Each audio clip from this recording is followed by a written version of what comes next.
condemning anti-Semitism, my post was highly misleading. I recognize that the miscommunication perpetuated harmful behavior, and I deeply apologize to those who were hurt on my behalf. While this was not my intention, I want to be mindful and recognize the importance of realizing impact over intent. Moving forward, I will do better by being much more mindful of what I say and how I say it. Thank you. That is all I want to say. So now we can go ahead and get started with the agenda. Are there any amendments to the agenda?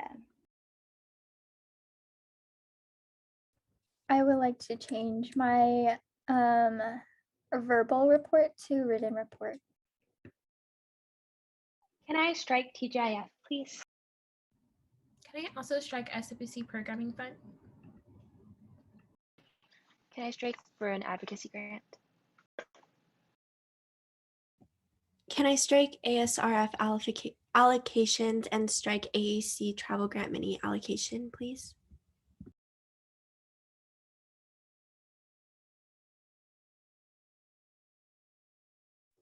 Can I strike capital contingency, please?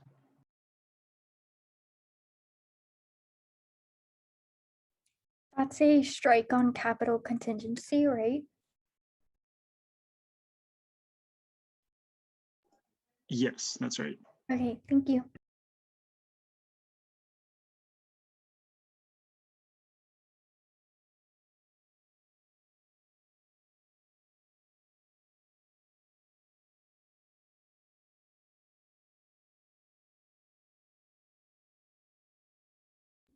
Okay, I believe those are all the changes. Ms. Cass, are you done? On your end, perfect. Okay, we need a motion to approve the agenda. Is there a motion? I move to approve the agenda. A second? I second. Okay, Taylani motions, Promise seconds. All in favor, please raise your hand.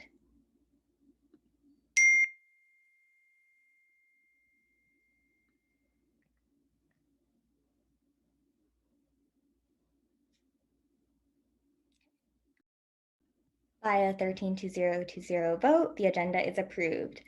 Awesome. Let's see. We're moving on to approval of the minutes from, I believe it was May 24th, but can someone correct me if I'm wrong? It was May 25th. May 25th. Okay.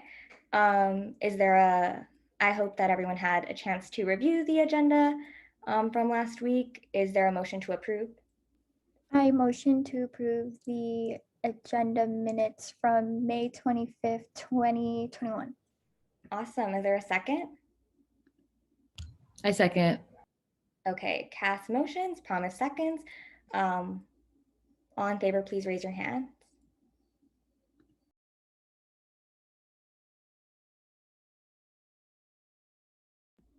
Awesome. By a 13-0 vote, the motion passes and the agenda is approved. Okay, perfect. So now we will be moving on to public comment. Public comment are 30 minutes that are allocated for students or any member of the public to come out and, speak to us. Each public comment gets 2 minutes to speak once. We want to remind people of challenging ideas, not individuals, using gender inclusive and respectable language. Freedom of speech does not mean freedom from accountability. Each speaker will be given 2 minutes and opportunity to speak once. No dehumanizing language. And with that, we are going to go ahead and start public comment. If a member of the public would like to speak, please go ahead and raise your hands and I will call on you. I'll be promoting people to panelists. So once you're promoted, please raise your hand again.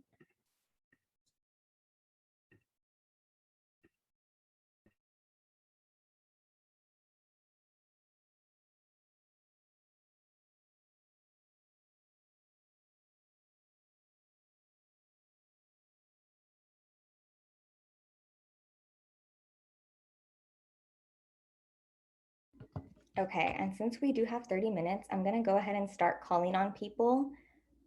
We can go ahead and get started with Hannah. Okay, so hi, my name is Hannah Dunbar and I'm a third year at UCLA.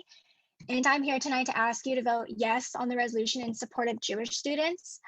As a Jewish student, the last few weeks have been incredibly challenging for me as I have witnessed members of my community being attacked here in Los Angeles. and around the world in name of anti-Israel activism. These incidents have left me and my community feeling extremely unsafe, and I have taken a toll on my mental health. At a time when I should be focused on finals, I'm here to ask you to vote. Oh, yes, sorry. I'm also here to express my concern about the draft statement at the USAC is working on condemning anti-Semitism. While I applaud the sentiment, I urge you to remove the statement anything about the ongoing conflict in Israel and Palestine. I believe the statement condemning anti-Semitism should be just that, condemning anti-Semitism, and not be conflated with the conflict that we as Jewish students at UCLA have no control over. Including harmful, misleading language about the conflict only serves to promote the anti-Semitism that this statement aims to condemn. Please remove that statement and let this be what it should be, a condemnation of anti-Semitism alone. Thank you. Thank you. I will be moving on to Alfred.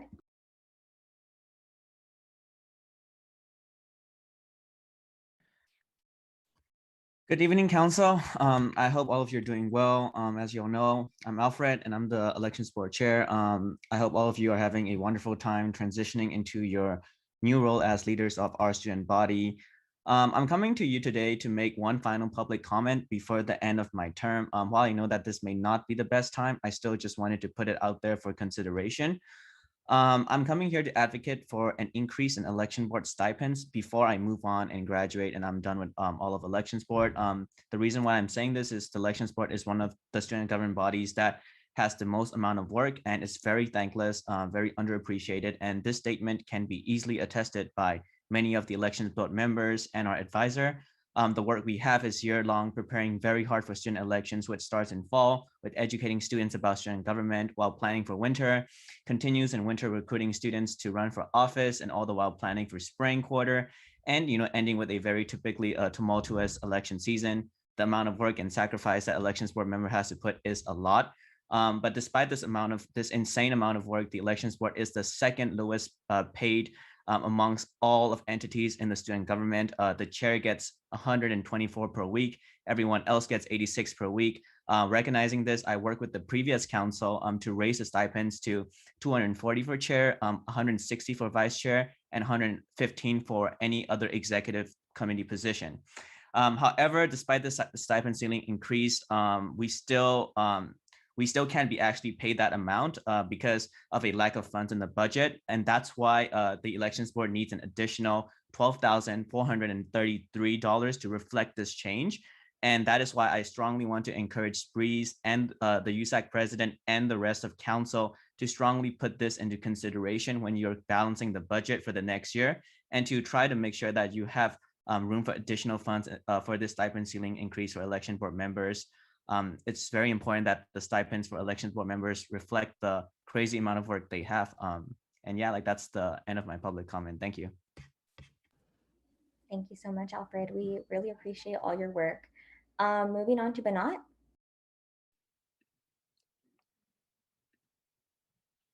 Hi, everyone. Sorry, I was trying to unmute myself.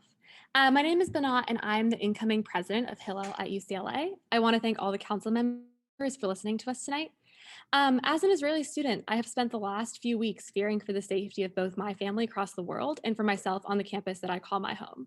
Although I cannot equate my own experience to anyone else's, I acknowledge and stand in solidarity with Palestinian students during this difficult time. The Jewish community is not a monolith. We are a diverse group of people with varying viewpoints and opinions. However, the thing that impacts us all is anti-Semitism, and anti-Semitism does not discriminate, regardless of political beliefs. This conversation does not end tonight and has lasting repercussions on our community. Stepping into the Hillel presidency next year, I value every student and want everyone to feel heard and, more importantly, feel safe at UCLA. I urge USAC to pass both resolutions on the agenda with some edits regarding phrasing, which have been sent to council members before this meeting. Resolutions create actionable change. However, I do not support any of the proposed statements on the agenda. The rhetoric used in said statements invalidates the experiences that I have had and has the power to incite further anti-Semitism at both UCLA and within the community at large. Thank you. Thank you so much. Lauren? Hi, my name is Lauren Thielen, and I just wanted to share an experience that I had regarding Palestine and regarding being a disabled student. So at my community college, I would not be here. I would not be the student I am today, the person I am today, if it wasn't for the Palestinian professor and all of the Palestinian women that came before her that nurtured me.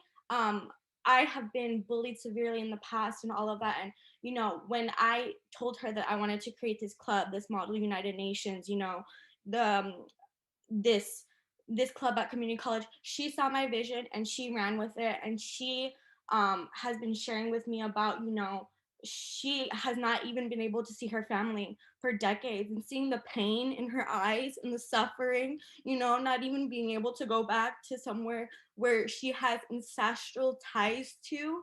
And every Friday she would bake us Palestinian food, and she really took us in. So I just wanted to read a statement from the Asian American Studies Department of Statement of Solidarity with Palestine. At this moment of a historical juncture, we call for the end of evictions of Palestinians from their homes, especially in the Jerusalem neighborhoods of Sheikh Jarrah, Silwan, and the South Hebron Hills. While we commend the cease of airstrikes on the Gaza Strip, which as of May 19th, 2021, have killed hundreds, injured thousands, and displaced over 40,000 people, we insist that the 15-year-old blockade on Gaza must be lifted immediately. We call for an immediate end to the state and settler violence against Palestinian citizens of Israel, including mob lynching, imprisonments, and the beating of protesters. We demand an end to the military occupation of the West Bank and the renewed assault against Palestinians who have joined the protest. We implore the Biden administration to halt all funding to Israel until compliance with international law and the Fourth Geneva Convention, as it stops its crimes against humanity and human rights violations. We condemn the $735 million weapons sale to Israel that the Biden administration have recently approved. I can provide the link to this statement. This is from the Asian American departments at UCLA. Also, I wanted to support, you know, the disabled student unions ending the unit cap. I had to withdraw from this quarter because, you know, invisible disabilities are still disabilities. So I'm here to support that too. And I will be putting the link in the chat. Thank you very much. Thank you, Lauren. Chloe? Hi, everyone. My name is Chloe Levion, and I'm the incoming president of Bruins for Israel. My parents escaped the Iranian Revolution. My family left Iran, the place my great-grandfather was stabbed to death for being Jewish, to give their children a better life and be able to practice their religion freely and safely. Jews throughout history did not have the same luxury, and Israel saved my family from genocide. I am virtually standing before you today to remind you that all human tragedies start with words. Words of hate and misinformation. Words matter. If history can teach us anything, it is that hate and discrimination may start with words, but it never ends there. It festers and grows, leading to acts of harassment, violence, attacks on communities, and much worse against those targeted by such hate. As elected officials, you will have tremendous power with the words you choose and use. Please use them wisely. There has been a 600% rise of anti-Semitism in just recent days. And I'm here to ask you not to adopt a statement that will actively contribute to the rise of anti-Semitism. The rise of anti-Semitism that makes me feel uncomfortable to wear a Jewish star in LA. We need to fight for the dignity of Palestinians, Jews, and Israelis, and these statements are not steps in the right direction. I urge you not to sign on to either of the solidarity statements as currently written, and to both resolutions and to support both resolutions as amended by Hillel leadership. Thank you so much for your time and good luck with week 10. Thank you. Brandon? Thank you so much, Breeze, for allowing me to speak today, and thank you to the council for welcoming me to talk. My name is Brandon Brukim. I served as a USAC general representative 2 years ago, and I'm a Jewish student here on campus, thankfully graduating next week. I am here today to talk about the proposed resolutions and statements on the table. We find ourselves here in another contentious debate over the Israel-Palestine issue, an issue which has been on the council's agenda in the past few years, including on my time on council, and will certainly be for years to come. In these debates, I think it's sometimes easy to forget that we are all members of the same community. We all go to the same university. We all should empathize for each other, regardless of where we come from. And I think it is as difficult as these conversations can be. I still care about this place and the meaning this council holds and the power it has. And I think that's why it's so important that the council take its actions and words with serious gravity and respect.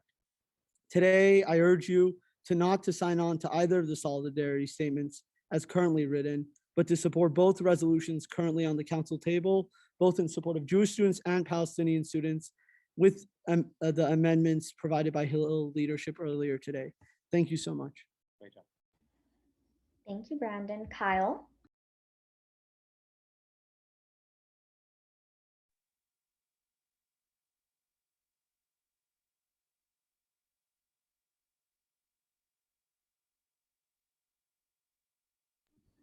Am I the only one that can't hear Kyle? No, please. Oh. Kyle can't be heard at this moment. Okay, we'll go back to Kyle. Danica?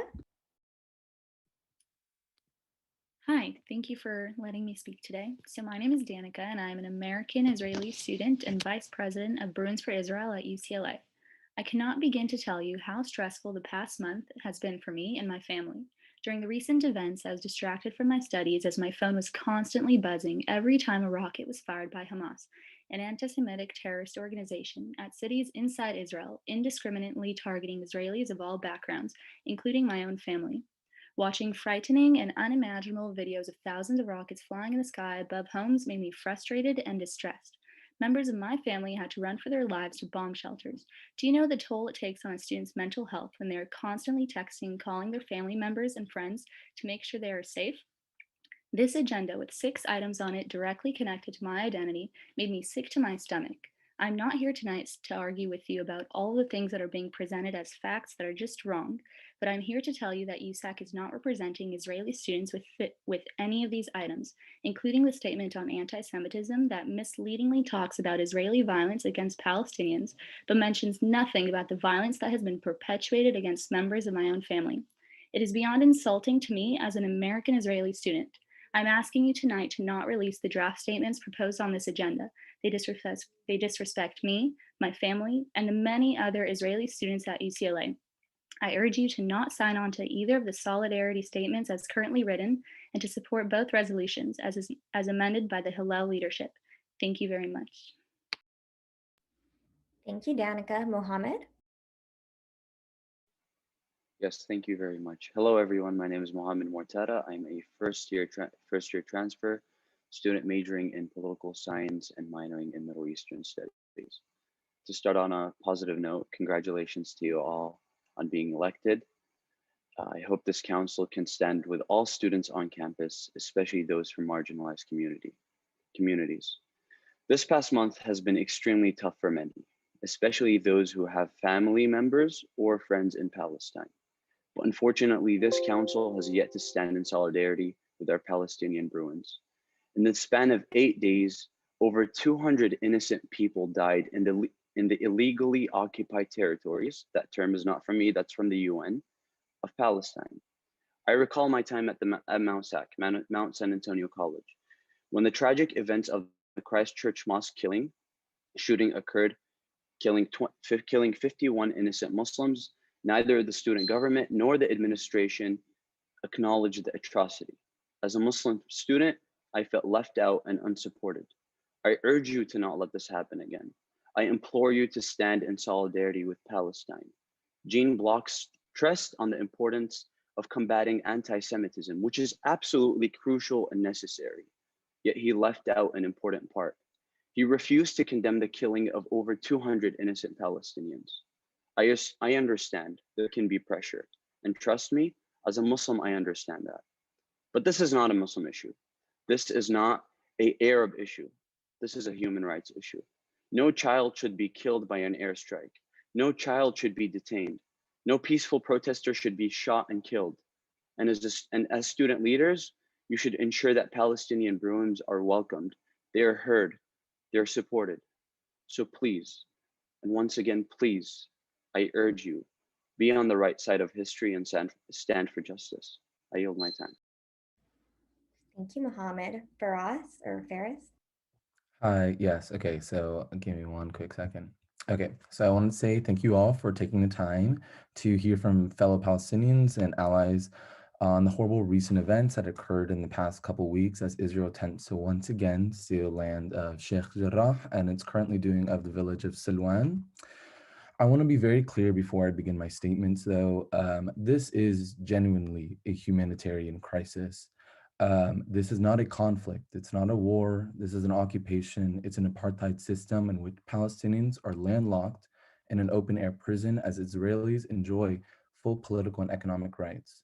I want you all to be cognizant of the fact that there has been 256 Palestinian deaths in comparison to horribly 13 Israeli lives lost as well. Any life lost is a horrible, tragic event occurred. We must clearly state, we must be clear in that Israel is the fourth largest and strongest military power in the world, and it is fighting against, and to claim it is fighting against self-defense from a paramilitary militia that is using outdated bombs that half the time explode in the air without even touching ground, is to claim that essentially they were trying to falsify that their bombings of residential buildings are justified when it is clearly against UN and humanitarian law. I want to share the stories of my parents really quick before I finish my statements. My father's from a village called Annaba. Does anyone know where that is in Palestine? Okay. There's a reason why. All the natives that were kicked out of their homes, and it is now a town called Kefed Shemul, and it is built over now. In regards to my mother's experience here in the US, because of her fair skin and lighter hair, she's often asked, "Oh, are you French? Are you Eastern European?" And she replies, "No, I'm Palestinian." And then they say, "Where is that?" And then she says, "Oh, I'm from Israel." Do you understand the issue here? It's an entire group of people are being erased. They're built over. And there's people that have the audacity to actually claim there's both sides to a situation in which people are being killed at an unproportional rate.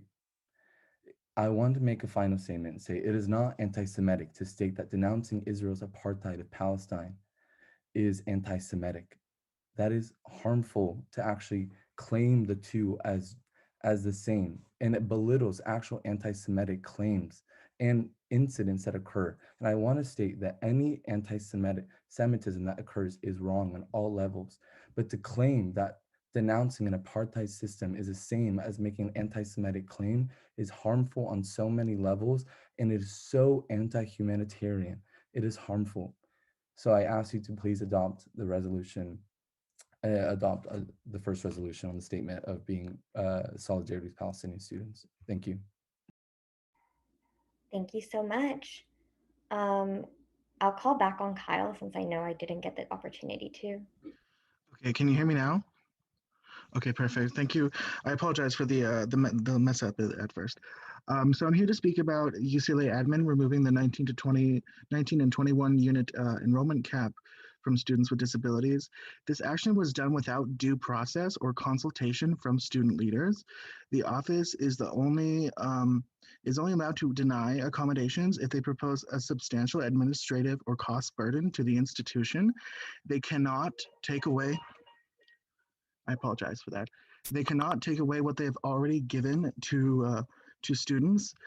For example, this will make students with the extended test time taking accommodation, it'll be harder for them to schedule classes and to fit their schedule and to accommodate their disabilities. The reason given in the email to students on Friday was that, quote, this will also support the university's goal of preventing priority enrollment from having an impact on the availability of courses, and not because it's a substantial burden.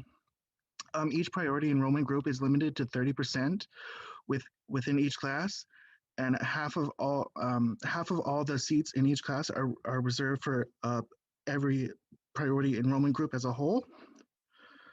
And these ratios were not affected at all in the new policy. And this was a personal attack against students with disabilities. Multiple students have expressed to me how their future at UCLA is now in doubt, and how they might have to drop out because of this decision.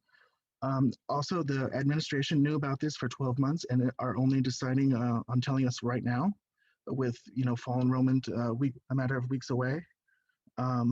And we had many meetings with them, and they did not choose to tell us. I've never heard of accommodations being taken away from students like this at all, and this is highly irregular. And a few weeks ago, they took $30,000, and now they're taking our accommodations. So I wonder what's next. Thank you for turning on the captions, and have a good evening. Thank you so much, Kyle. Selma? There's been a lot of discussion against releasing the solidarity statement with Palestine has been proposed, and I'm here to speak in support of releasing the statement, so allow me to share a few points. Number one, neutrality is not synonymous with accuracy. Publishing a statement that depicts ethnic cleansing as a conflict is not only incorrect, but completely dismisses the fact of the issue. It dehumanizes the 250 plus lives lost in Gaza in the past few weeks alone. So let me provide an analogy to explain my point further. Imagine a cop fully suited in riot gear, complete with a shield, a baton, a gun, and a helmet. His threat is an unarmed individual who is angry at the police for committing atrocious crimes. This cop holds power and is well protected by his gear. Now let's say the protester is frustrated at the attacks committed by the police and they step on that police's foot. The police might feel a bit pain, but nothing circumstantial, but decides in retaliation to assault this protester till he is on the brink of death. Would you equate the protester and the cop? Would you deem that a conflict? Now, this is the reality of Palestinians in Gaza. They are defending their homeland with basic rockets against an entity, Israel, that is protected by the Iron Dome, which is a defense system that intercepts most rockets coming from Gaza and retaliates with airstrikes, missiles, and bombs. Most of this is funded by the US, which gives $4 billion annually. Now, Hamas's leader agreed to a ceasefire before Gaza even launched a rocket. They only threatened Israel with a rocket after the siege on Masjid al-Aqsa, where the Israeli military locked injured men who were only there to pray inside a mosque, choked them with tear gas, and refused to allow medical aid. A 22-year-old was murdered during the siege. Mind you, some of us are of that age. It was Israel that refused the ceasefire and continued launching missile after missile on civilians in Gaza. They targeted journalist buildings, libraries, hospitals, COVID testing centers, and mainly Palestinian homes. There are 19 families that no longer exist. Entire bloodlines from grandparents down to newborn babies were murdered. Over 60 children were killed. This is not a conflict. This is ethnic cleansing in cold blood. Now, my second and final point is that calling the situation ethnic cleansing is not anti-Semitic. We condone the Israeli government and the actions of settlers who act on behalf of the Zionist movement. I would not consider their actions a part of the religion of Judaism, as Judaism is a peaceful faith. Calling me anti-Semitic for condemning genocide would essentially associate Judaism with unlawful actions of the Israeli government, unlawful taken from the UN, which I assume would not be preferred by the Jewish community. Ask yourselves why known anti-Semites are also proud supporters of Israel. So in closing, we must release a statement that supports the Palestinian community and use correct language and terminology, numbers, facts. Taken lives do not lie. Those who wish to be neutral are choosing the side of the oppressor, and to stand neutral on something like this is to tell the UCLA community that ethnic cleansing is acceptable. Palestinians are losing their lives. The least we can do is use our voices. Thank you. Thank you so much, Selma. Ben? Hi, I'm Ben Robino, and I'm a Jewish student, and I want to thank you all for listening.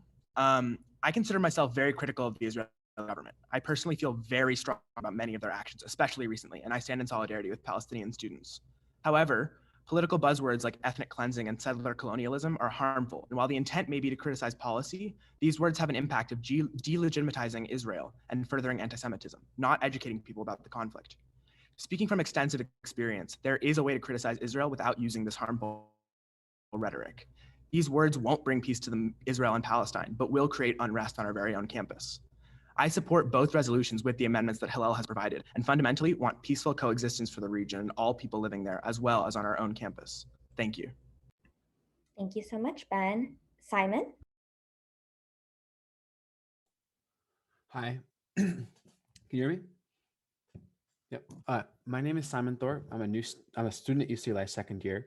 I'd like to thank all the new members of the council being elected to represent us. I know it's not an easy task.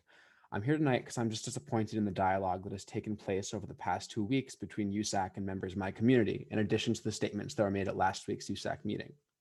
I think there is a way that USAC can support both Palestinian and Jewish students at UCLA without using language that creates further division, tension, and perpetuates misinformation about both communities.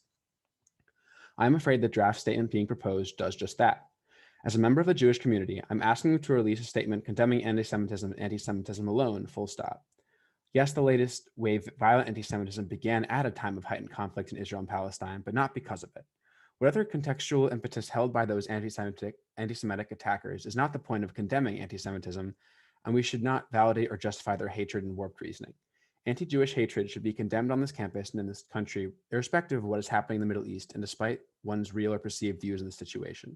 The way it currently stands, your draft links the experience of Jewish people here at UCLA to the recent events in the Middle East in an irreversible way. If the UCLA community were to receive the statement as is, the mention of the state-sanctioned violence claim in a memo about anti-Semitism will distract students from the issue at hand.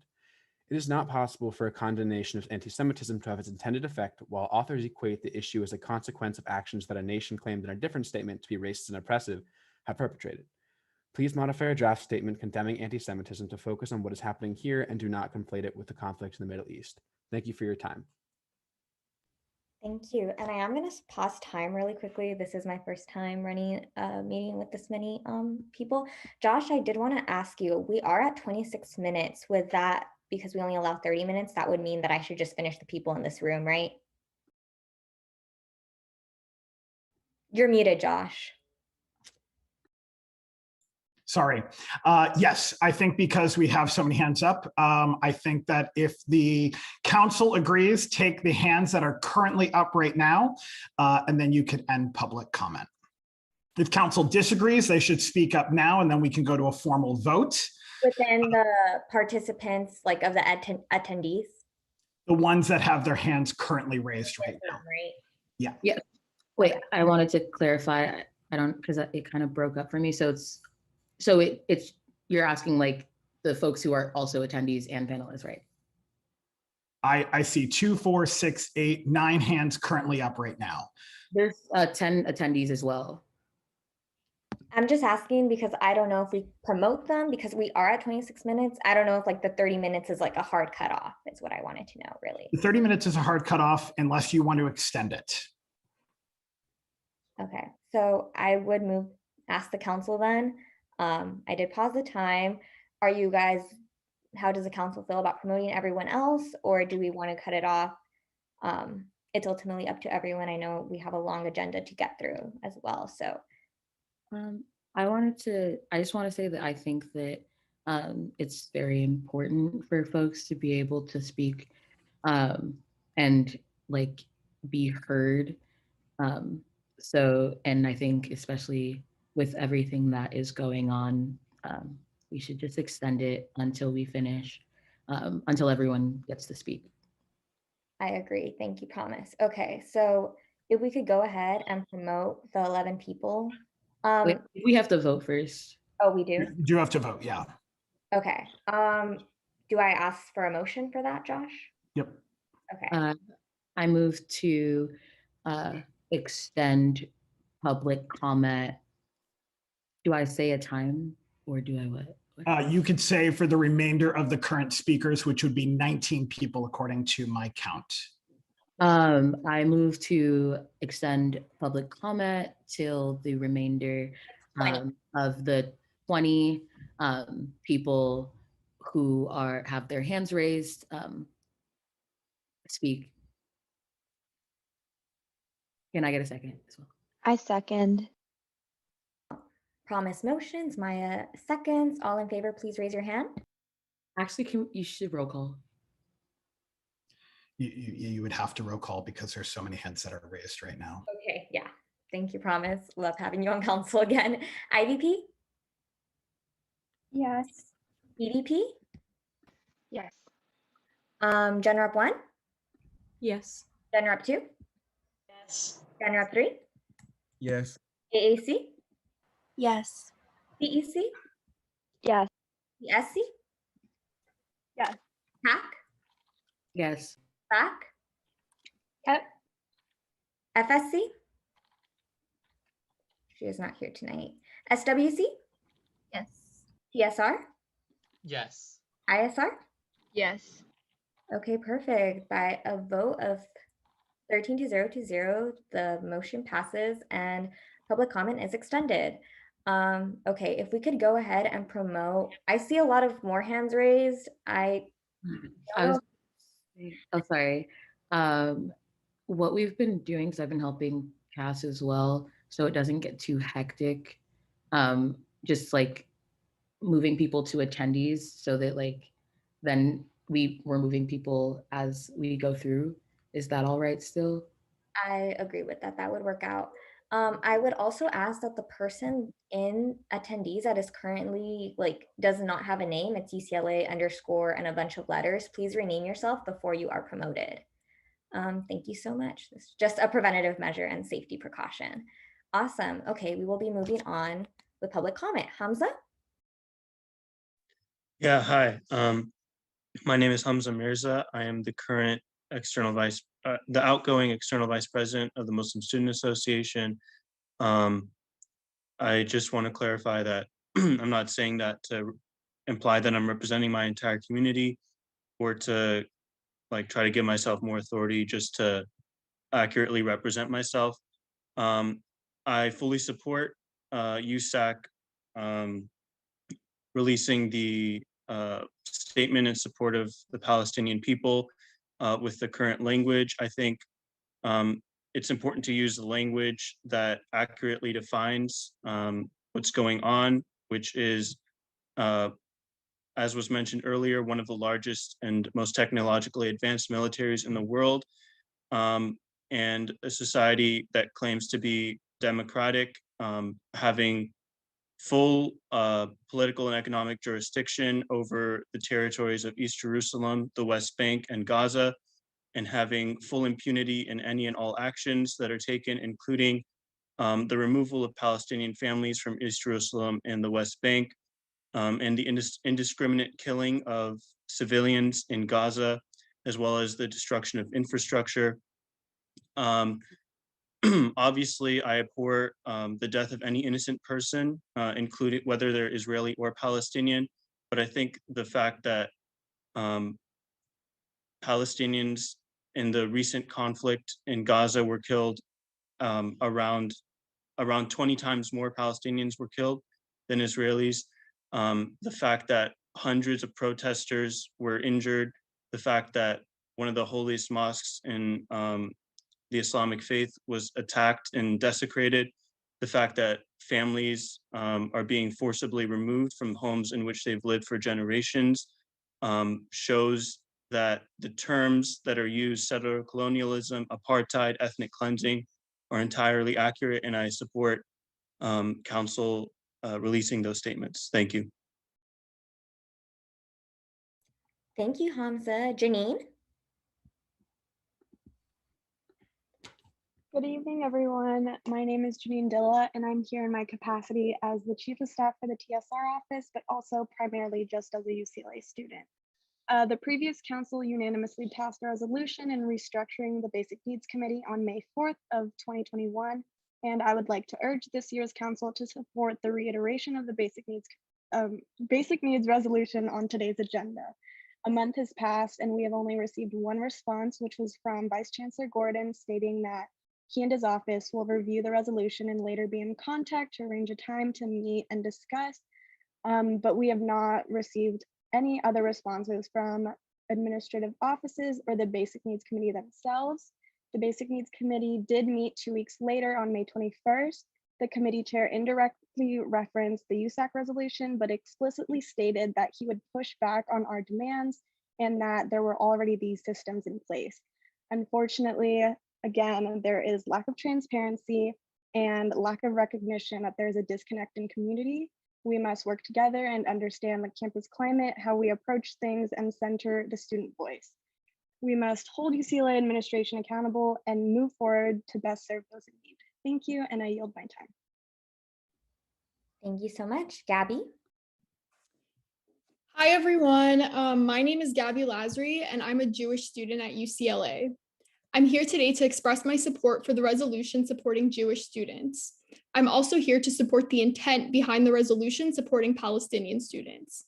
While it is commendable that USAC aims to support communities impacted by the most recent wave of violence between Hamas, a terrorist organization, and Israel, it is disappointing that the resolution supporting Palestinian students has many factual issues and language that perpetrates anti-Semitic propaganda and misinformation.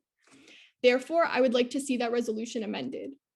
USAC is meant to be a voice of the students and to protect the students.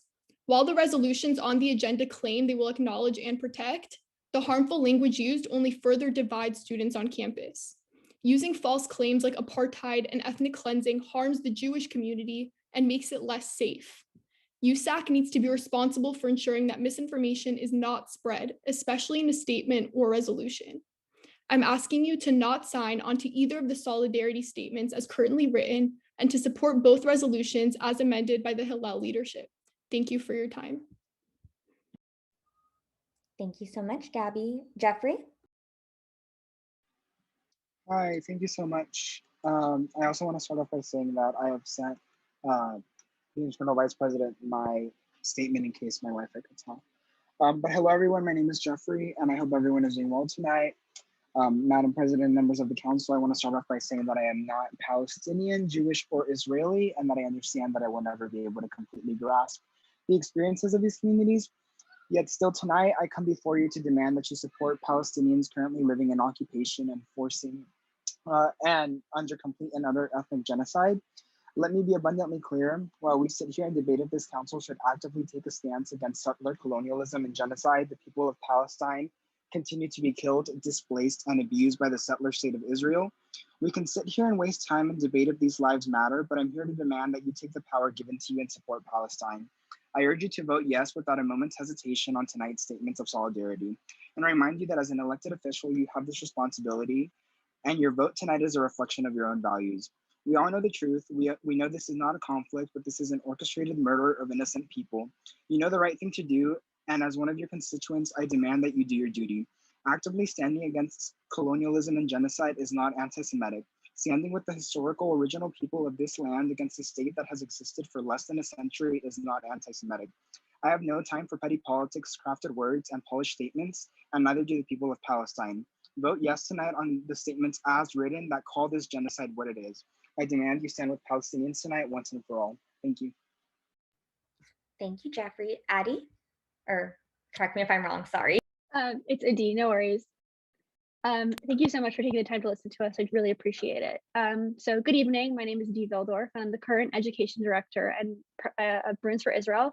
I'm an Israeli American and I am a Jewish student here at UCLA.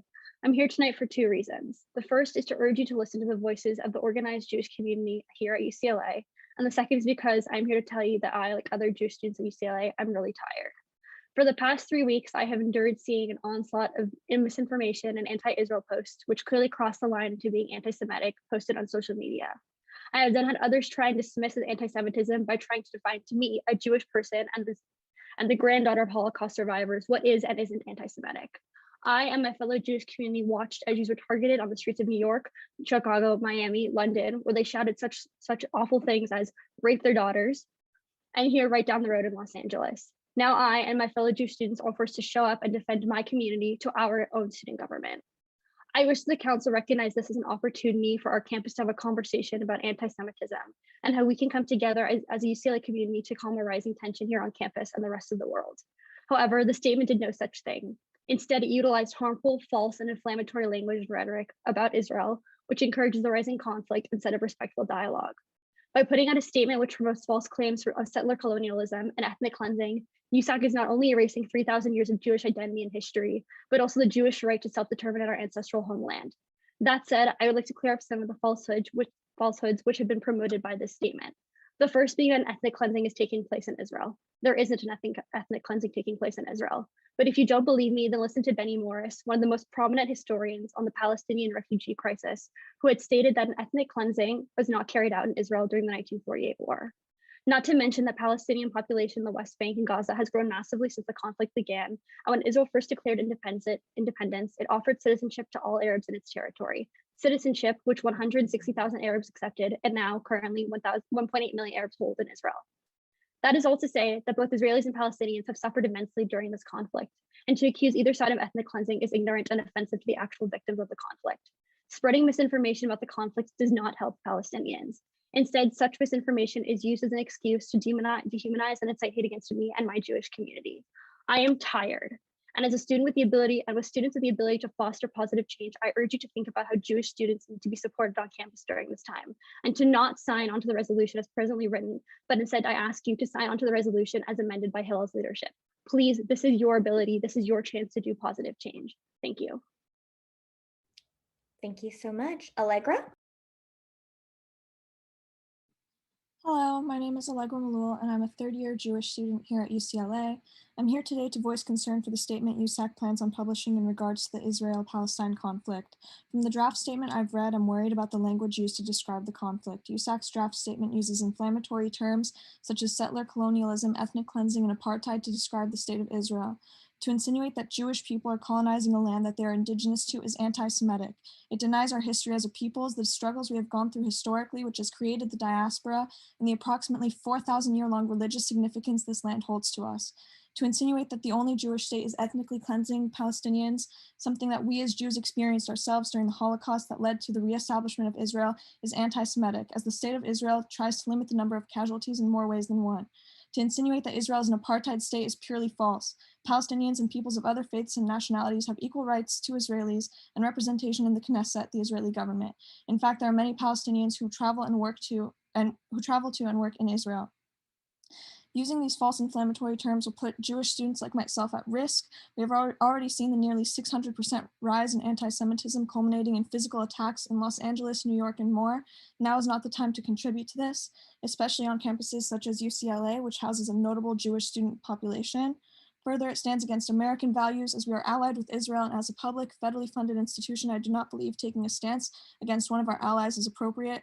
Actually, I don't believe it's appropriate for an American university to comment on a conflict held in the Middle East, regardless. Lastly, I would like to add that I do not believe non-Jews should be able to define what is and is not anti-Semitic or define what Judaism is. In listening to other students' comments here, barely any have brought up the terrorist organization Hamas, who use their own people as human shields, and call for the genocide of Jews in their charter. This is clearly a complex issue, and innocent people are dying on both sides. Any statements made in solidarity of Palestinian and Jewish students should be just that, solidarity with students, not with nations. Both groups are facing a tremendous amount of trauma and suffering, and now is not the time to continue pitting these peoples against each other and motivate anti-Semitic hate crimes. Jewish students deserve protections too. I urge you not to sign on to either of the solidarity statements as currently written, and to support both resolutions as amended by the Hillel leadership. Thank you. Thank you. And just a reminder, we do want to be cognizant of time. We want as many people to speak and we extended time, but we do want to make sure that comments are under 2 minutes if possible, please. Moving on to Matthew. Hello, I'm Matthew, he, him pronouns. I'm from a number of different anti-imperialist spaces on campus, and I'm here to affirm my support for a statement of strong support for Palestinian liberation. What's happening isn't complex. It is settler colonialism. It is ethnic cleansing. It has been happening from 1948 in the context of Israel, and before that from Britain. And it's not a black and white thing. It's ethnic cleansing. It is the lack of access to water. It is the lack of ability to move. People are living in open air prisons in Gaza, and this shouldn't be a complicated thing to make a statement in support of Palestinian liberation. I end my statement by saying Palestine will be free from the river to the sea. Thank you so much, Matt. Rachel? Hi, I'm here as an incoming member of Hillel's board and primarily as a Jewish student. While I appreciate the council's revisions of the resources to include more voices of those who are actually impacted by the events in Israel and Palestine, these statements were primarily crafted by those who will never be impacted by the bloodshed that happens in the land. While I personally agree with the Human Rights Watch and B'Tselem's analysis that Israel is an apartheid state, I'm not sure what the aims of USAC are in criticizing a foreign government, nor do I find it productive for the non-Jewish, non-Palestinian, non-Israeli council members to claim to be experts on one of the most complex geopolitical issues in the 21st century and to set out to define what is and isn't anti-Semitic. Rather, I believe the function of USAC should be to support all its students and to focus its action within the bandwidth of UCLA. The statement supporting Palestinian students as currently written focuses far more on anger towards the Israeli government than actually extending support and resources towards Palestinian students. Furthermore, the statement condemning anti-Semitism does not condemn hatred based on the nationality that many Israeli students are facing. Israeli students and Palestinian students are both afraid for their families and for their safeties. While, yes, the Israeli government does have more power and more strong allies in the US and other countries, I do not believe is the role of student government to try and meddle in foreign affairs. Rather, we should direct our energy on rather we should direct and focus our energy on supporting the students who exist within the UCLA communities and all Bruins who identify as Palestinian, Jewish, and Israeli, and also support the diversity of opinions and perspectives and trauma. Thank you. Thank you so much, Rachel. Lauren? Hello, everyone. My name is Lauren, and I'm an Israeli student at UCLA. Similar to many others on this call, I cannot begin to tell you how stressful the past month has been for me. From fearing for the well-being of my family and friends, to seeing homes in my childhood neighborhood being attacked by rockets, and now feeling alienated by my UCLA community. Honestly, I feel completely disregarded, ignored, and even targeted. This type of contentious language used in some of the statements perpetuate a hostile environment in which I do not feel safe. The conversation I've been hearing these last few weeks, including claims that there are no two sides to this conflict, not only ignores the struggles and traumas of Israelis, including myself and my family, but also 3 million Israelis that were under threat of rockets, and it also denies the right of my people's existence. Now think about that for a moment. The question is not whether or not that's your intention, because that is the consequence. And if you don't feel comfortable with that, and I hope that you don't, I ask you to rethink your actions. I believe it is your responsibility as elected student representative to de-escalate the situation, not create a climate that will make Israelis on campus feel unsafe and unsupported. I urge you not to sign on to either of the solidarity statement as currently written, and to support both the resolution as amended by Hillel leadership. Thank you. Thank you so much, Lauren. Ronnie or Roni? Correct me if I'm wrong. I'm so sorry. You got it right. It's Ronnie. Hi, everyone. My name is Ronnie Tabul, and I'm an Israeli student at UCLA and a proud member of the Hillel community. The resolutions and statements being considered tonight contain one-sided claims and misinformation. Over the last few weeks, we have seen that misinformation spread online has real-life consequences for Jews in America and around the world, as violent attacks have been committed against Jews for their real or perceived connection to Israel. Some of the language being used in the statements insinuates that Israel is purposely targeting and killing Palestinians. That is false and perpetuates a harmful anti-Semitic trope about Jews being killers that has persisted for thousands of years. Israel goes to great lengths to prevent the loss of life of civilians, while the Hamas terrorist group commits war crimes by launching rockets from neighborhoods, schools, and even hospitals indiscriminately at civilian populations inside Israel. In the last 2 weeks, Hamas fired over 4,000 rockets at innocent men, women, and children, Jews, Muslims, Christians, Druze, and Bedouin alike. Some of the rockets misfired and killed Palestinians themselves. I believe that USAC should remove the harmful language in their statements, and I urge you not to sign these statements as they are currently written, but rather to support the resolutions as amended by the Hillel leadership. Voting yes will add to the already rampant anti-Semitism we have seen in the past few weeks. Thank you so much. Sarah? Hi, everyone. My name is Sarah Rakim, and I'm speaking as a Jewish student at UCLA. I'm concerned that the council is prepared to release 2 statements tonight that will not only lead to more division on campus, but not actually achieve anything tangible to support students on campus. The 2 proposed resolutions, on the other hand, more effectively take an active role in supporting both Jewish and Palestinian students. This includes its demand for leniency from faculty towards both groups of students who have been dealing with trauma over the past few weeks.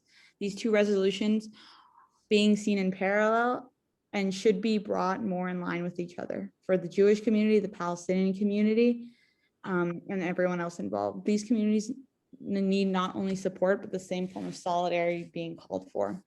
I may have disputes with the facts being presented in one of the resolutions, as many tonight have and will point out, but I think both Palestinian and Jewish students deserve real support from this council and not performative statements that contain harmful language and disputed claims. Please vote yes on the resolutions in lieu of the statements that will further divide both communities. Thank you for listening. Thank you so much, Sarah Fields. Hi, my name is Sarah and I'm a member of the Jewish community at UCLA. As a Jewish woman of color and a UCLA student, I feel very disturbed to see that there are 6 agenda items up for discussion today about Israel and Palestine. I understand that the council wants to ensure students at UCLA feel support during this difficult time, but I hope the council in the future will put the same level of energy and discussion into supporting other communities as well, because frankly, I haven't seen that level of discussion happening around any other international conflict. With that being said, I do want to urge you to vote yes on the resolution in support of Jewish students. Passing the resolution in its current form will go a long way in showing our community that you hear our concerns and are listening. I have significant concerns with the statement condemning anti-Semitism that you are considering, and I hope that you will change that. I also have significant factual concerns about the statements draft in order to support Palestinian students and worry about USAC's responsibility to not spread misinformation. Just one example of this harmful misinformation is the claim that Israel is a colonizing power. Ethnic Jews are indigenous to the Levant, and denying that is anti-Semitic. Furthermore, there are many Israelis and Jews who do not support West Bank settlements and are in favor of an independent Palestinian state in terms of a 2-state solution. Portraying these false claims as facts will only further divide Israelis and Palestinians and will not lead to peace in the future. It will also harm these communities on campus. During this difficult time where USAC should be showcasing solidarity with all communities struggling, USAC should not be promoting language that will do the opposite, nor promoting language that delegitimizes Israel. A lot of people forget the stories of Mizrahi Jews. Nearly 1 million were ethnically cleansed from the rest of the Middle East. So like, where would they go if there was no Israel?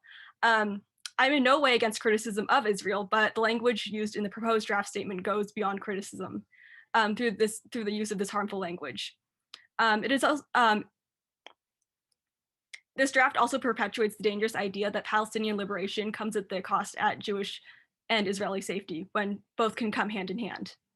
Frankly, I do not have high hopes for how this will all turn out, but please, at the very least, vote yes to the resolution in support of Jewish students, and that I do not support any of the amendments to the current language without talking to our communal leaders. Thank you.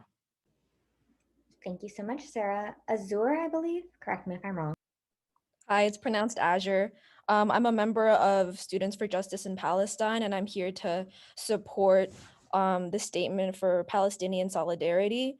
Honestly, hearing all of the statements from people in Hillel has made me very angry, because these terms, ethnic cleansing and colonialism, are like so accurate. Like, how do you not see Israel getting bigger and Palestine getting smaller over the years? Like, does that, like, do you not see that? Like, what do you think, what else could that be?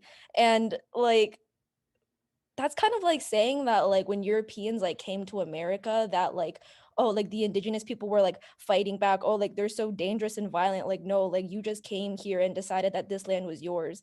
And all of these claims about religion literally make no sense, because it's as if Palestinians don't also have religious ties to their own lands. Please make it make sense. You can't make it make sense. Like, so therefore I endorse the language that was used in this statement. And I don't think that anti-Semitism is literally at all relevant, because the Palestinian movements like are 100% against anti-Semitism. Like, these aren't like, they're not like against each other. Like, true, like there are so many Palestinian Jews too that like so many Zionists just like completely forget about. Like, it doesn't make sense. So therefore I endorse the statement for Palestinians. Thank you. Thank you so much. Zoe? Hello, my name is Zoe and I'm a first-year student at UCLA. Thank you for letting me speak today. I'm a Jewish student at UCLA, and I'm concerned that the council is prepared to release 2 statements tonight that will only lead to more division and not actually achieve anything tangible to support students on campus. The 2 proposed resolutions, on the other hand, more effectively take active role in supporting Jewish and Palestinian students. This includes its demand for leniency from faculty towards both groups of students who have been dealing with trauma over the last few weeks. As a point of constructive criticism, these two resolutions are being seen in parallel and should be brought more in line with each other. The Jewish community, like the Palestinian community, needs not just support, but the same form of solidarity being called for. I may have disputes with the facts being presented in one of the resolutions, as many tonight have and will point out, but I think both Palestinian and Jewish students deserve real support from this council and not performative statements that will contain harmful language and disputed claims. Please vote yes on both resolutions in lieu of the statements that will further divide both communities. Thank you. Thank you so much, Aaron. Hi, everyone. My name is Aaron Adu. I'm a junior in the Hillel community. About a year ago, the world came together in solidarity after the tragic death of George Floyd. May he rest in peace. Now more than ever, it is vital that our elected representatives in student government seek for every opportunity to bring the student body together, especially as acts of violence and hatred spread throughout our community. Both Palestinians and Jewish students deserve genuine support from council and not performative statements that contain harmful and divisive language. I urge you not to sign on to either of the solidarity statements as currently written and to support both resolutions as amended by the Hillel leadership. Words have power. I ask that you use them wisely. Thank you, and I yield my time. Thank you so much, Elliot. Hi guys, I'm Elliot, and I just want to thank everyone for sharing their perspectives and stories. I'm a Jewish student here at UCLA. There are injustices happening in Israel and in Palestine. Silence is complicity, and it is important to speak up for what you believe in. However, when you speak up, especially from a position of power, you must do so responsibly. You must make an effort to ensure the safety and well-being of all innocent people potentially involved, and you must make sure that you are speaking from an educated and well thought out perspective. The buzzwords ethnic cleansing and settler colonialism are not only inaccurate, but they also obscure the true value proposition in a way that is dangerous for Jews and Israelis. With that line taken out of the resolution, I support both resolutions in solidarity with the Palestinians and the one condemning anti-Semitism, and I commend the council for speaking up for the people they represent. The statements, however, contain claims that are not substantial and language that does not protect the safety of students on this campus. I urge you not to sign on to either of the solidarity statements as currently written and to support both resolutions as amended by the Hillel leadership. Thank you. Thank you so much. Rumsha? Hello, thank you so much for allowing us to speak today, and congrats on all your newly appointed positions. I'm going to keep it short because I know you all want to go. But my name is Rumsha Hussaini, and I am a Muslim American student on campus. And I just wanted to describe my background a little bit and why I feel so strongly about the current statement of solidarity with Palestinians. As someone who's grown up in Los Angeles, I've been surrounded with Palestinians and Israelis all my life. The firsthand accounts of the violence Palestinians and Palestinian refugees faced is unmatched. And there is a reason why there's many Jewish groups that also condemn the actions of the Israeli government. The original statements provide accurate information-filled resources. The claims of misinformation and propaganda are simply unfounded. And I really commend the individuals who crafted them on USAC, so thank you. There's no excuse for the ethnic cleansing of and the apartheid against Palestinians. And if Palestinians themselves, as well as experts, claim that this is happening and that their lives, families, infrastructures are being erased, how can you claim that it is not? However, I also absolutely agree with the statement of solidarity against anti-Semitism. There's no excuse for anti-Semitism ever, and the allies of Palestine recognize that, that this government or that this apartheid has to do with the Israeli government and settlers, not Jewish individuals all over the world, in America, anywhere. That being said, I urge you to sign on to the Solidarity Statement for Palestine as originally written. This truly is a pivotal moment in history, and it's important that our UCLA government, whose offices I, like many Palestinian allies, have been a part of. And yeah, beyond the right side of history, despite the years of support, UCLA has provided the ultra-right and conservative Israeli government. So thank you. Thank you so much. Elliot? Or I'm not sure if I called on you already. Did you already speak? I'm sorry. Yeah, I just spoke. Thank you. I don't know if someone can help navigate that. I know Cass probably has to deal with a lot right now. Sachi. Sorry, did you say me? Yes, are you prepared right now? Or Yes, yeah, I'm ready. It got cut off. Okay. Hello, everyone. My name is Sachi. I am a Jewish student at UCLA, also a former council member, so hello again. I'm here to speak about the statement and the resolution in solidarity with Palestinian students. You all heard me speak last week, but I'll briefly summarize my stance that as an American Jewish student, my experiences in Israel and my Jewish values have inspired my pro-Palestinian and anti-occupation political stances. But upon listening to the council's conversation last week, a member of this council said that, quote, the Jewish community told us that they disliked the statement and we should listen to them. The Jewish community is not a monolith, as Binat said so eloquently earlier. You've heard many Jewish students who disagree with the statements and the resolutions, but you've also heard many students, including myself, who have openly identified as Jewish and who have actively disagreed with those who claim to be the leaders of the Jewish community. Let me be very clear. If you associate all Jewish students with a vehemently pro-Israel stance, you're being anti-Semitic and ignorant of your own constituents who have come to speak to you today. I've also heard others here talking about defining anti-Semitism. I will again drop the same link that I dropped last week to the Jerusalem Declaration, a definition of anti-Semitism written and signed by Israeli and Jewish scholars around the world, including the leader of the UCLA Israel Studies program. Further, I want to be clear that those claiming leadership of Jewish organizations, including Hillel at UCLA, are not elected by their own community and therefore do not represent the immense diversity within our space. With no council members here today currently identifying openly as Jewish, I hope that you would not presume any stance of any community that is not your own. I would love for this council to acknowledge this and acknowledge it specifically within their discussions today. Finally, I'd like to acknowledge the harm perpetuated by leaders within Hillel, including some of those here today. Some who have directly invalidated the oppression that Black women face while editing out my contributions to a Hillel BLM statement that said, quote, acknowledging the anti-Blackness in our own community. I don't believe that these leaders can really talk about harm to communities when they fail to take accountability for the harm that they've perpetuated to people within the Zoom room today, including myself and other current council members. Finally, I'd like to ask the Hillel community, if you support Palestine so much, as you said today, where is your solidarity statement? As you said yourself, silence is complicity. Let's not impose values on this council that we can't even uphold ourselves. Thank you, Sachi. Ariella, please correct me if I pronounced it incorrectly. No, you pronounced it correctly. Hi, my name is Ariella Sassover, and I'm a Jewish first-year UCLA student. I fully support the resolution against anti-Semitism, but I have to bring up some points to contextualize its passage. Proposing this resolution alongside harmful language in the Palestinian solidarity resolution and statements signals USAC's real intent. It's not because they really want to, but because they feel they have to. Anti-Semitism and all forms of discrimination will never truly be condemned with this attitude. The presence of language that actively hurts Jewish students written by this same body just makes the anti-Semitism resolution feel like it is only being proposed simultaneously to be able to claim that there is no anti-Semitic intent in the other texts being debated.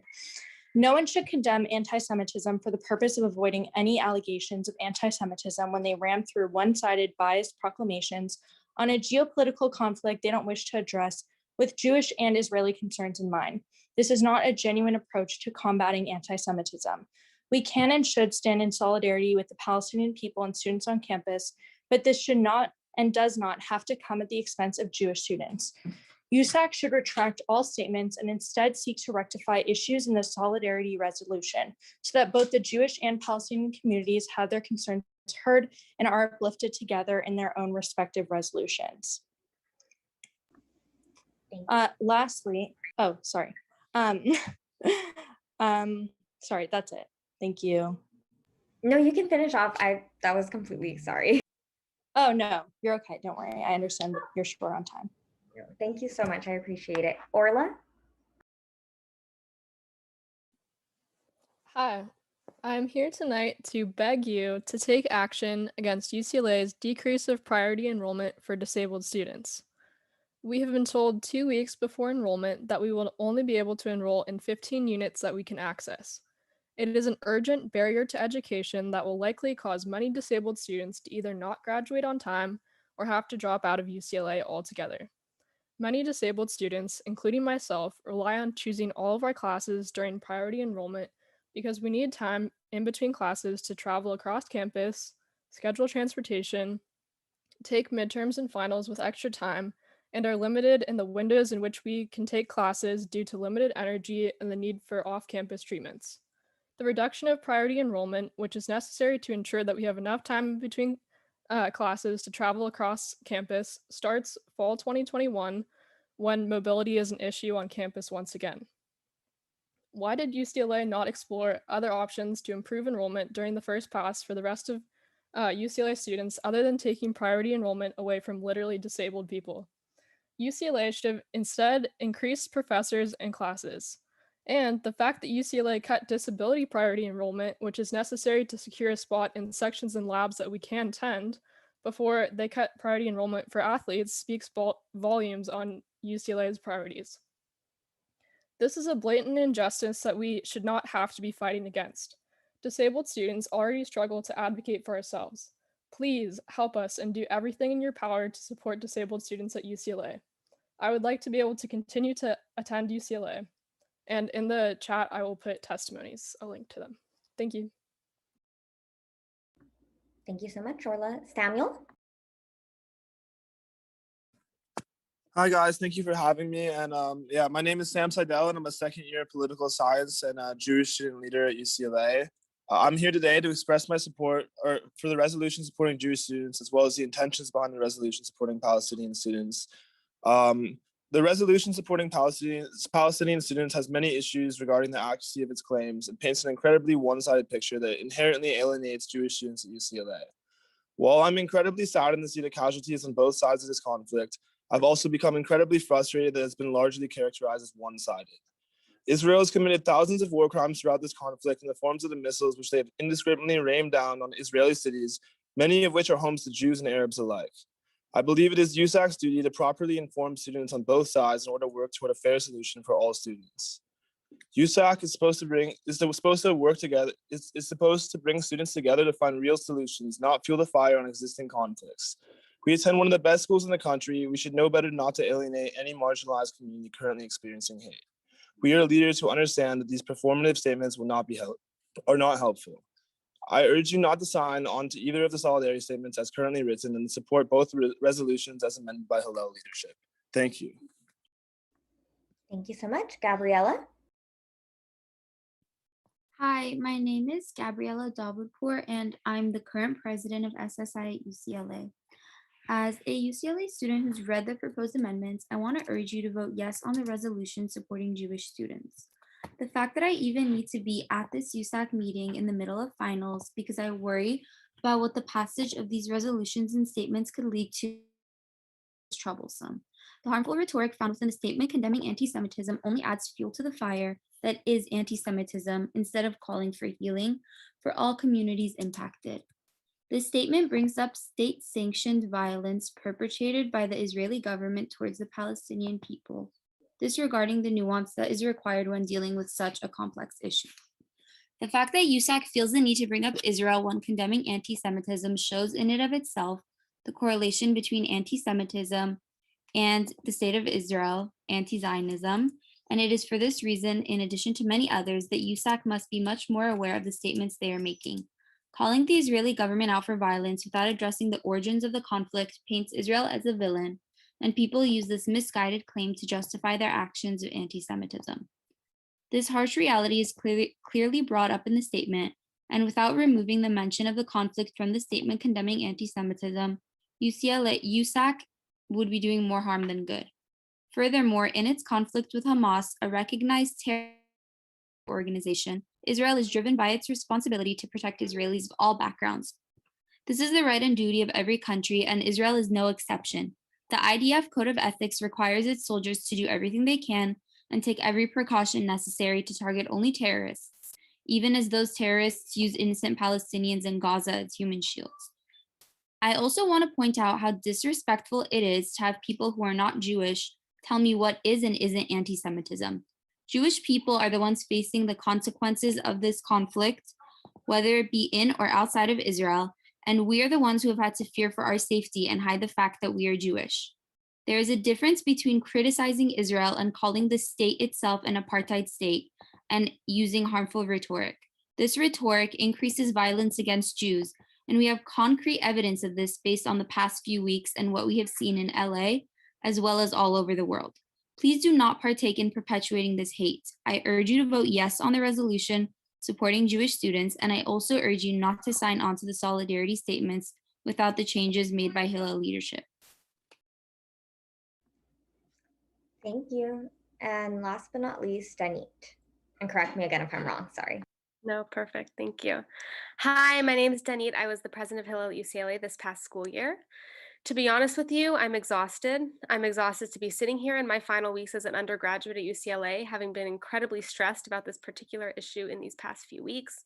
I'm someone who really tries to listen to others. I try my best to be empathetic, kind, and respectful towards everyone that I meet, no matter the circumstances. I like to hear different perspectives, and I enjoy learning about other people's experiences. In these past few weeks, these values of mine have been tested to the limit. I very much respect USAC as an organization, but I'm tired of explaining why this situation hurts me. I defended myself last Monday night. I defended myself again in writing, and now I'm back defending myself for hopefully one last time. I didn't realize how hard it would be to feel completely unheard by some of my own peers, and I'm hurting. It hurts me as a Jew, having my words invalidated many times over. It hurts me as a child of an Israeli immigrant because all my cousins and grandparents live in Israel, and I was scared for their lives as they ran to bomb shelters last week. I urge you not to sign on to either of the solidarity statements as currently written and to support both resolutions as amended by the Hillel leadership, and hope that you can hear me this time. Thank you. Thank you. Lara Lynn, I believe, and correct me again if I'm wrong. Yeah. My name is Larlyn Showit. I am a Jewish and Israeli student here at UCLA. These last few weeks, on top of feeling terrified for my family and friends in Israel, I've had to witness the silencing, demonizing, humiliating, and twisted narratives shared on social media throughout the world about my homeland. I've had to watch my security and identity become the object of political debate, while friends were debating whether it was politically correct to condemn anti-Semitic hate crimes all over the nation. And now I have to stand here today and take a stance once again, because the words you chose to condemn anti-Semitism and to promote Palestinian rights are the words which have put my family in danger in the first place. As you mentioned, it is no coincidence that anti-Semitism has risen at the time of the Israel-Hamas conflict. If it is not understood by now that the reason we have been experiencing these hate crimes is because of insensitive and false claims about a country whose history and law have been changed to suit narratives, then there is no better time to condemn anti-Semitism correctly. If you're incapable of criticizing the Israeli government while keeping your Jewish students safe, then I cannot trust you to represent me. It is your responsibility to rely on facts rather than infographics. It is your responsibility as a representative to be noble, just, and truthful.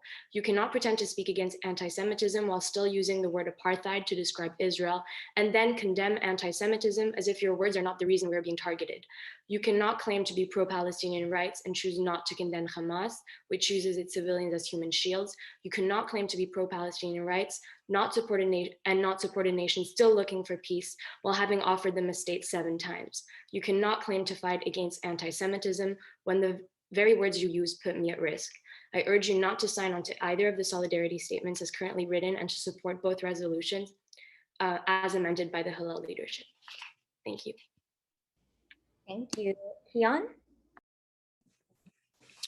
Hello, my name is Kian Faradell and I'm a business economics major. I'm here today to express my support for the resolution supporting Jewish students. I support the intention of the resolution in support of Palestinian students, but the language is harmful to another marginalized community on campus and needs to be amended. As a Jewish student who is heavily involved in the Jewish community at UCLA, I found the statement condemning anti-Semitism extremely problematic and hurtful to the Jewish community.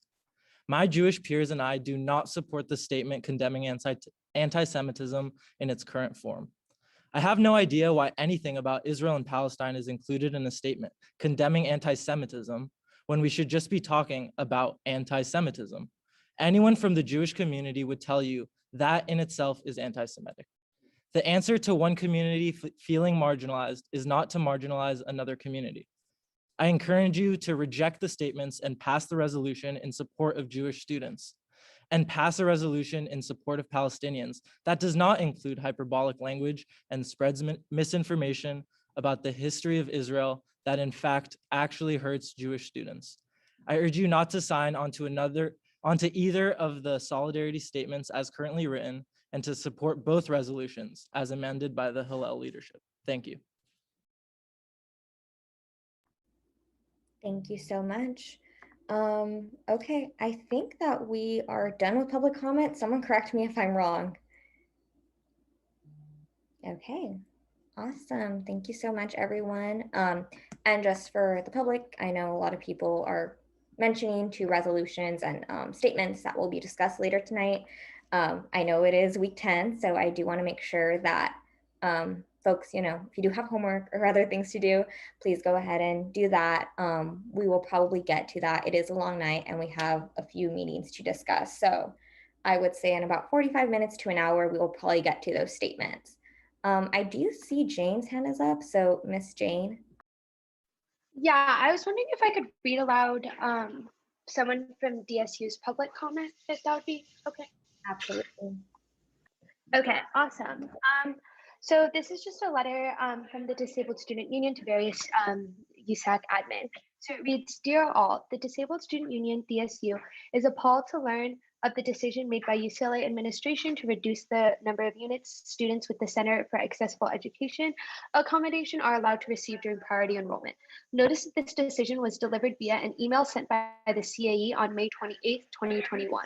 Not a single disabled student leader was consulted on this decision, and DSU strongly condemns this discriminatory action. Further, this email was sent at 4:21 p.m. on a Friday before a 3-day holiday weekend, only 2 weeks before priority enrollment begins. This is indicative of the constant refusal to be communicative, transparent, and honest with the UCLA disabled student community, despite consistent attempts from disabled student leaders to open communication lines. The email reads, Dear Bruin, we hope this email finds you well. The purpose of this communication is to notify you of upcoming changes to the priority enrollment accommodation you received through the Center for Accessible Education. Effective for fall of 2021 enrollment, which is scheduled to take place next month, there will be a 15-unit enrollment limit in place during your priority enrollment pass. You'll be able to enroll in additional units if necessary during your first and or second pass. And this decision was reached by the UCLA Academic Senate Undergraduate Council following recommendations by the UCLA Priority Enrollment Ad Hoc Committee and consultation with CAE leadership staff and ADA 504 compliance officer in an effort to standardize priority enrollment privileges among all eligible groups. This adjustment will also support the university's goal of preventing priority enrollment from having an impact on availability of courses for students not receiving priority enrollment. This decision arrives as students prepare to transition back to in-person learning when disabled students are already concerned for their health, safety, and access. Further, that a decrease of accommodations leads to lower retention rates for our population. To reiterate, effective fall quarter, students with disabilities will now only be able to enroll in 15 units during priority enrollment, where previously the cap was the standard 19 units. If the impulse is to think that 15 units is enough or that students don't need this accommodation, below are some reasons as to why this decision negatively affects our population, who are legally obligated to have access to an education. Due to the nature of UCLA class units, this means that disabled students will only be able to enroll in approximately 3 classes a quarter, thus making it more difficult to add a minor or graduate on time, leading to a potential loss in financial aid packages and awards. Disabled students need to organize transportation, caregiver support, periods of medication, education levels, etc. This means that many students have significantly restricted windows of time to take courses, requiring considerable transition time between courses, among other reasons. Many disabled students may only have 1 or 2 accessible class/discussion permutations, and thus there's a high probability that their class, including non-impacted courses, will be full by first class. Due to unaccommodating professors, medical emergencies, many disabled students are forced to drop courses at a greater frequency than the general student population. And while the university must address the barriers that lead to students dropping courses in the first place, these barriers still exist today. Priority enrollment allows disabled students to have a buffer when it comes to specific classes. Immunocompromised or otherwise at-risk students may not be able to safely attend in-person classes in the fall, given that the number of online course offerings will likely be limited. These students are even further restricted in the number of accessible courses. In addition to this, there's a document with testimony that I believe has been linked already. The Undergraduate Council and the UCLA Priority Enrollment Ad Hoc Committee mentioned in the email above made these recommendations regarding priority enrollment in June of 2020, yet did not notify students until May 28, 2021, when students are working on their final examinations and about 2 weeks before their enrollment. This blatant disregard for accommodations during a particularly challenging and uncertain time is a testament to the university's unwillingness to prioritize the need of disabled students and further perpetuates barriers to an equitable education. Actions such as this sharply constructs UCLA's expressed values and intentions. In a letter to the editor of the Daily Bruin on April 7th, 2021, the Center for Accessible Education's director expressed a commitment to increasing incorporation of student voices and experience in CAE's work. And as disabled students continue to be disregarded by the CAE, this is truly insulting. As DSU, we make it clear that we condemn these actions, and well as the blatant disregard for the free labor that we as disabled students are forced to exert as the university continues to disrespect our population. And our demands to remedy this barrier to education are as follows. The 19-unit cap on priority enrollment is restored for all affected students for the fall 21 quarter and beyond. An end to department restricted priority enrollment courses, an end to no priority enrollment for first quarter students, and all policy regarding disabled students to be clearly communicated to students and disabled leaders within a week of decisions and at least a month before the policy goes into effect, and transparency regarding this decision, including a timeline of all related decisions / meetings and a list of all participating parties. And then it just asked for a meeting with administration. And I believe the petition has been linked already, but I can link it again in the chat. Thank you. Thank you so much, Jane. Yes, and I believe someone else had their hand raised to the members and the public right now. I would like to remind everyone, please raise your hand within the next minute so that we can move on as well. I don't see any hands raised. Let me look through panelists. I believe Rafi, or I'm sorry, correct me if I'm wrong. Yeah. And yes, Rafi is correct. Okay. Hello. I'm Rafi. I'm a Palestinian student, and I just wanted to share some words from the bottom of my heart. For anybody who's trying to make this situation seem confusing or complicated to you, I want you to know it's incredibly simple. There was a land full of farmers and people who got along for many, many, many years, including my grandfather. And a lot of them woke up to destruction and to pain for years and years, for 70 years. And that's what their life still is now. The trauma that they endure every single day because one people wanted their land is immense. And I understand why people might want to conflate the ideas of anti-Semitism to Palestine, but I want you to know that whoever taught you that was very misunderstood, because Palestinians more than anybody can empathize with being discriminated and being hurt and being misunderstood. Our liberation is not tied to hating Jewish people at all. Our liberation is tied to the freedom of all people and to freedom of the people who are being oppressed. And I encourage you to see the simplicity in this situation. It's not unlike what America did to the Native Americans, is it? And if you want to know how you would act then, try to do it now. Try to act like that now. What would you do if you saw America doing that years ago? Doing it now still to Native Americans and to Indigenous people everywhere.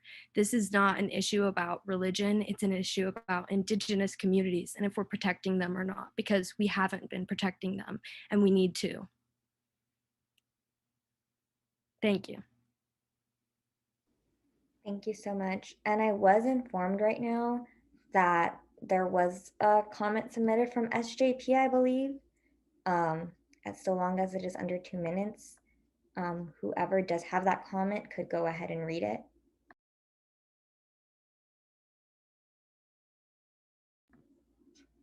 I believe Jane might have a Thank you.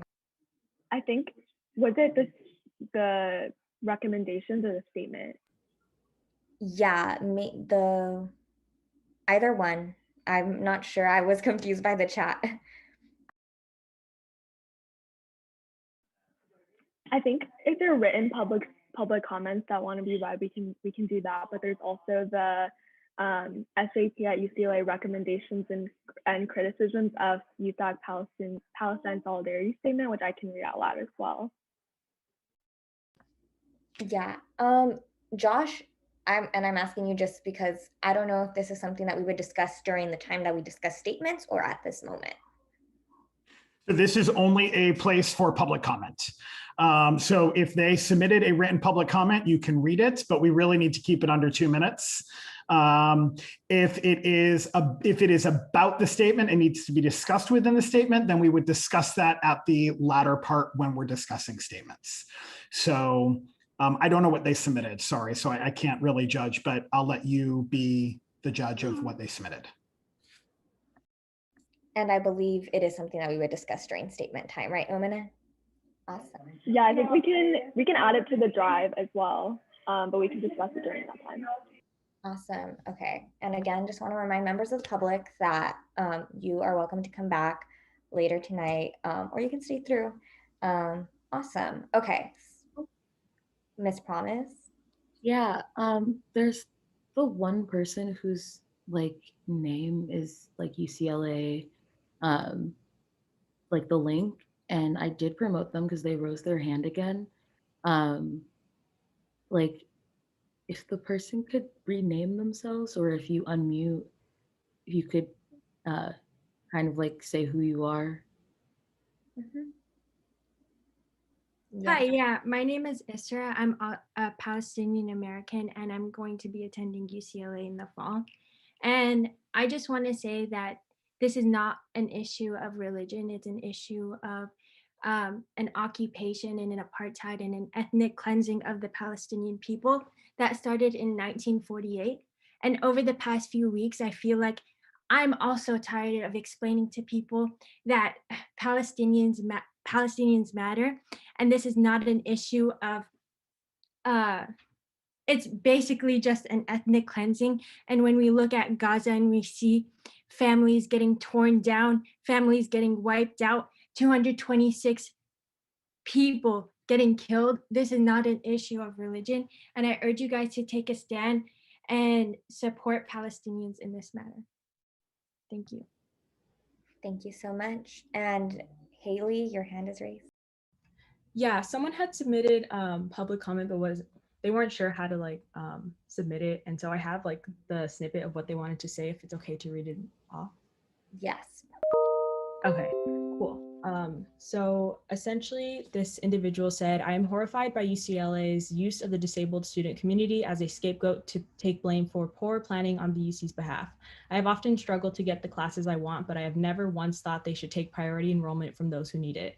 Frankly, I'm disgusted that the UC thought the best option would be to harm the prospects of CAE students rather than increase the number of classes and professors or athlete priority enrollment. Then again, this past year in a pandemic has shown me that we as students can absolutely not count on the UC to support students and make fair and helpful policies. I can't read the rest of the statement because it's cut off, but that's the part that is legible. Thank you, Haley. Okay. Going once for public comment, going twice.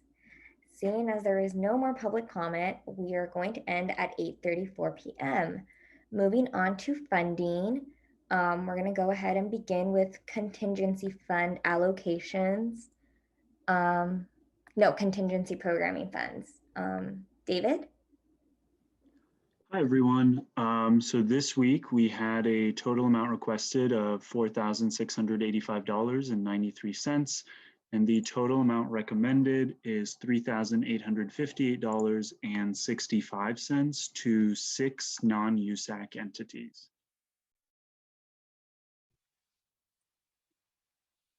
I motion to approve an allocation of $3,858.65 to 6 non-USAC entities. Can I get a Awesome. Maya, Promise motions, Maya seconds. All in favor, please raise your hand.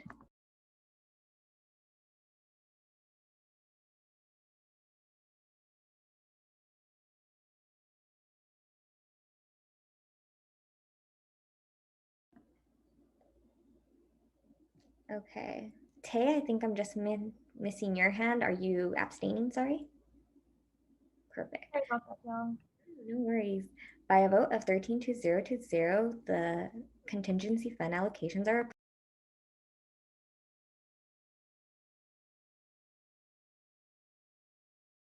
Moving on to SFS allocations. So this week, $3,850 were requested from SFS, and then the recommended allocation was $3,264.01 to 2 CSC organizations and 2 non-CSC organizations. And I will put that in the chat as well. And correct me if I'm wrong, these are action items, right? They're not. They're They're not. consent items. So we just ask if there's opposition. Okay, is there any opposition? And if not, SFS allocations are approved. Awesome. Moving on to ARCF allocations. It's art. I'm like art. Yeah, I was like art. 1 second. Yeah, so ARC we had.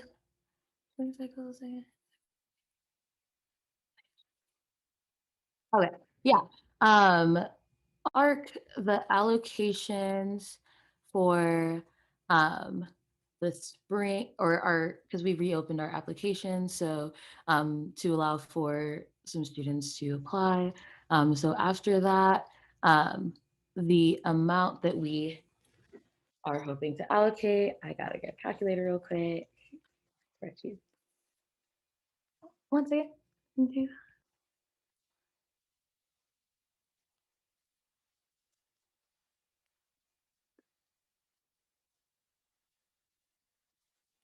$4,652.08 to 3 non-USAC entities. And it's a consent item. Okay, awesome. So anyone have any questions? Anyone against? If not, the ARC allocation funds are approved. Okay, we are done with funding. Moving on to special presentations. We have someone from CalPERG, I believe. If that person is in the attendees, if you can please raise your hand and you will be promoted. I will be promoting them because I do have a list. But thank you for raising your hand. Thank you, Cass.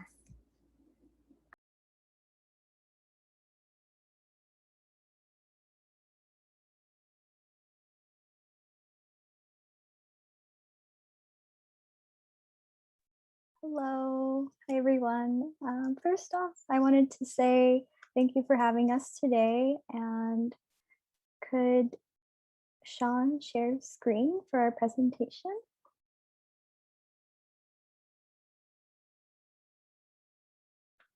I will do that right now.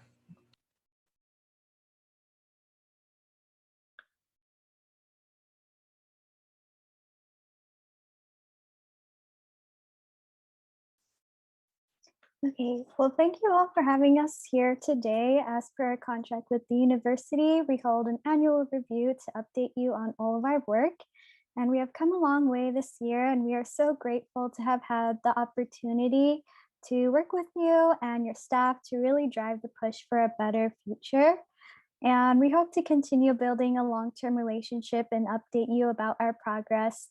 I also wanted to congratulate you all again on your victories in the USAC elections. I know you also have some really important items on the agenda today, so we will be mindful of sticking to our allotted time so you are able to discuss those items and your attention. But before we begin, I wanted to introduce ourselves as we've elected a new board for the upcoming year. First off, my name is Radha. I go by she, her pronouns. I'm a third-year sociology major, and I am the CalPERG chapter chair. Hi, my name is Nick. I use he, him, his pronouns. I'm a fourth-year public affairs major. I was a member at large for our chapter and the state board chair, and I'll be the campus organizer at UC Davis next year.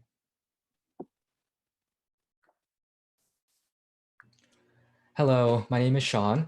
I'm a second-year poli-sci major. My pronouns are he, him, his.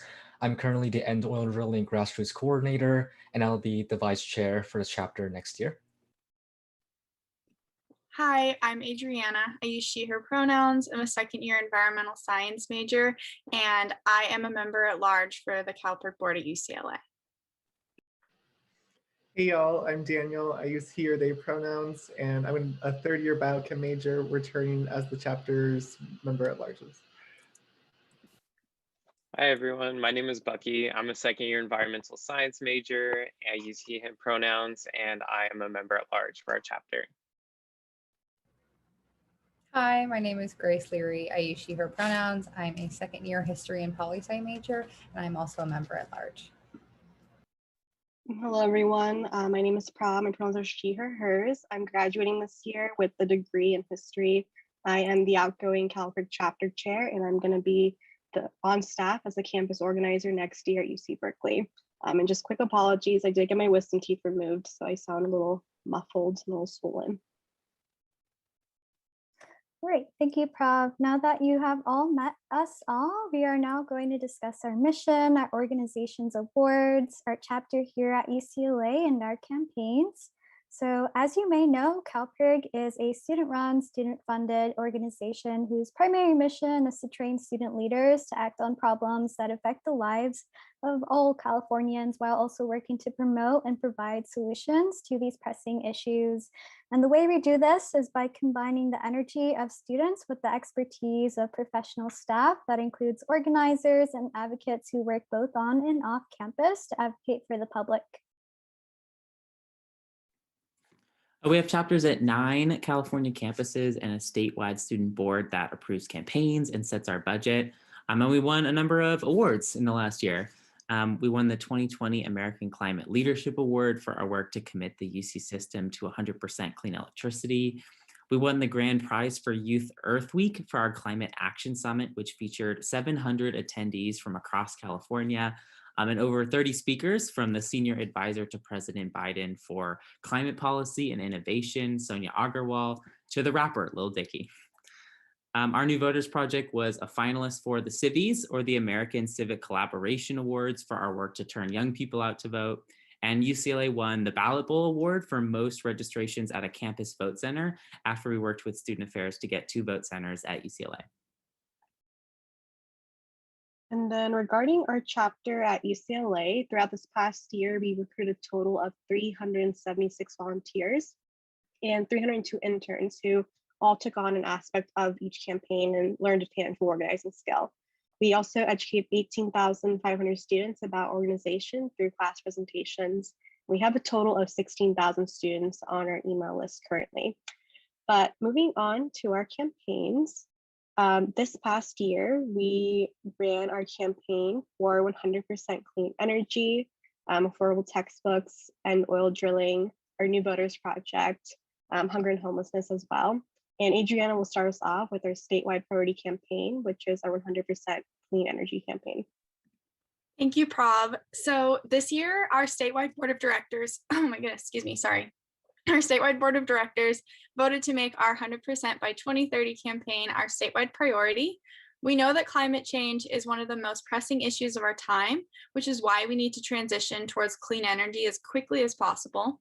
So we're working to convince Governor Newsom to speed up California's transition to 100% clean energy from 2045 to 2030 by making him feel like a champion for the environment and gathering grassroots support. 2 years ago, we organized more than 20,000 students on this campaign to commit California to 100% by 2045, and we actually won and we passed Senate Bill 100. This year, we have already collected 25,000 petitions statewide, and our chapter helped collect 4,796 of them. We also got to meet with Governor Newsom's office last quarter to deliver those 25,000 petitions. We worked with USAC to pass a resolution in support of 100% by 2030, and we were able to pass it unanimously with the old council. And we also hosted a statewide Earth Day Climate Summit with our other chapters with more than 730 attendees throughout the day.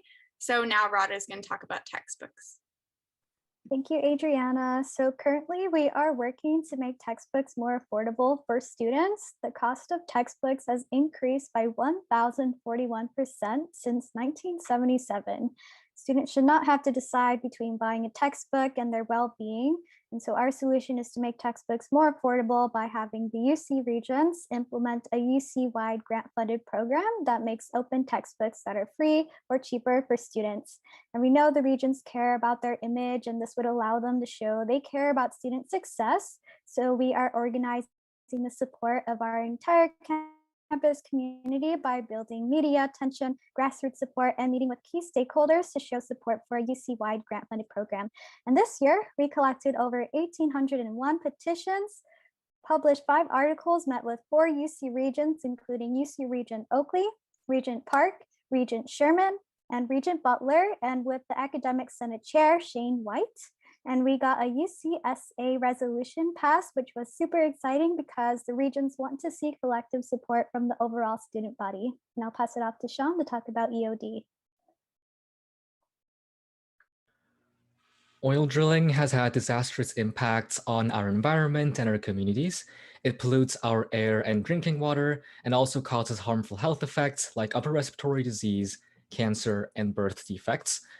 LA County is the largest urban oil drilling site in the country with over 5,000 active wells. This is why we're trying to end oil drilling in LA by targeting our county supervisors. So this year, we've collected 759 petition signatures and 29 student leader sign-ons from UCLA, and we've also gotten 4 media hits for our work. We've met with Senator Ben Allen's office to get him to garner support for SB 467, the bill that would have ended oil drilling in California by 2027. And we've also planned meetings with oil workers to discuss the transition. We also got Governor Newsom to issue a plan to ban fracking in California by 2024. Some of our best events include 3 successful educational events that we held throughout the year. Now I'll pass it off to Nick to talk about our New Voters Project. Yeah, we worked this year to turn students out to vote. Young people are the largest block of potential voters in the country. So we can either let other people make decisions that impact our future, or we can vote and get a future that works for us. Young people care a lot about our futures, but as new voters, we need some help navigating the process. So CalPERG's New Voters Project works to register, educate, and turn young people out to vote. At UCLA, we worked with the EVP's office to run the Bruins Vote Coalition, a collection of over 70 student groups that helped 1,000 students register to vote and made 2,800 get out the vote contacts for the fall election. And nationally, 82% of the students who we helped register voted. We also worked with Bruins Vote to help 100 students register to vote for the state assembly election and made 500 get out the vote contacts for that election and the North Westwood Neighborhood Council election this spring. We also ran a hunger and homelessness campaign to address the issue of food and housing insecurity among students. With the tuition and rent costs in our college communities increasing and a pandemic affecting job and resource security for over a year, hunger and homelessness among college students is becoming an increasing problem. One study shows that nearly 3 out of 5 students experience food and or housing insecurity. So that means that students are forced to choose between buying basic essentials and the required cost of college, and many don't know about the resources available to them. So in the fall, we raised $2,153 for the LA Food Bank, reached 43,000 people, and hosted a panel with 60 attendees to spread awareness about resources on campus, and reached out to our elected officials to build support for a COVID relief bill and generate 138 calls into Senator Feinstein's office. So we had a hunger and homelessness lobby day where we met with 10 representatives to ask for a COVID relief bill with at least $14 billion for universities. And actually in late December, Congress did pass the CARES Act Coronavirus Relief Fund with $22.7 billion for higher education. And we had our goals and had some really successful events throughout. Thank you, Grace. Now we are going to tell you our highlights from the year, starting with our quarterly kickoff, our pledge drives, special meetings, and what our goals are for next year. I'll pass it off to Daniel to talk about kickoff. Awesome. Thanks, Rada.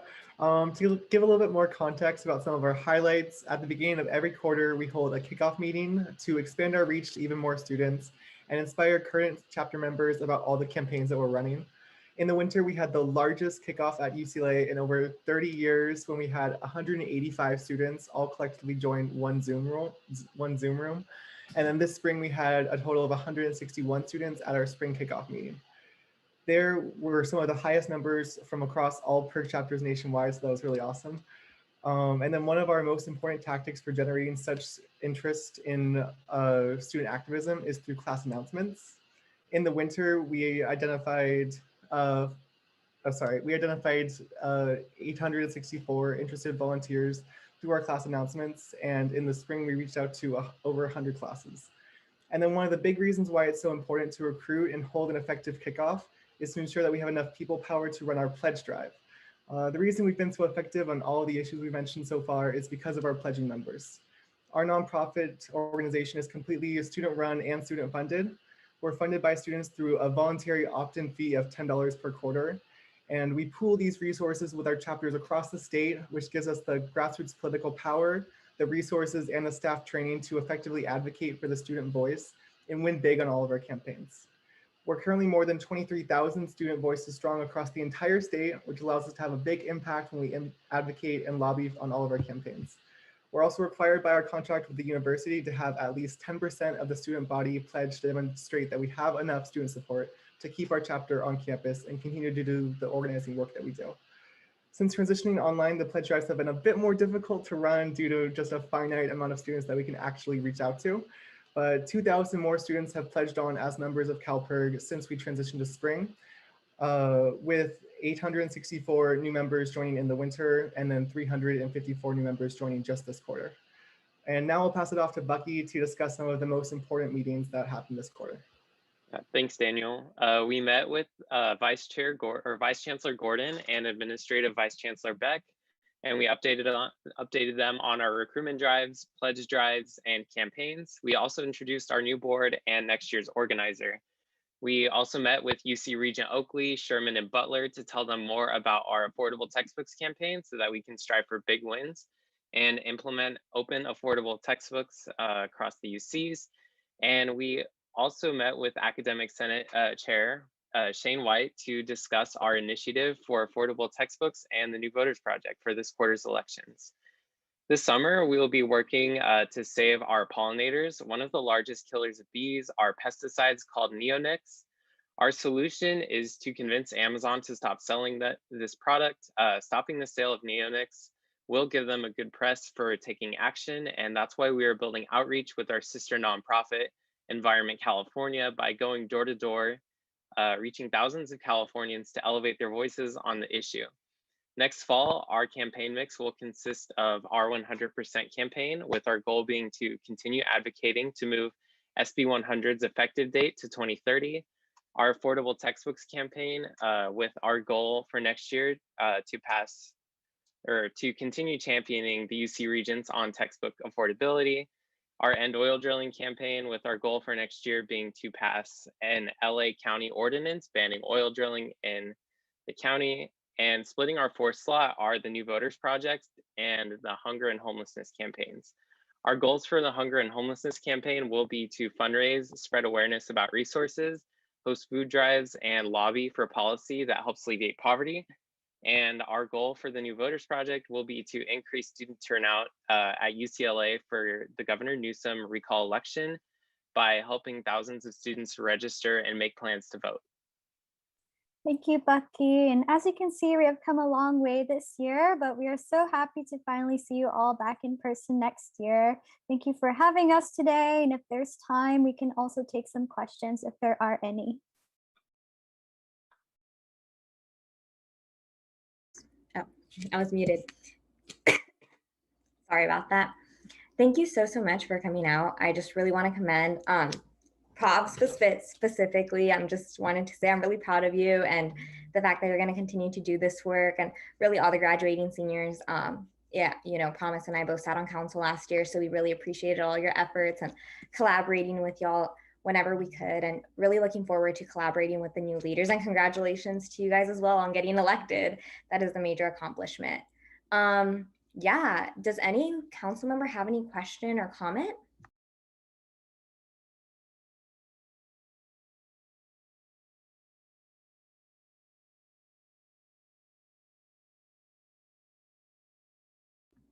Going once, going twice. I think that, you know, it is week 9, so council, we do have an agenda to get through, but we really do want to appreciate all the work that you guys are doing and really looking forward to continuously working with you guys this upcoming year and, like you said, meeting in person. So thank you.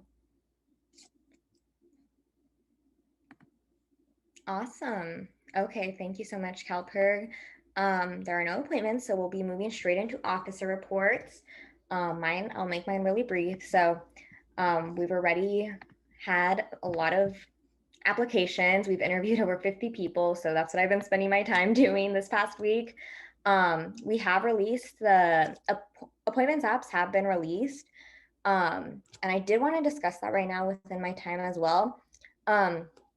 So I did receive notice that obviously we have to make like the BOD appointments, right? The BOD appointments have to be made by June 14th is when they're having their retreat.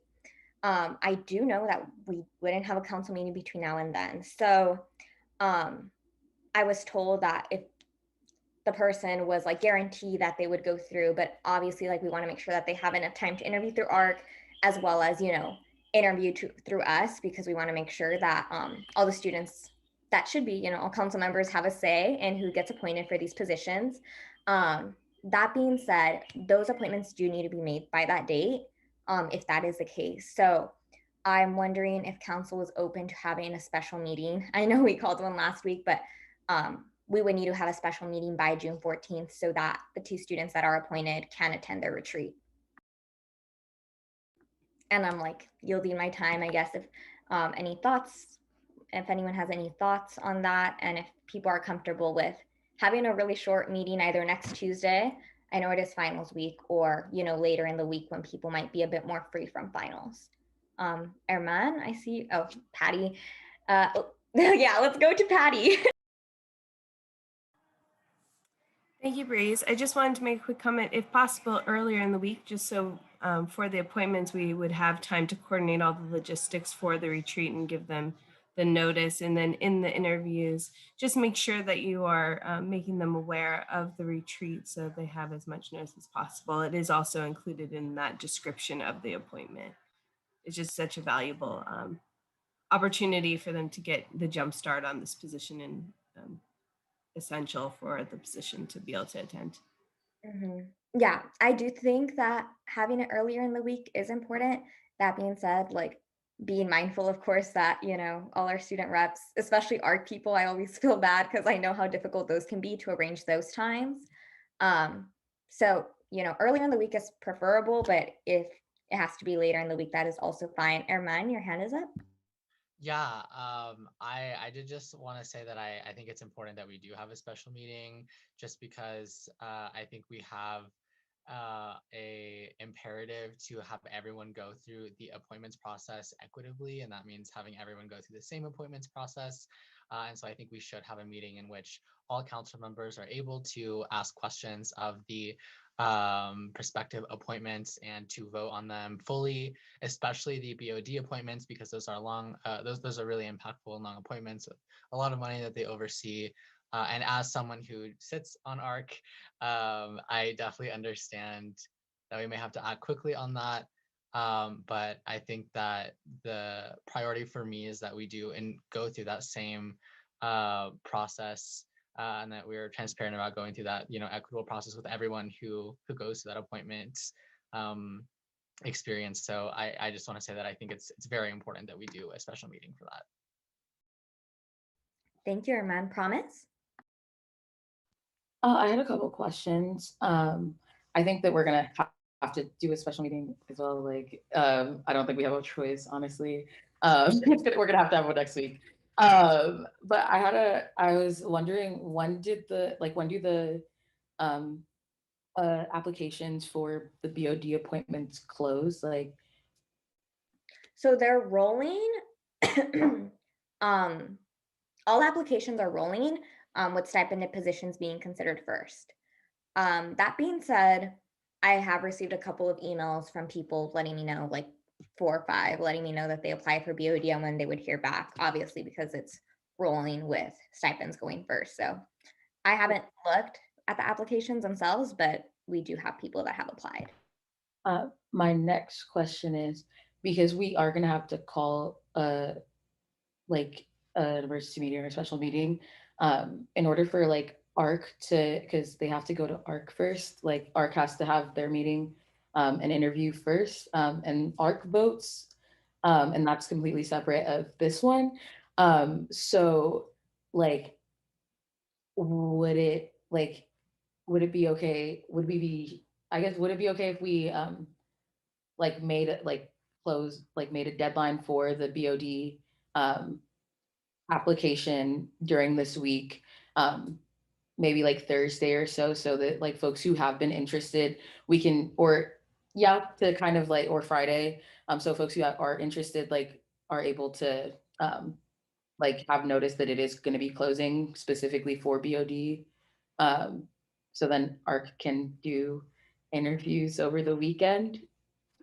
Yeah, I absolutely love that promise. And I think my team can facilitate in that. Sorry. I'm choking.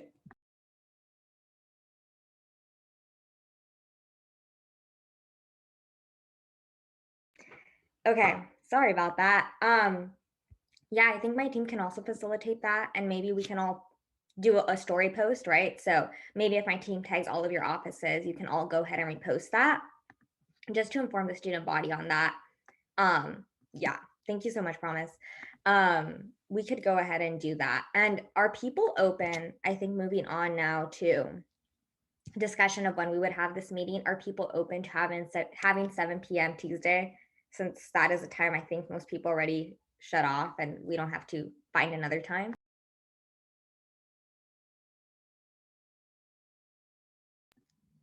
Is everyone comfortable with 7 p.m. Tuesday? Okay. Josh, I am going to go over to you. I would have to call a special meeting at this time, right? You would. Yep. You have to call a special meeting, vote, and then vote it in. And then obviously we have to post the agenda by Friday at 7. Okay, awesome. So I motion to have a special meeting next Tuesday, June 8th, I want to say. I second. All in favor, please raise your hand.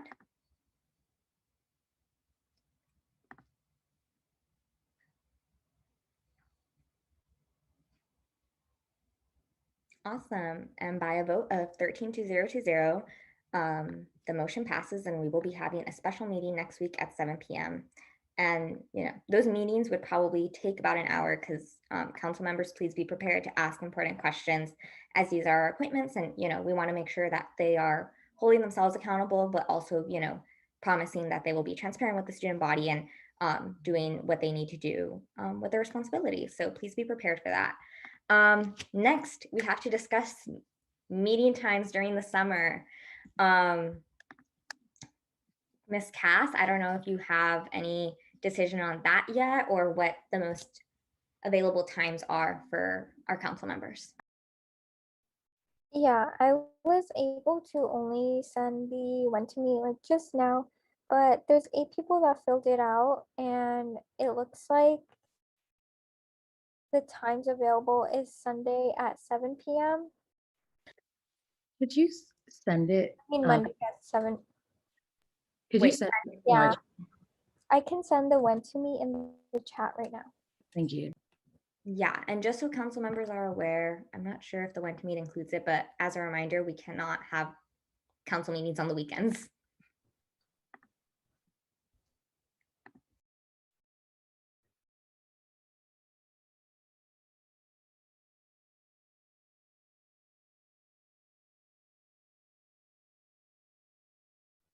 I guess we can have folks fill it out really quick and then we can vote on a time.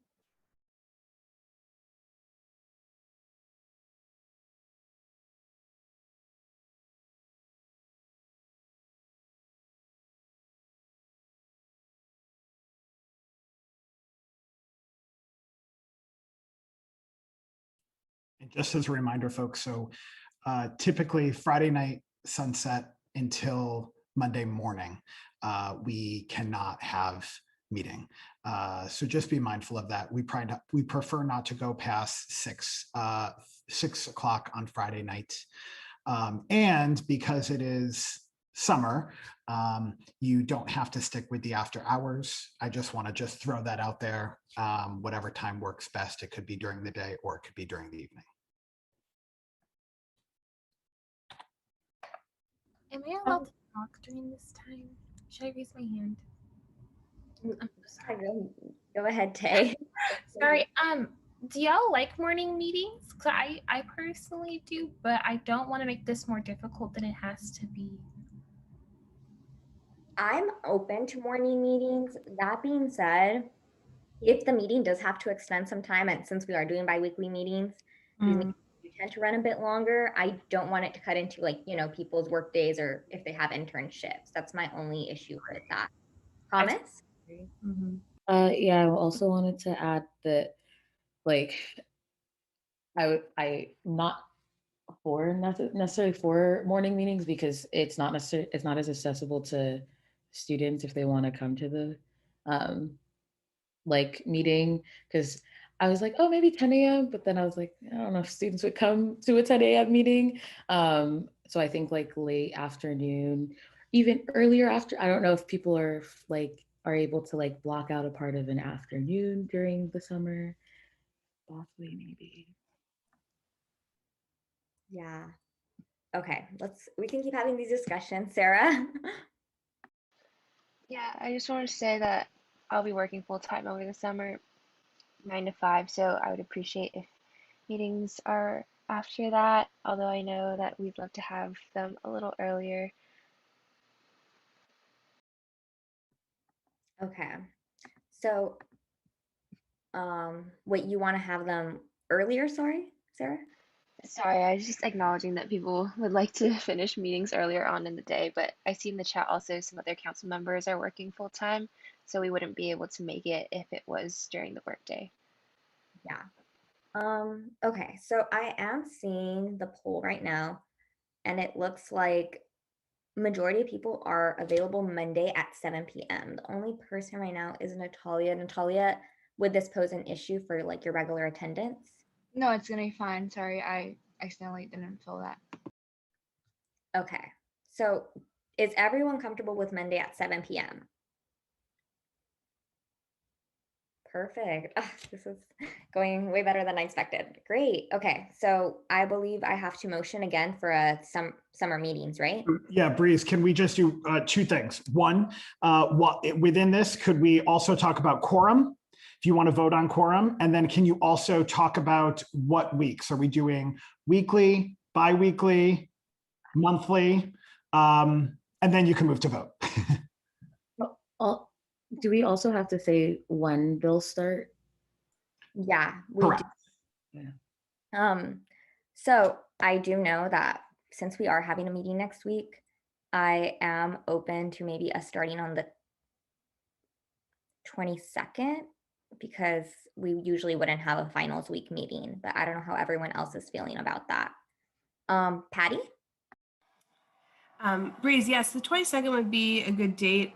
The one thing I just wanted to mention, and again, it could be the week after, whatever you choose. We will need to vote on the budget most likely by the first week of July, because we have to give time to send that over to the ACCLA board of directors just for the final vote for fiscal soundness. So just to keep that in mind when we are booking meetings, that we will want to make sure that we can have a meeting prior to that date, or on that week as well. Wait, so we can't just have the Monday 21st meeting and vote that date? Yes, that would work. So let's say you want to do them every 2 weeks, beginning on the 21st. So then that would also work that first week of July, you would have a meeting as well. So we could do the budget that week and still have plenty of time to get that over to finance for approval and then the BOD. Awesome. Promise, I see your hand is up. Yeah, I guess whoever can answer this question. So if we had our first summer meeting on the 21st, we would be presented the budget on that day and we would also vote on it that day. Is that what's being said? I'm gonna be. Yeah. Or the other option too is we can begin conversations that day, and then we can have the conversation, go over the logistics of that on the 6th of July. Well, the challenge is if we're doing Mondays at 7, I just want to. Oh, Mondays. Oh, I see. February. July 5th is a university holiday. The university is closed for 4th of July. So that either means, I mean, you can still choose to meet, but it is a university closure date. Is it possible for us to vote for biweekly starting after the 28th? So then if we would have like the 21st and then the 28th, and then after that it's biweekly, so then we would be able to vote on the budget and get like a week to process. Because I know the budget's confusing, so people can, like, we can get the presentation and everyone can ask all of their questions, because that usually takes long, and then the next week. You may, as long as we just make it very clear to the public of what we're going to do. Okay, I think Promise has a good grasp. I am kind of understanding, but can Promise motion this? Or would I have to make the motion? You don't have to make a motion. Anyone can make a motion. The only other thing that I would just say is can we make a decision about quorum as well? Okay, quorum. Last year, the lowest we can go is 8, right? 8 is as low as you can go. Currently, it's 10. Okay, so I do want to be mindful. Obviously, you know, people have like plans, you know, and as much as I want to make sure that everyone is coming to meetings, stuff comes up, especially, you know, during the summer. So how comfortable are people with making the new quorum number 8? You can also do a higher number. I just definitely want to be mindful that it is the summer. People might be moving across this, you know, to another place, and like time zone difference, all of that should be accounted for. I also wanted to chime in, like along with Breeze, last summer we did 8, and I do want to say that even with 8, there were some times where it was like there was moments where we were like, are we going to be able to have our meeting? And then we were able to get 8, but it can be hard, and because we are all doing things, and like y'all are working full-time jobs and like doing things, and like you might be tired, sometimes you might not be able to make it, things come up. So yeah, just want to say that like that's important so that we can like give ourselves a bit leeway, but that's just a little insight.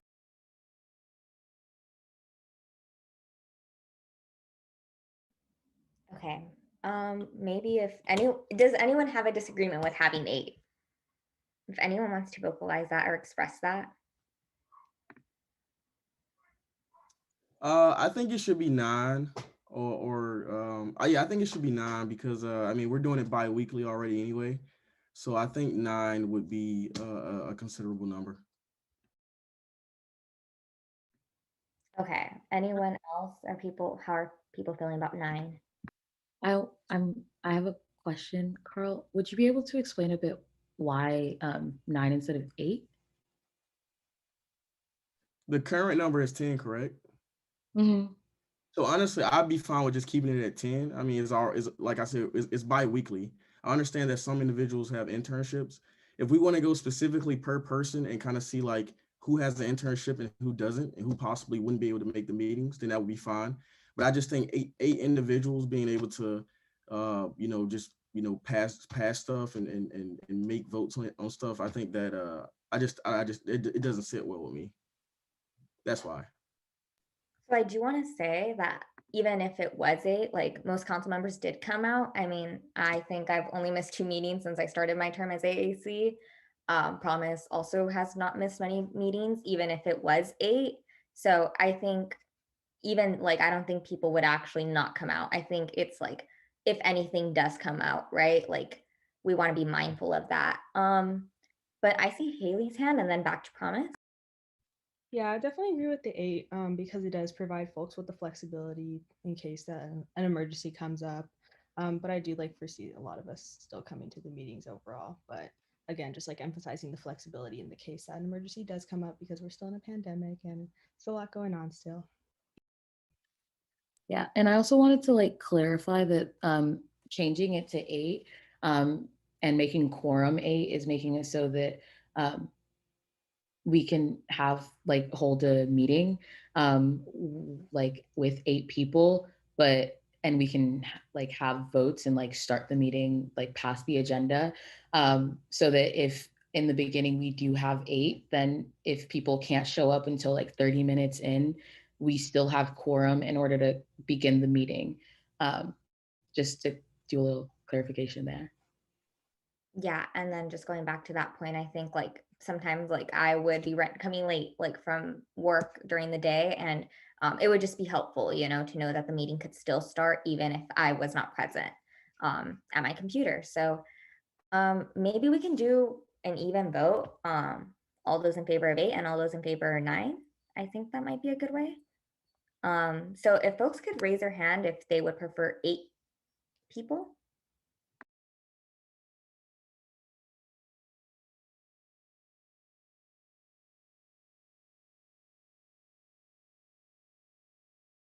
Okay, so that is 11 people. So I think that 8 is the majority, if I am correct. Yeah, so I think we will go with 8, but again, want to remind folks that like that by no means that, you know, only 8 people show up and no one else does, right? Like we obviously do owe the student body the responsibility to show up to meetings, and this is only in the case that you cannot come to meetings. Awesome. So now I think we've talked about everything. Am I correct, Josh? Yeah, I think I dropped a summary in the chat. So Monday night meetings at 7 p.m. on June 21st and June 28th, then bi-weekly after the 28th with a summer quorum of 8. Okay, can we pass that all in one, or do we have to do one at a time? As long as everyone agrees with it, you could pass it in one. Awesome. Okay, so I motion to have Monday meetings at 7 p.m. We will be having a June 21st, and thank you, George. I move to have Monday meetings at 7 p.m. June 20, we will have meetings June 21st and June 28th. And then after that, there will be bi-weekly meetings. Quorum for summer meetings will be 8 p.m. Can I get a second, please? I second. Thank you so much, Promise. All in favor, please raise your hands.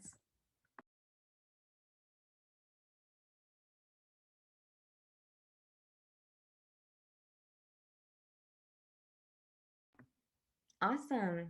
By a vote of 13 to 0 to 0, the motion passes, and we will be having summer meetings starting the 21st. Great, guys. Thank you so much. And yeah, I think we also talked about BOD. We did a special meeting. Awesome. Okay, I yield my time to Cass.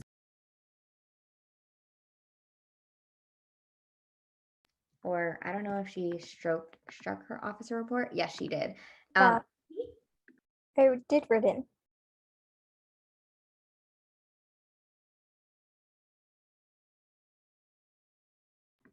Oh, Sarah, I'm not sure if you heard me, but Sorry, can you repeat that? No, it's your turn. I don't know if you had Okay. Yeah. Cool. So our office is done hiring. We ultimately hired 45 students, 8 of whom are transfers. We had a great application pool this year, super excited. And we also added a new civic engagement team that will be focusing on voter literacy and community engagement. Met with the policy director from UCSA to start planning some events over the summer. And I also want to make you all aware of a variety of appointments that the EVP office gets to make to UCSA spaces. So there will be 4 positions for campus coordinators for the 4 different UCSA campaigns. Those are Racial Justice Now, Fund the UC, Acquire, and UC We Vote. I'll be outreaching to various student groups this week to look for some nominations.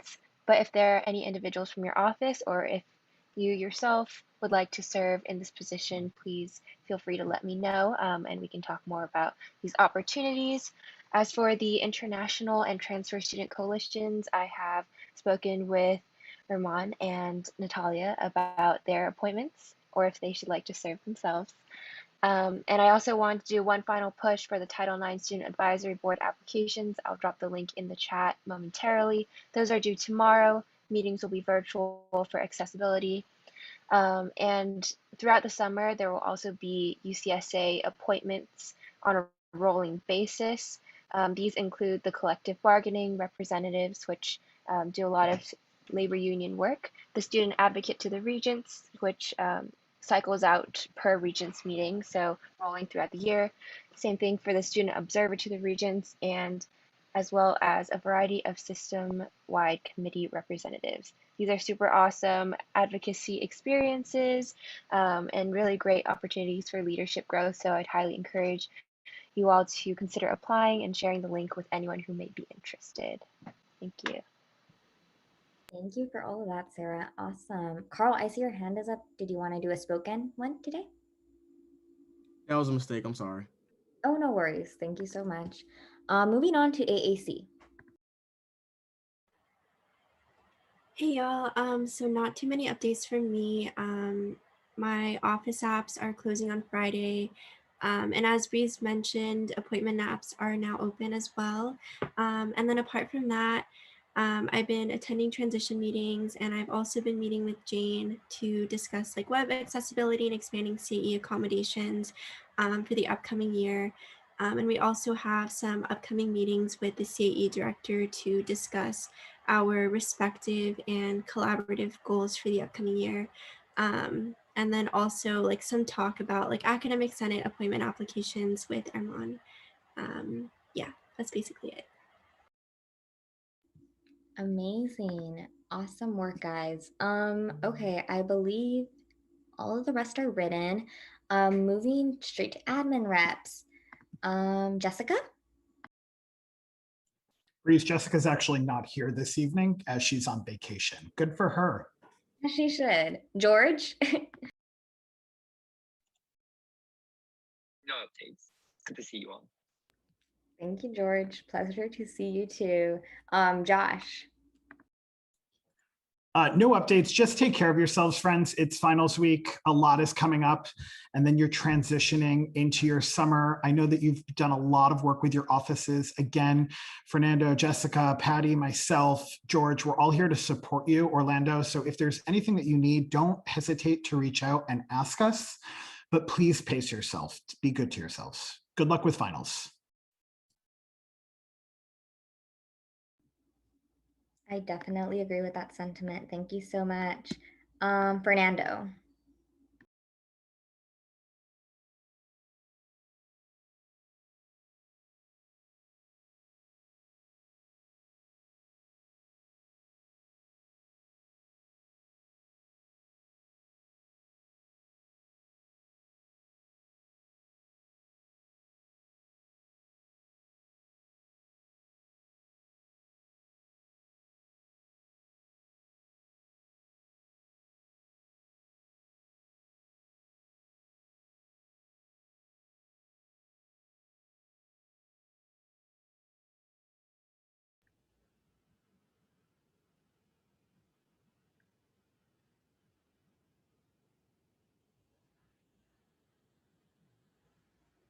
Yeah.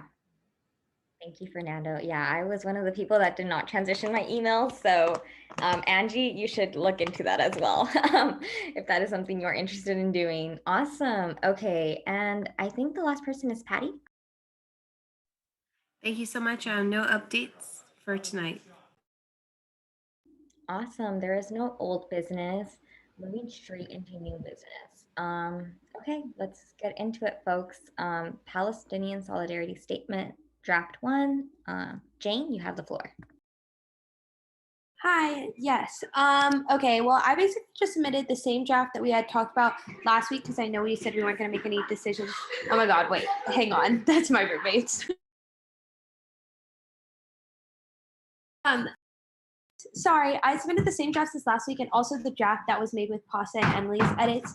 I also know that Cass had sent edits from people within the general Slack. I don't want to read those out loud in case people didn't want those read out loud. So I guess we can kind of just talk about those and edits we might want to make to the statements, and whether we want to sign on or not. And then I believe Momina also has SJP's comments on the statement that she can read out loud. And wait, sorry. Just before we begin, Momina, can you let us know what statement this is on, or is it for all of them? Yes. So I'm going to forward y'all the email that they just sent me. It's on, I think, one of the older drafts of the solidarity statement, but I'm going to forward it to y'all right now. Actually, I can just put the link in the chat too, but this is the link that they sent. They like said the version of the statement we're responding to is attached here, so I'll copy and paste that right now. And then I can add the PDF of their response to the agenda drive as well.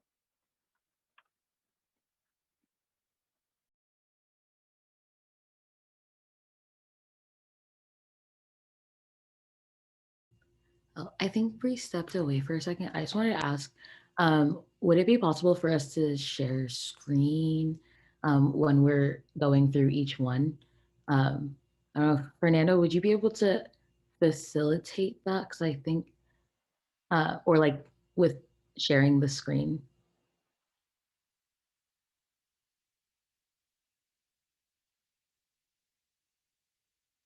Yeah, would you be able to do that?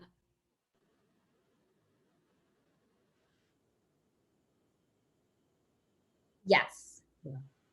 Thank you so much, Fernando. That way we can all be on the same page. That's a major help.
I'm not sure if at this point in time the council wants to have a discussion. Are people just reading through it?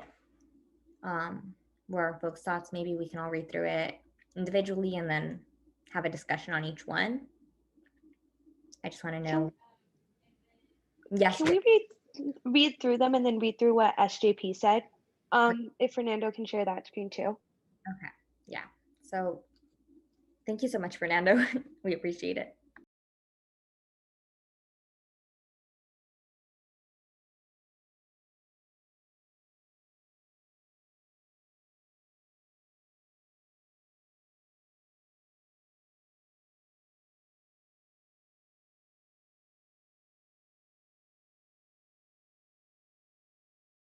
I think we would be reading the SJP statement after this one, right? Since this is the draft that they're referring to.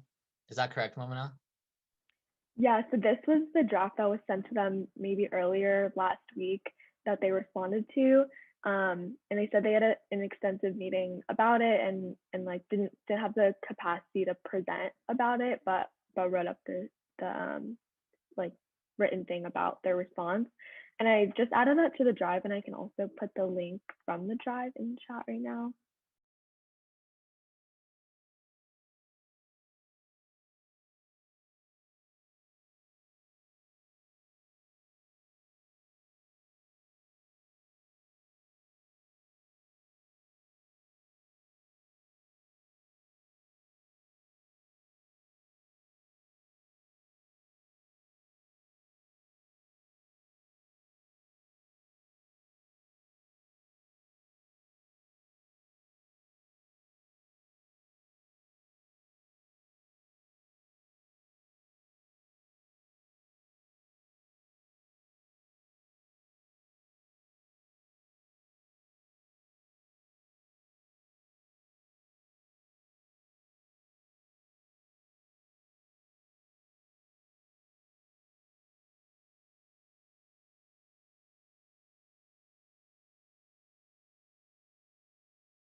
Okay, I think everyone's, is everyone done with this statement? Okay. You're fine for now. Okay, can we move on to sharing the statement from SJP? Is that what we're doing next, folks? Yeah, I think we can share a screen with that one. Okay, perfect. And everyone can read it.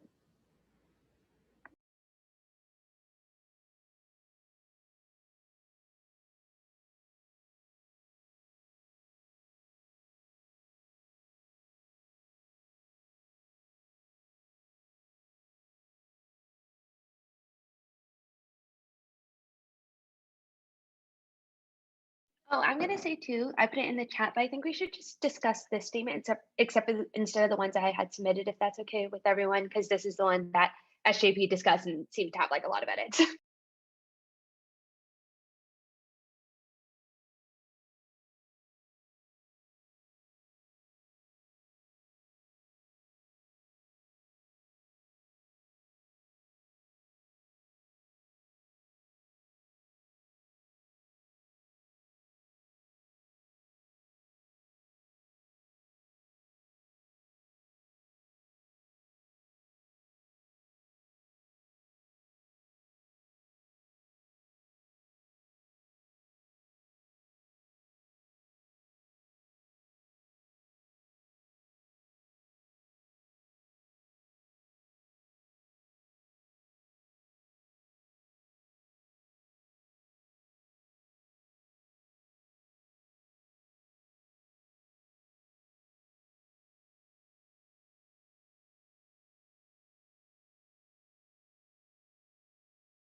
Thomas? Yeah, I was gonna ask, would anyone be willing to read this out, like the um, critiques and recommendations from like SJP out loud so that folks who aren't able to necessarily like read it will have access to what is going on? Yeah, I was thinking the exact same thing. Is anyone comfortable with doing that? Yeah, I can read it. Thank you, Momina. Okay, I can start now. Hopefully everyone has had a chance to skim and can get a refresher when I read it. So I'll start with the title. SJP at UCLA Recommendations and Criticisms of USAC Palestine Solidarity Statement.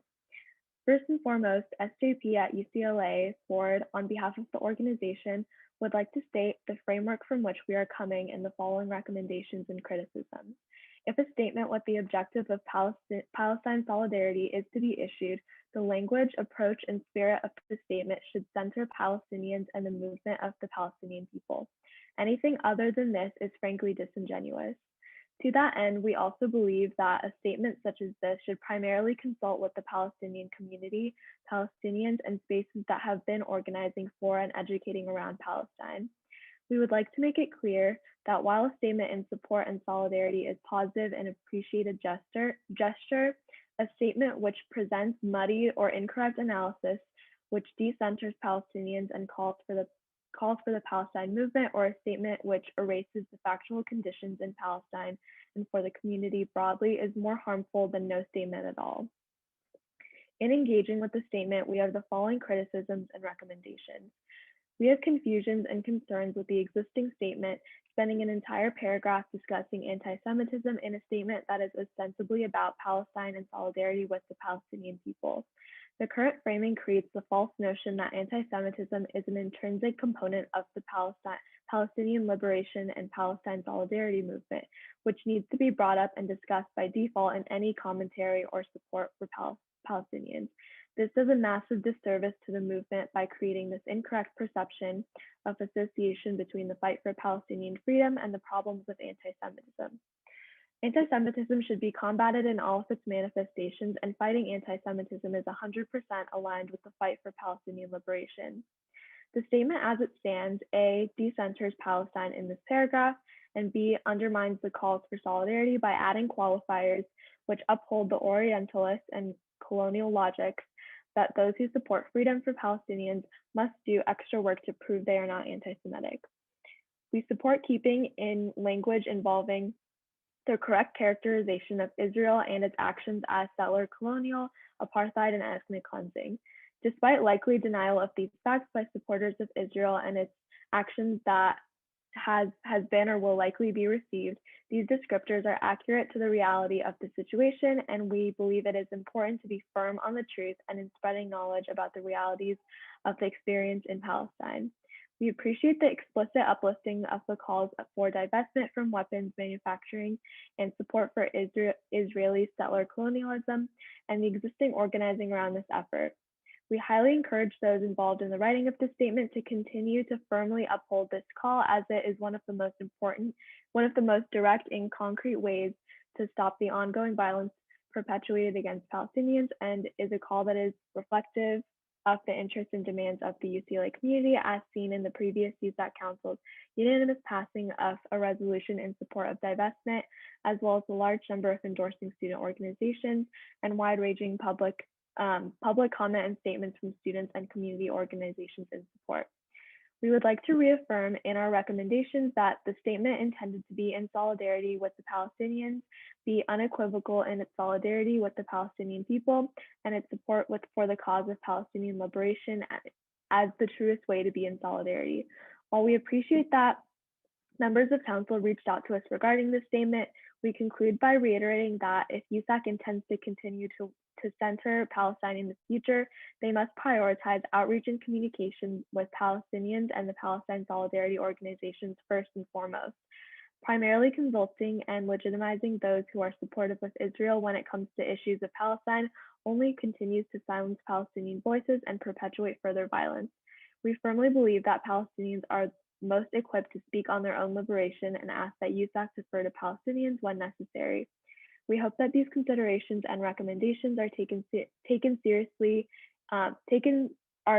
taken into consideration in good faith as council members proceed with the writing of this statement, and we hope that the final product is one which genuinely supports and uplifts Palestinians in our community. Thank you, Momina. And yeah, okay, so I think, do we want to have a discussion on Jane's first two? I see that also Miss Natalia had a statement as well. Maybe we can present that one and then have a discussion. For sure. Can you share the screen, please? Oh, so you had your hand up. Yeah, go ahead. Yeah, you had your hand up, right? I can't hear. Yeah. So since we read the SJP recommendations and critiques into record, some of the folks at Hillel have also asked that their critiques be read into public record. The ones that they sent us most recently from Binet's email. Yeah, absolutely. Can you do that, Pasa? Or anyone really? Thank you. Yeah, okay. I can read it into record really quickly. Perfect. You want to share, I don't know if we want to share screen for accessibility purposes. Is that? Yes, yeah. Let me do that.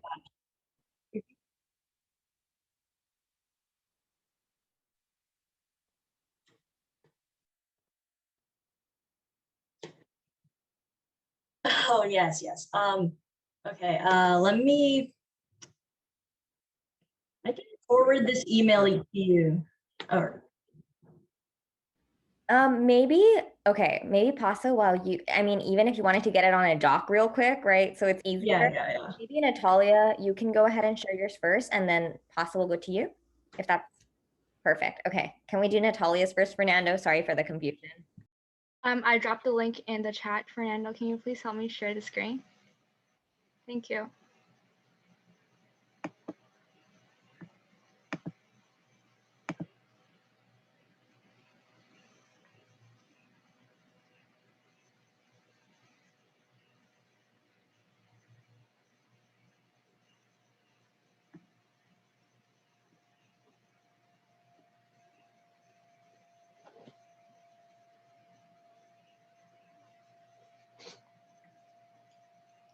Okay, so I'm just gonna read this out loud and read it into record.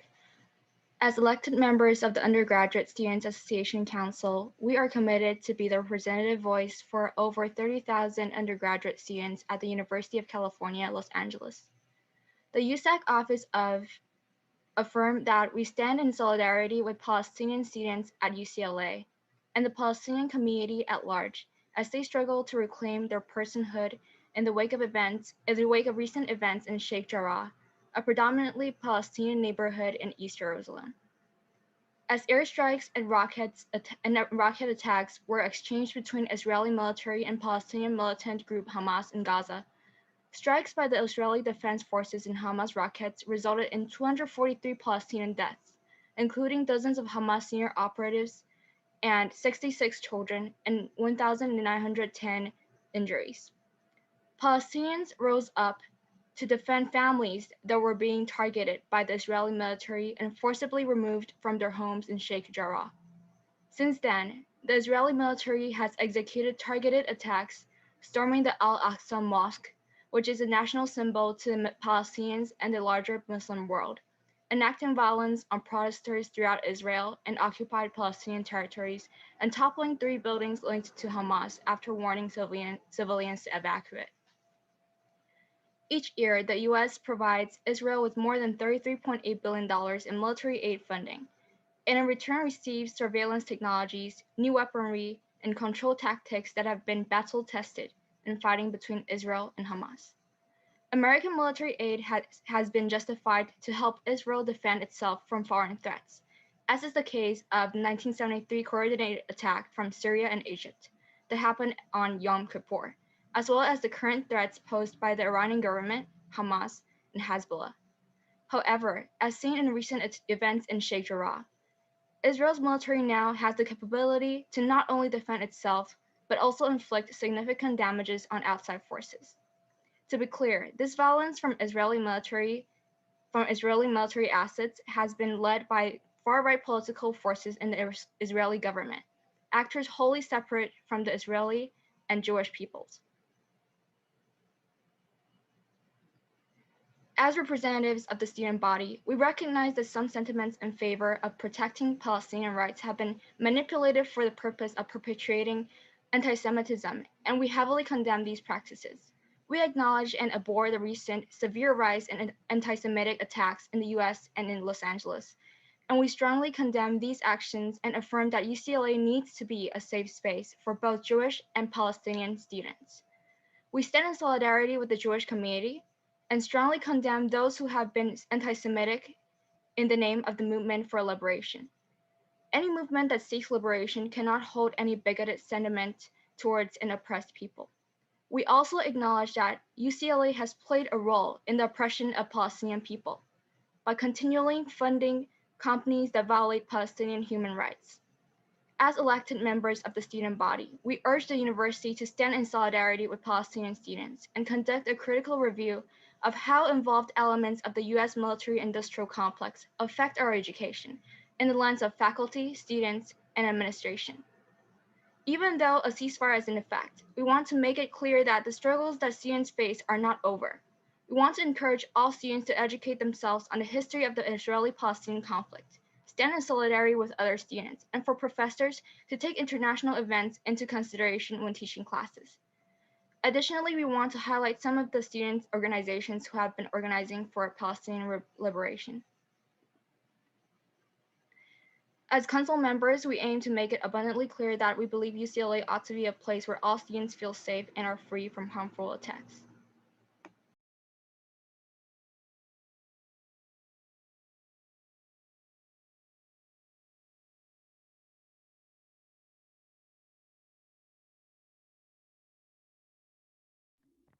Thank you so much for reading that, Natalia. Greatly appreciate it. Awesome. Okay, Fernando, thank you, Pasa, for being quick on that as well. If you could go ahead and share that statement that Pasta had, sorry. Yeah, so it's in the chat, Fernando. Thank you.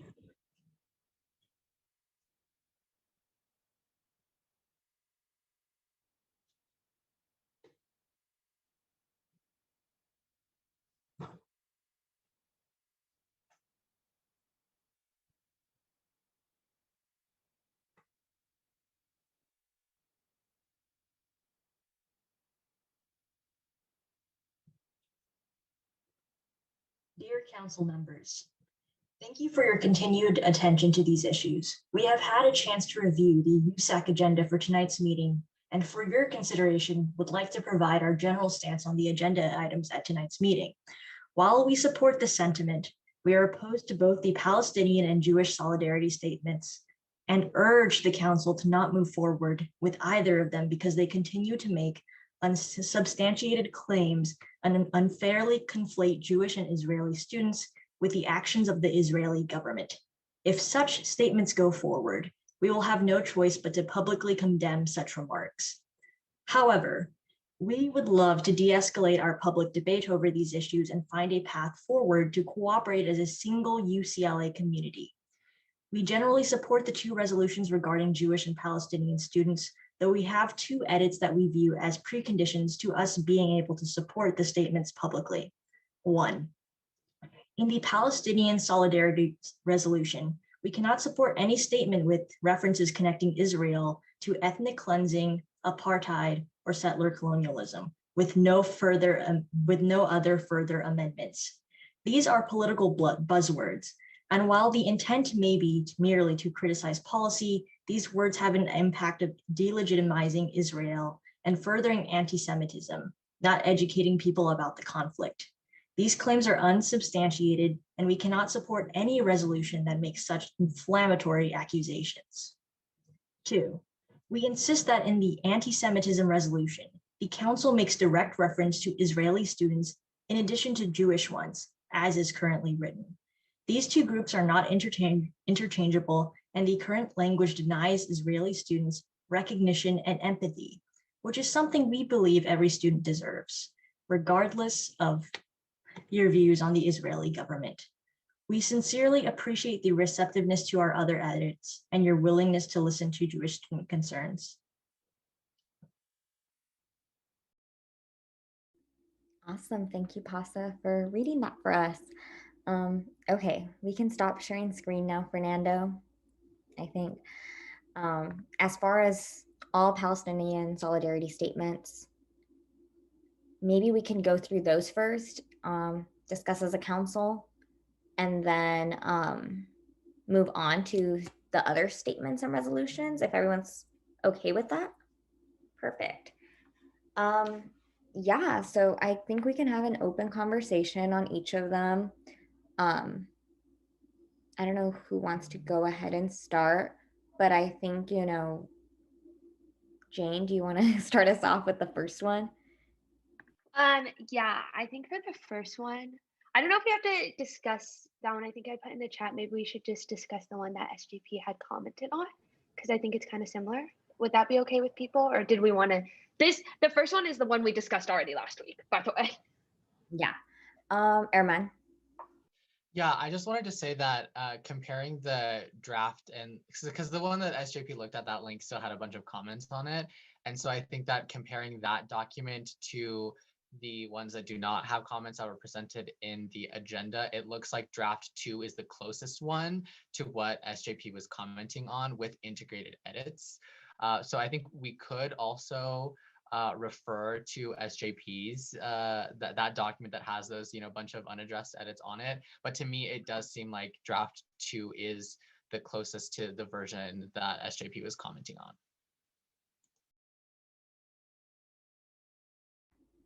Yeah, I'm not sure because I was not understanding of that, but yes, I think that is the one.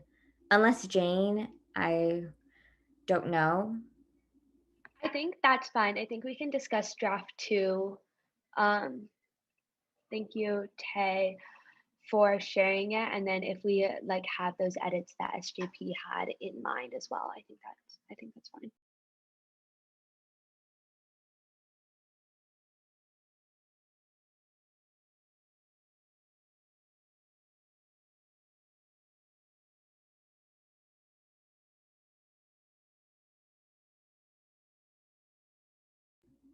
Awesome. I don't know.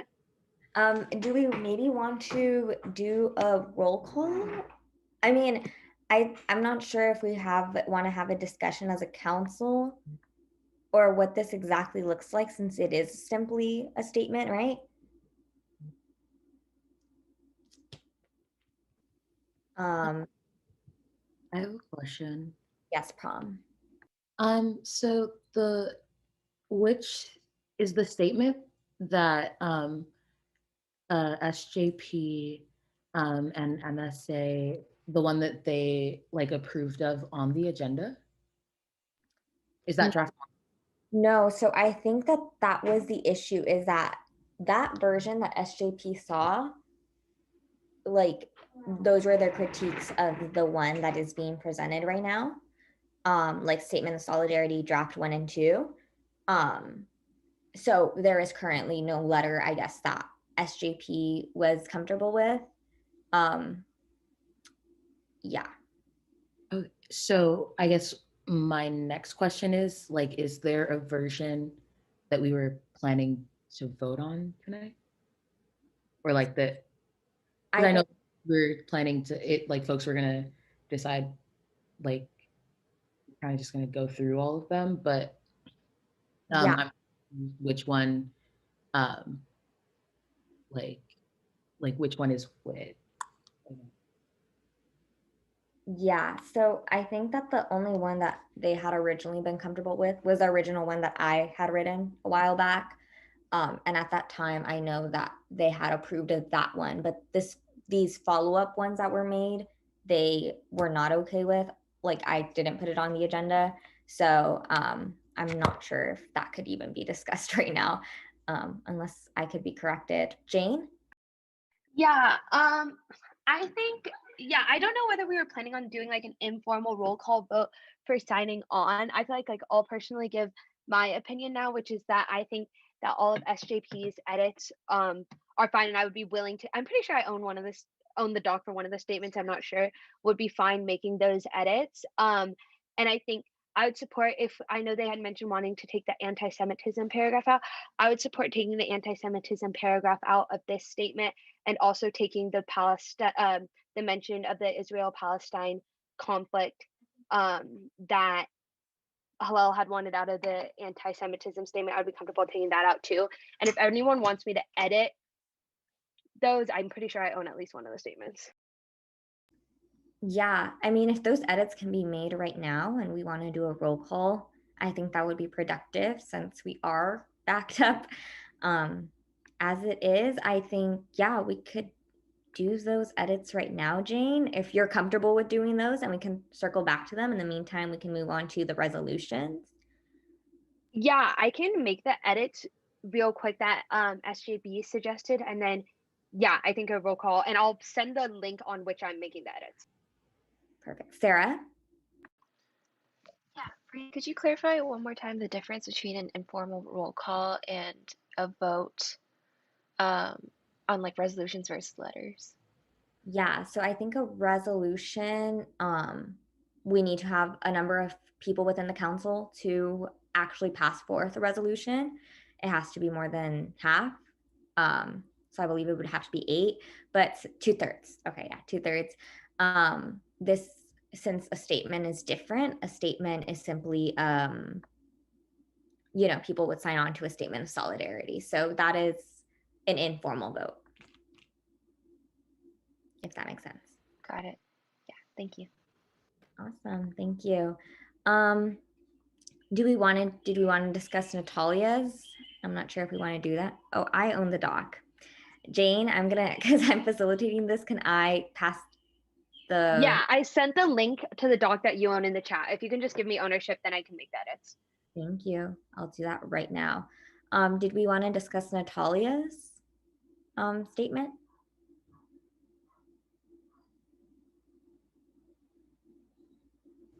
Just to clarify, Natalia's statement was draft 2. Draft 3. Okay, so sorry. There's so many documents. No worries.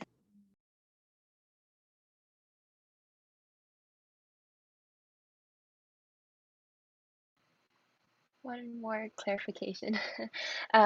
So do all signatures and edits have to be made at this meeting? Or can changes be made after? I think because we would be doing an informal vote, like, so folks, whoever's gonna sign on, like, is just gonna sign on, who isn't. I think, like, people are gonna sign on to the document as it stands. Also for, like, resolutions, it's as the document stands is how we pass it. Gotcha. Thank you, Promise.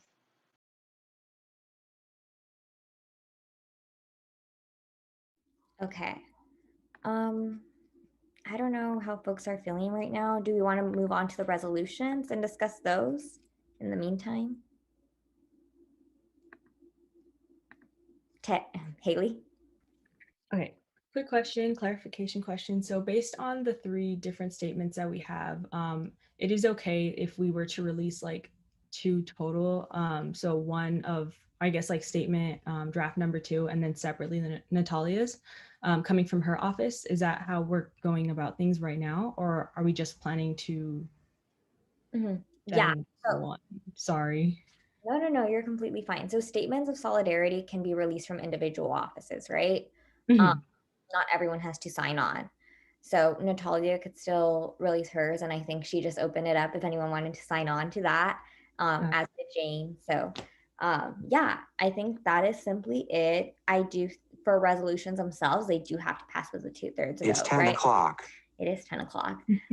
A resolution, supporting Palestinian students and a resolution supporting Jewish students, both of those resolutions, right, would have to pass with a 2/3 vote in the council. Okay, and then just like a follow-up, are we able to make criticisms or like recommendations for statements that we won't be signing on to, or potentially might be? We can have that discussion. I mean, everyone is open to saying, again, not attacking the individual, but attacking ideas and calling, people in. There's no need. So yeah, you can definitely say any critiques if you would like to. Okay, is it okay if I go ahead and do that right now? Yeah. Okay, so for solidarity statement number 3, just one comment that I had on the last paragraph. It says we want to encourage all students to educate themselves on the history of the Israeli-Palestinian conflict, and just based on the conversations that we've been having and the public comment that we've been hearing, kind of like reducing it to calling it Israeli-Palestinian conflict is something that SJP has like asked us not to do, and call it instead as settler colonialism and apartheid. And it's just like one of the phrases that I noticed that we might want to take into consideration and potentially changing based on the recommendations of SJP. Sarah? Yeah, I asked earlier if we could add on later because I just found like a congressional resolution that's being proposed, and I just wanted to drop the link in the chat to see if anyone would be interested in including this in their various letters as a call to action, and to encourage folks to contact their Congress members about supporting this particular bill. But I also recognize this is last minute and folks may want to research this at their own leisure at a later time. Yeah, I think we can discuss that as well. This is an open floor, folks. So if that is something people are interested in doing, and thank you, Sarah. The EVP brains definitely run deep. So thank you for that. And just for, I don't know if there's a way we can link this to the public so they know what we're discussing. Did you want to discuss it really briefly, Sarah? Yeah, I can just explain for those who are just listening in.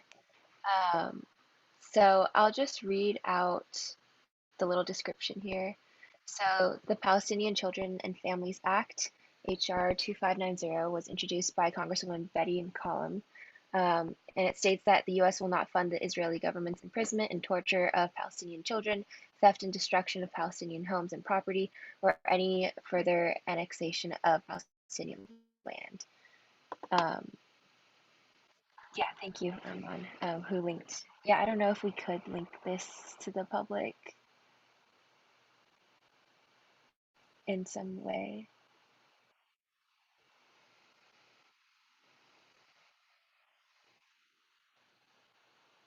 Oh, perfect. Okay. So that was like a brief overview of the what's being proposed, and then I will copy and paste both mine and the link that Armand sent to all attendees. Thank you. Thank you, Sarah. Okay. So Jane, are you with us again?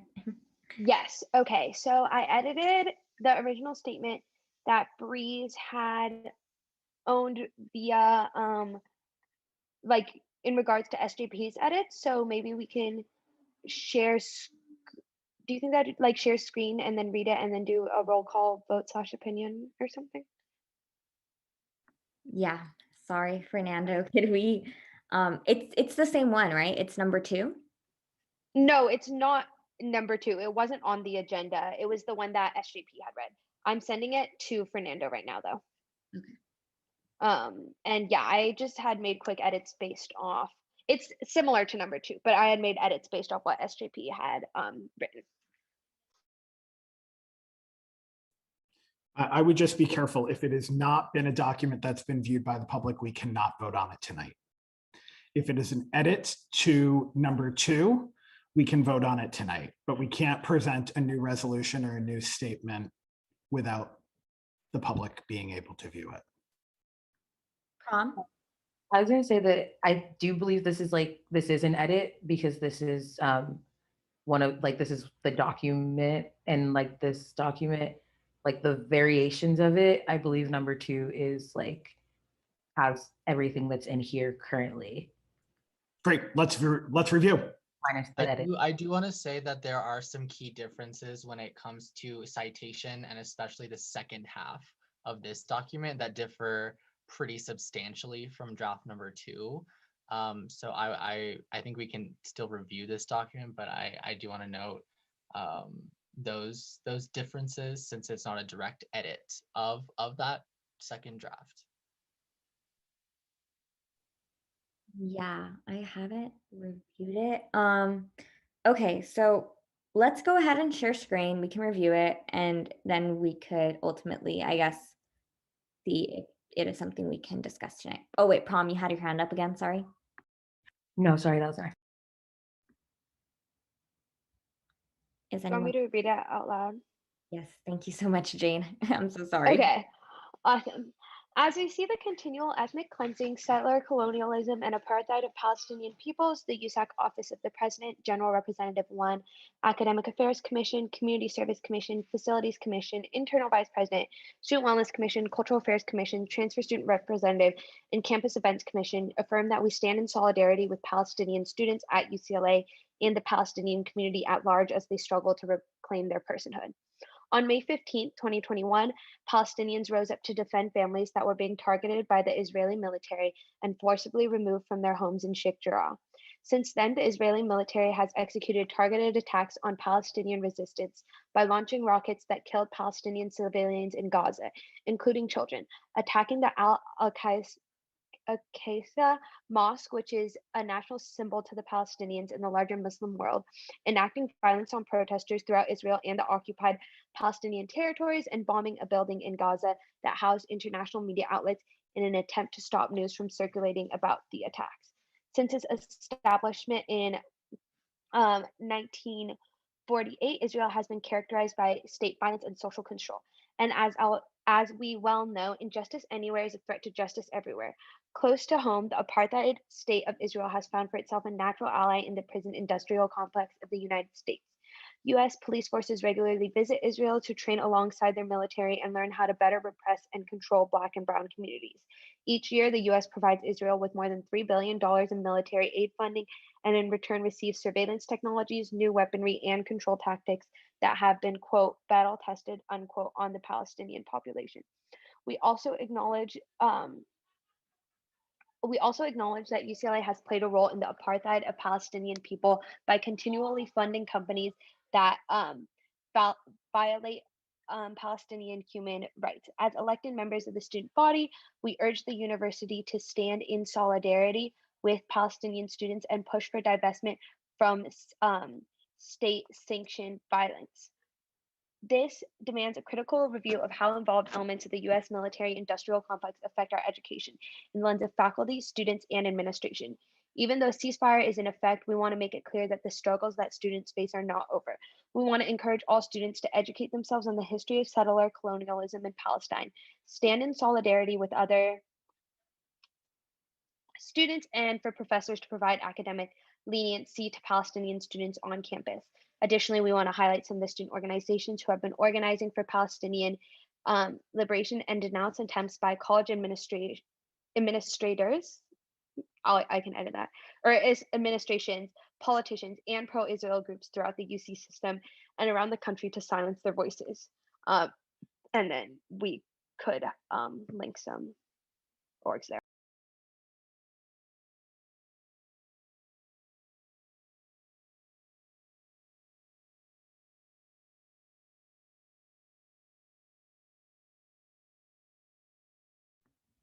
Okay, thank you so much, Jane.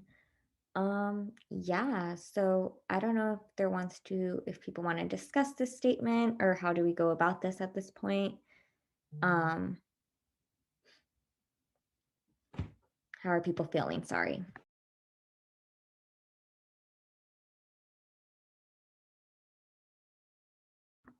Yes, Erman.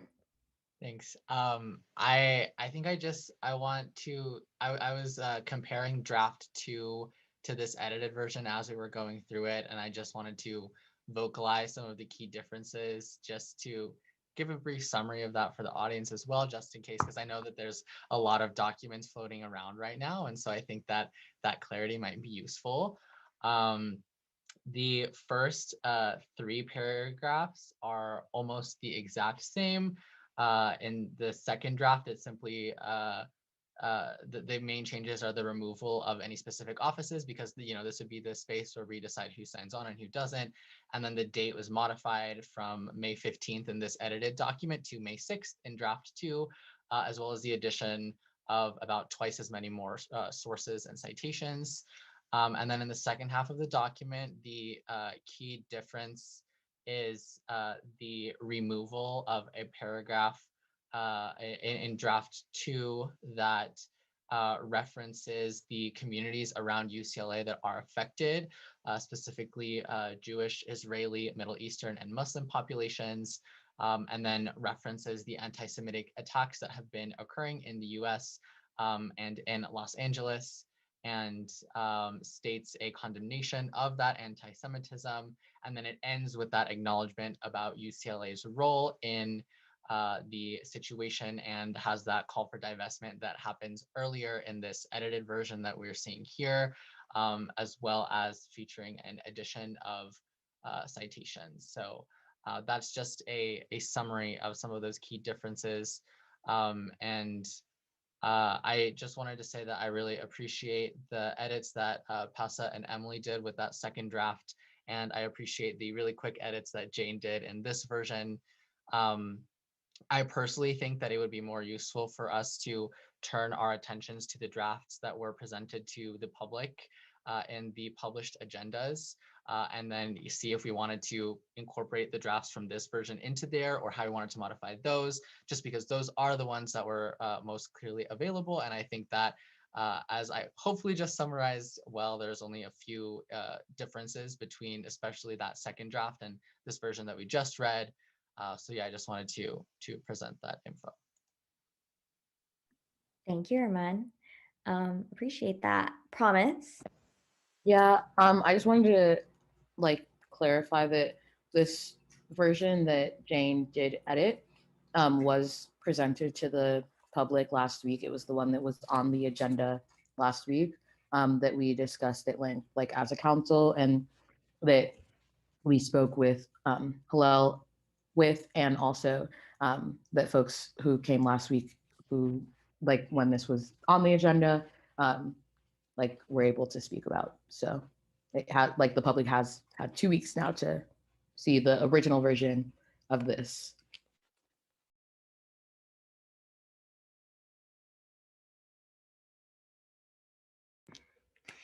Okay, so I don't know what we should do at this point. Since it has changed, I do also understand what Promise is saying. So I kind of want to get a feel for how the rest of council is feeling, if people would feel comfortable signing on right now. Seeing as this is not a resolution, again, we want to make that very clear. A resolution would mean that, you know, there is a vote and it does not pass, or it passes forth. A statement of solidarity is simply an office or an individual can stand with a community. And that is simply what this is. I think a resolution would be different in the sense that you would have to actually vote on it. So that is my understanding of it. I mean, Josh, you can correct me if I'm incorrect. Promise, I think your hand is up, or was that from earlier? Sorry. It's a hand. I wanted to just kind of suggest that because it is not necessarily something that like has to come for a vote. Like if there are versions that have been presented tonight, whether it's this one, like with the edits that Jane just did, or if folks have edits for the one that Natalia or the one that Pasa did, like they want to state that they want to sign on to that one, we could do that so we could like wrap up with this like item. I agree. Yeah, so do we just want to go ahead and do a roll call for this statement that is currently being shared? Breeze, if you do that, you need a motion to move this final voted draft. Get a second, and then you could roll call. Okay. What would I say exactly? Sorry, Josh. Oh, Arman, did you have your hand up? Yeah, I just wanted to say, since there are many differences, would it be possible to do a roll call and just have people during the roll call indicate which statements they wanted to support, or would we just do the roll call on one statement and then people would be able to like say if they differentiate from that or not? Just because there's so many documents about. Josh?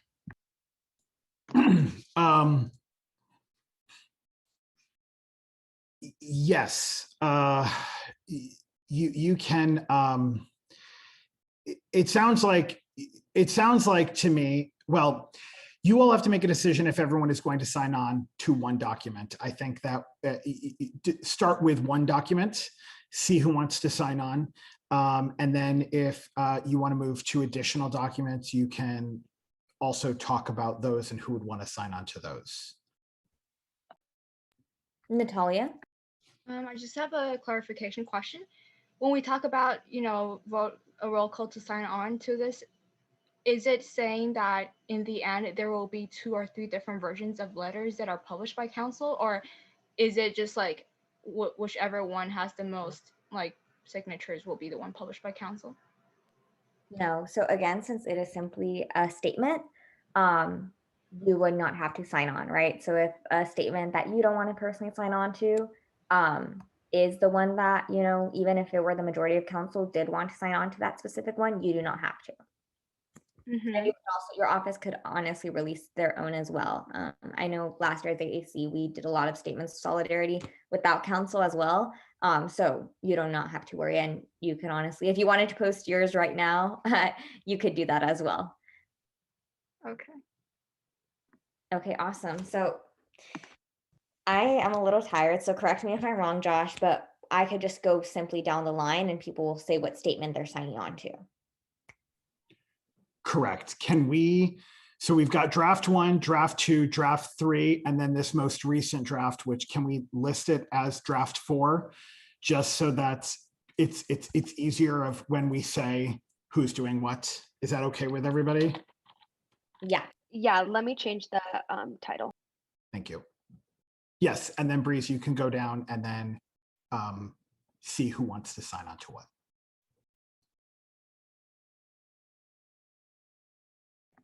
Okay, awesome. IDP? Oh, Cass isn't here right now. Okay, EDP? Real quick, I want to clarify for full transparency from my explanation of my work situation. I went through the contract that I ended up signing and found that like my employer is unable to classify this as a conflict of interest with my terms of employment due to freedom of speech, and that I will be discussing with them tomorrow when I go into work in person. But I would like to sign on to some version of the third letter with edits.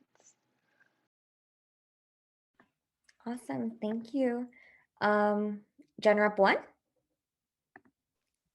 Yeah, I will be signing on to the draft number 4, the one that's currently on the screen. Okay, Gen Rep 2? Version 3 with edits. Gen Rep 3? Oh no, I did that. Sorry, Gen Rep 2. I'm so sorry, Carl. No, you're fine. Are we giving specific comment about each one, or are we just saying which one we're going to vote on? You could feel free to give comments. Okay, well, I'm just gonna say definitely not signing on to 1, 2, or 4. Honestly, I can't believe that we're even still discussing these letters after we spoke with Hillel last week and after all these students came tonight and kind of spoke about how hurtful these letters were and how they were in fear and how this will create fear. This letter before, I mean, hasn't even been published yet, and I think it's already kind of created a divide within communities on our campus. So definitely won't be signing on to 1, 2, or 4, 3 possibly with edits. But in the end, the Gen Rep office, Gen Rep 3 office may just release their own statement. So thank you. Thank you, Carl. Moving on to AAC. Yeah, so I'll be signing on to draft number 4. Thank you, Angie. CEC?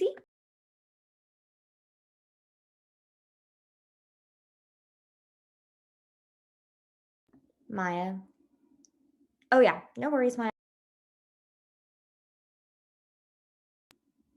CSC? I'll be signing on to draft 4. Okay. CAC? I will also be signing on to draft number 4.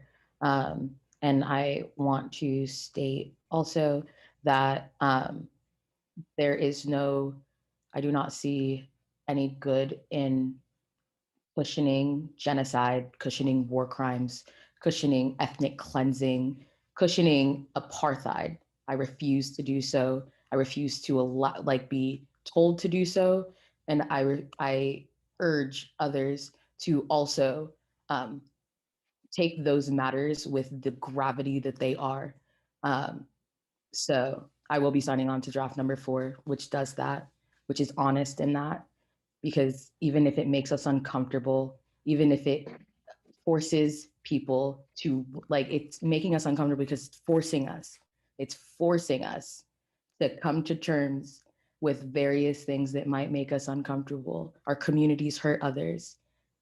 Our communities are not perfect, but when it comes time to say no to human rights violations and call apartheid, ethnic cleansing, war crimes what they are, we need to do so. So I will be signing draft 4. Thank you. Thank you, Promise. Jane? Yeah, I'm also going to be signing draft 4. I also just wanted to say too that I know we've had meetings with student orgs and stuff, but I think it's also important, like students have explicitly asked us not to assume the stance of an entire community, and to assume that like all Jewish students feel a certain way about this letter, and isn't right either. And there are Jewish students who have come and expressed support for this letter, as well as Jewish students who have expressed that they don't support it. But I think it's just important that we do not classify the community as a monolith, and that there are Jewish students who do support a strong statement of solidarity with Palestine as well. Thank you, Jane. I know Emily is not here, but we can circle back with her. SWC? Yes, I'll be signing off to draft 4.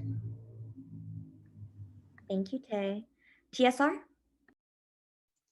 I will be signing on to draft 4 as well. And I did just want to state that I think it is important to be unequivocal about supporting the student communities that have asked to be centered and that are experiencing these very blatant issues of human rights violations.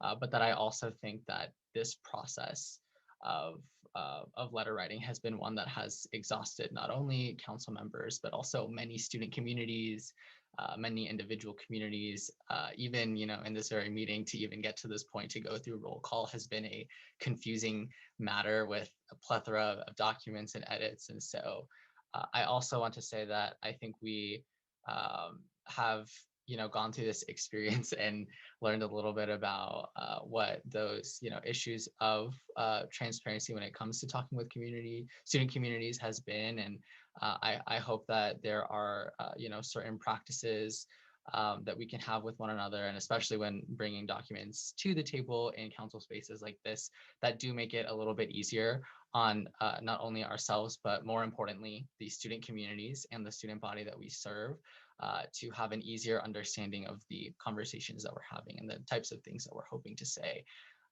And I do believe that that's something that we will do to the future, or we will be doing in the future. And I just wanted to make that explicit for our council to be keeping that in mind with any future topics that may come up for us when making statements like this. So thank you.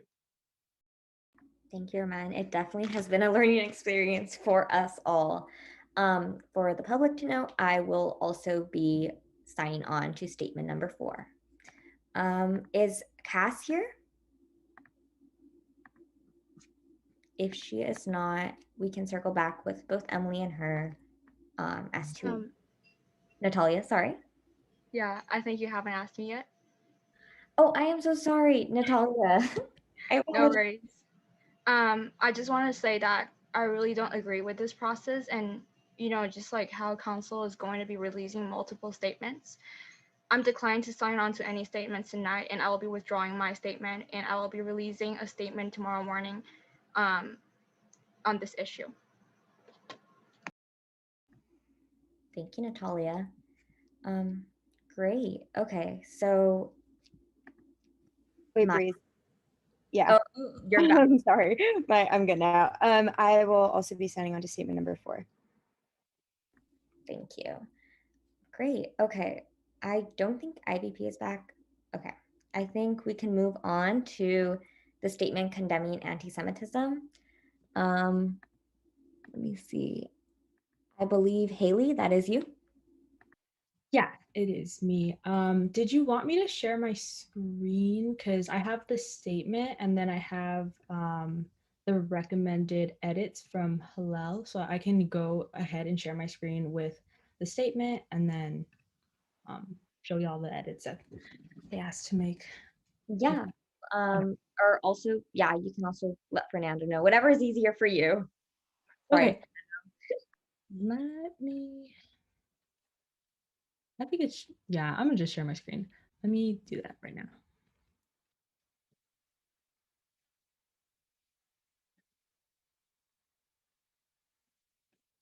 Okay, can y'all see that? Perfect. And then again, I can just go ahead and read it, the whole thing. Okay, so title, USAC statement condemning anti-Semitism. To the greater UCLA community, as student representatives from the Office of General Representative 1, Academic Affairs Commission, Student Wellness Commission, Transfer Student Representative, Facilities Commission, Financial Supports Commission, Office of the President, we want to unequivocally condemn the rise of anti-Semitism in Westwood and the greater Los Angeles area and across the nation. Discrimination in any form on the basis of one's identity and/or country of origin is unacceptable and cannot be tolerated. As a collective, it is our responsibility as representatives of the Bruin community to foster a safe campus community for all students to thrive. More specifically, it is our responsibility to ensure that our Jewish peers and community members are not a target of discrimination and ignorance. We must stand together to combat bigotry, stemming from ignorance by reflecting and educating ourselves on our positionality and privilege to strongly rebuke violence perpetrated on the Jewish community. We believe it is necessary to call attention to the correlation between the rise of anti-Semitic attacks and the outbreak of violence between Israel and Hamas. In doing so, it is crucial to acknowledge the harmful rhetoric adopted by individuals on social media who have used the state-sanctioned violence perpetrated by the Israeli government towards the Palestinian people as a deplorable justification for engaging in both verbal and physical anti-Semitic behavior. As student leaders, we strongly denounce the use of criticism of the Israeli government as a rationalization for discrimination targeted at the Jewish community. Bigotry and violence have no place at this institution, and we urge the UCLA student body to align themselves against the hate perpetrated against our Jewish peers and the greater Jewish community. And then for Jewish community members impacted by the attacks in Los Angeles, we included a list of community-specific resources. Yes, so this is the statement, and I will say now that a few edits have been made accordingly. Let me see. I'll go ahead and share that. And so I did make like the following changes, removing the hyphen, and then the first few changes within the first paragraph. Let me see, where else? And then this last paragraph, criticism of the Israeli government, that has been made as well. The few edits that haven't been made have just been from this blob that I just highlighted right now. And that is that. Am I allowed to like give my comments? Oh wait, hold on a second. Am I allowed to give my comments on or my thoughts like on how we should move forward? Yeah, of course. I did also have a question. Jane, is this the version that you edited right now as well? I'm sorry, there are so many statements. I just wanted to make sure. No, I didn't edit this version. Okay. So Haley, do you want to give your comments? And then Jane, can we hear the other edits as well? Yeah, that sounds good. Let me see. And just like one thing that I want to state is that we did again send this draft to Hillel and then also SJP. We got the respective like edits from Hillel and community feedback. And in like reading through the comments, I think one of the things that came up was the recommendation to change the language perpetrated by Israeli government toward the Palestinian people, changing that to the violence resulting from this Israel-Palestine conflict. Considering a lot of folks have kind of like discussed this already and don't or want to be like true in calling it as it is, not necessarily like a conflict, I feel like that reduces the situation as it is. I think, or one of my recommendations is to perhaps like center solely on focusing like on condemning the anti-Semitism. And I feel personally that it might be best to just take this entire part out entirely in order to do so. That's just like my thoughts on it. And so it would just be that first sentence and then the last two sentences for the third paragraph. And if anyone has any like feedback or comments, concerns, like feel free to voice them. But that's just my thoughts.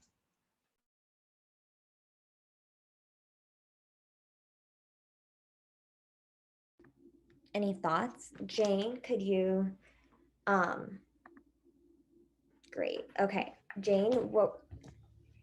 Yeah, I don't think I had any edits on this one that people had said. I don't think. I don't know if people have edits. I agree with what Haley said. Okay. Okay, so maybe Haley, okay, Pasa. Can I ask a quick question? Yeah, of course. Not this version. A member of the public has asked, like, were other Jewish spaces beyond Hillel consulted? I think that's a good question. So I'm just curious as well.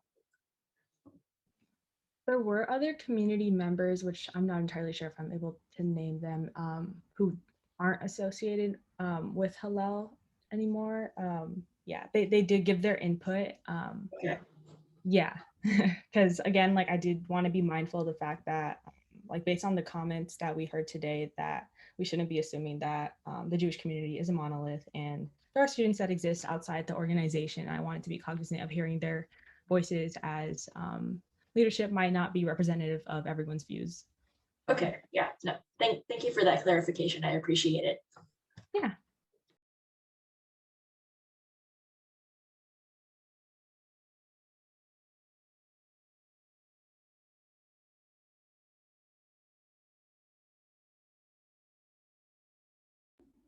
Wait, Haley, did you make that? Sorry, did you make the edits that you were gonna make already? Like the one where like No, I didn't take it out. Do you want me to take it out? Like I can do that right now. It was just this part that I was gonna take out, if everyone was okay with that.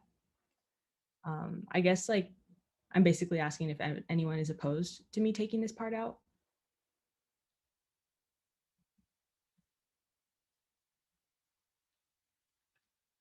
Or if anyone needs like further justification as to why I thought it might be best to do so based on the feedback we received.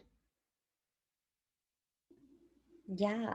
How are people feeling? Can I maybe get, I might do hands. I know people are getting a bit more quiet. We are nearing 11 p.m., going on 4 hours. I'm so sorry, folks.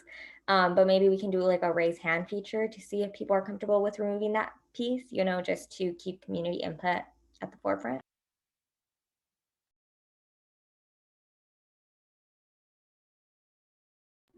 So if folks are comfortable removing that part, can people please raise their hands?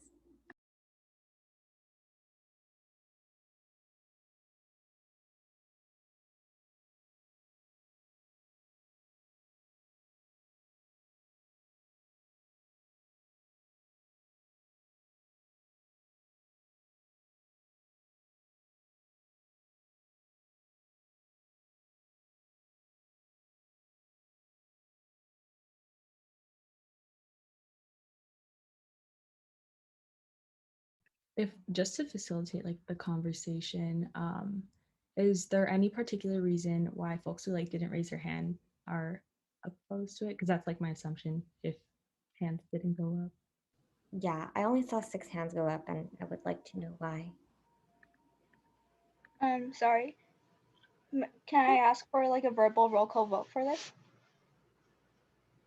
Yeah, I mean, that's something that is fine as well. I think we just wanted to have a discussion regarding removing it or not.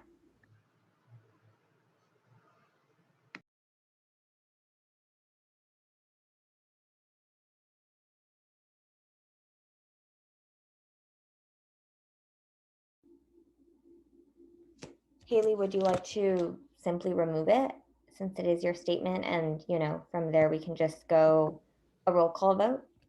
Yeah, that's totally fine. Sorry, I wasn't too sure how to move forward. Okay. Sorry again. I meant like roll call vote at the end for like the item.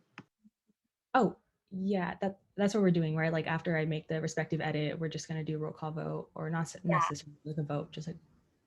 Yeah, because not many people are like participating. So I just, to move this along, I think maybe since it is the statement Haley put forth, she could go ahead and make that edit. Jane, sorry. Oh, sorry, that was my raised hand from being fine with it being taken. Okay. Yeah, I removed it. Okay, great. Moving on, IVP.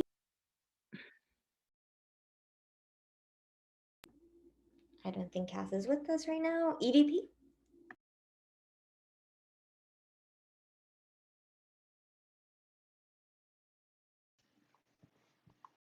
Can we, sorry, there's a, can we circle back?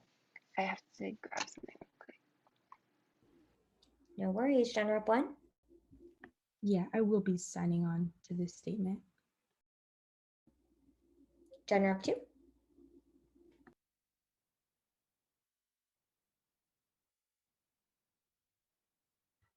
Not at the moment. I will not be signing on. Gender of 3. Not at the moment. Okay. AAC. Yes, I will be signing on. Thank you.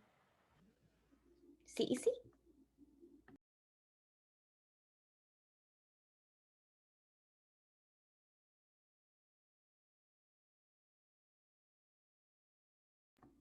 CEC.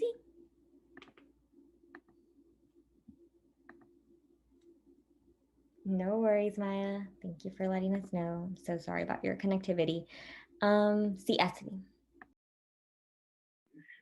So I think I will be signing on, but I wanted to bring attention to something in the chat. So my main concern is just the kind of first sentence of the third paragraph, and it might just, imply like a symmetry between the relationship between Israel and Hamas. I'm not sure about that, but yeah, I think other than that, I would sign on to the statement.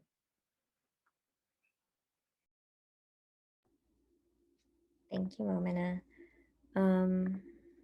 Sorry, I lost count. CAC.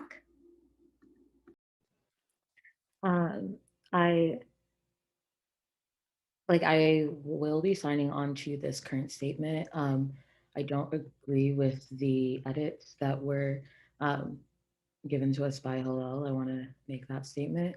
And I want to say that many of the edits are more so, they seem to be more so censorship.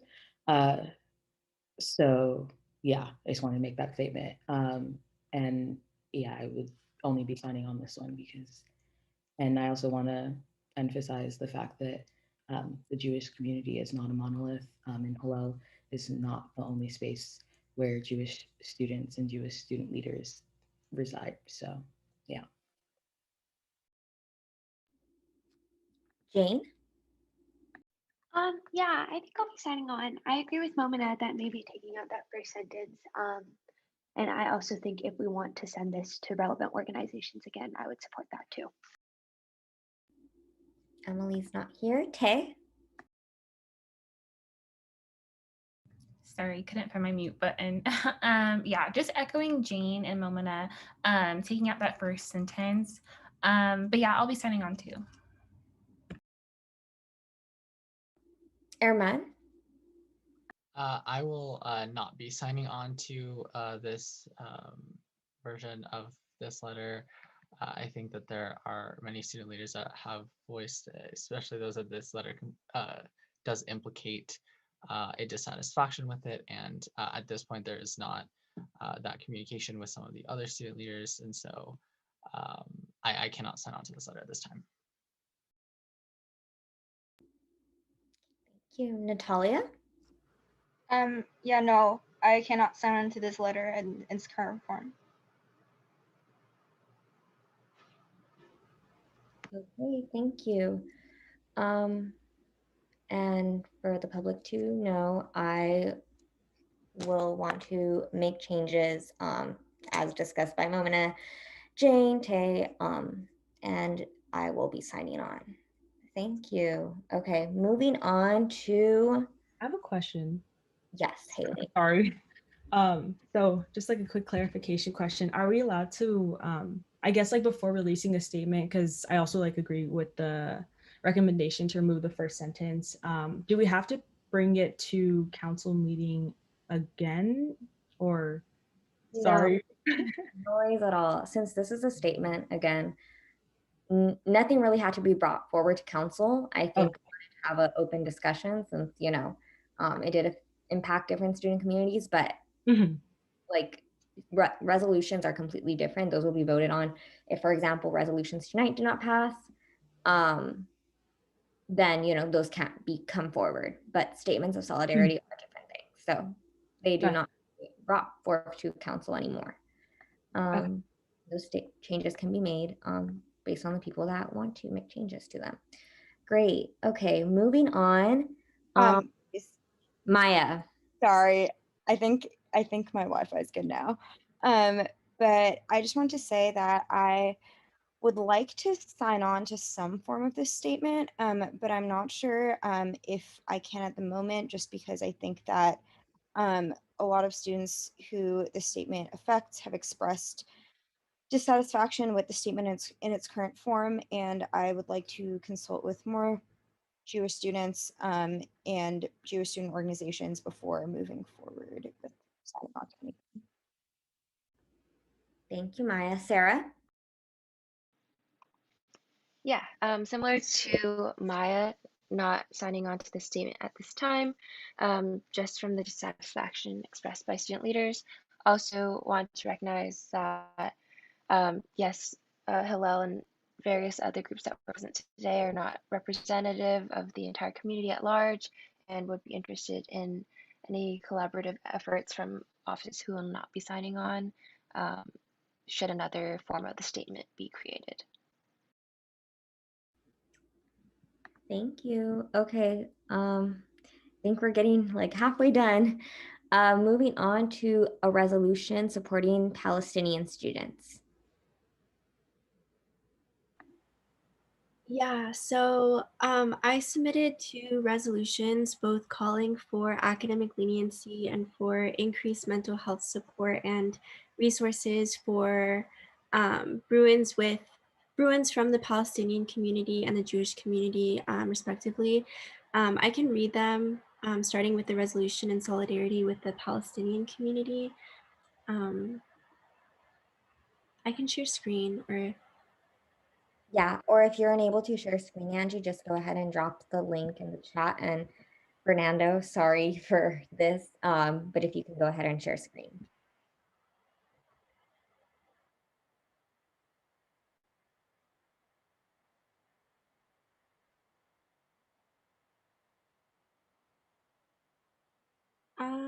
Yeah, you can do it. I'll send it. Okay, thank you.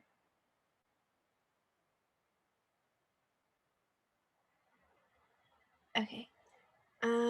So whereas in the past weeks, many Palestinian families were forcibly removed from their homes in Sheikh Jarrah by the Israeli military, and whereas Israeli police forces attacked the Al Aqsa Mosque on May 7, 2021, during the holy month of Ramadan, when around 70,000 worshippers were attending Friday prayers.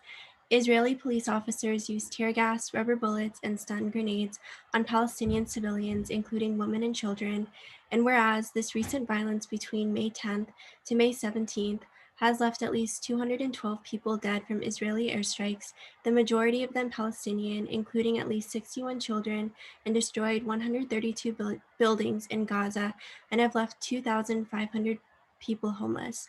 And whereas a documented 58,000 Palestinians in Gaza have been internally displaced as a result of Israeli bombardment of the region. And whereas, although a ceasefire has been called, the Israeli government has continued to mass arrest Palestinians inside the Green Line, many Palestinian citizens remain displaced, and the already broken infrastructure of Gaza has been damaged severely, impacting the ability of its residents to access resources such as hospitals and schools. And whereas an Israeli airstrike destroyed the offices of over 20 Palestinian media outlets located in Gaza in order to restrict coverage of the human rights violations perpetrated by the Israeli government. And whereas Palestinian communities continue to suffer from insufficient housing, health services, and a militarized police presence.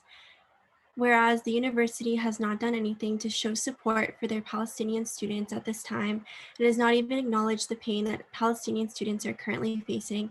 And whereas Palestinian students at UCLA have personal ties with the events occurring overseas and have experienced distress and emotional turmoil, and have publicly demanded that university administration stand in solidarity with the Palestinian community.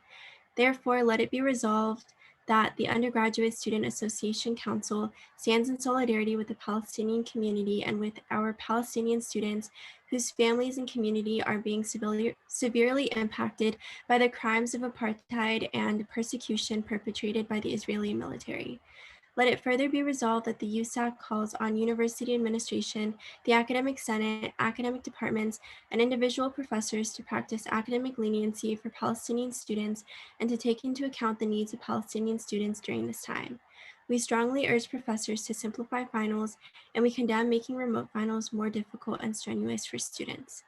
Let it further be resolved that the USAC calls on university faculty and administration to take a public stance in solidarity with the Palestinian community and Palestinian students, donate to causes that provide aid for the Palestinian community, and publicly denounce the apartheid, ethnic cleansing, and settler colonialism that Palestinian peoples are currently facing.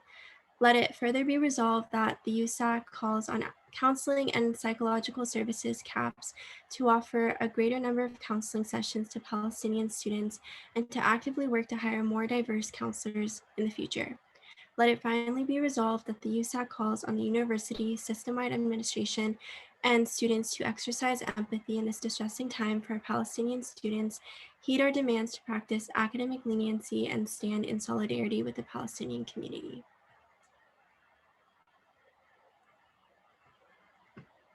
And that concludes the resolution. I know that there was some discussion regarding the wording of the state or of the resolution. So I'm not sure if we want to have discussion before voting.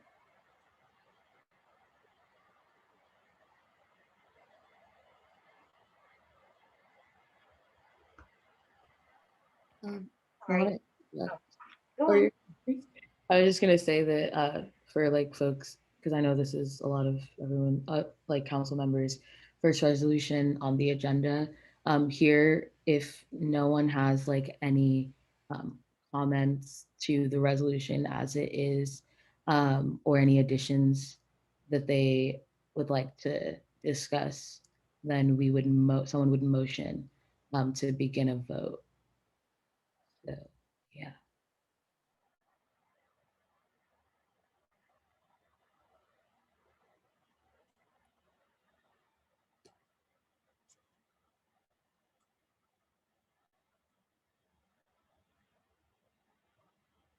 Breeze, you're muted. No, yeah, sorry, my mom was calling me on the phone. She's getting tired of the meeting. Anyways, moving on. Yeah, so I think that we could go ahead and if someone would like to make a motion. Or we can have a discussion first as well. Do people want to have a discussion? Folks, I can't have a one-sided conversation. Jane. Yeah, I think we should discuss the edits that Hillel had proposed that Pasa had said earlier, if people agree with that, if people disagree, if they would like to amend it or not. I think it's just important that we all discuss it. I agree with that sentiment. But please, everyone participate. It feels like only a few people are participating and I would rather have a conversation. Great. So does someone want to discuss or begin that conversation?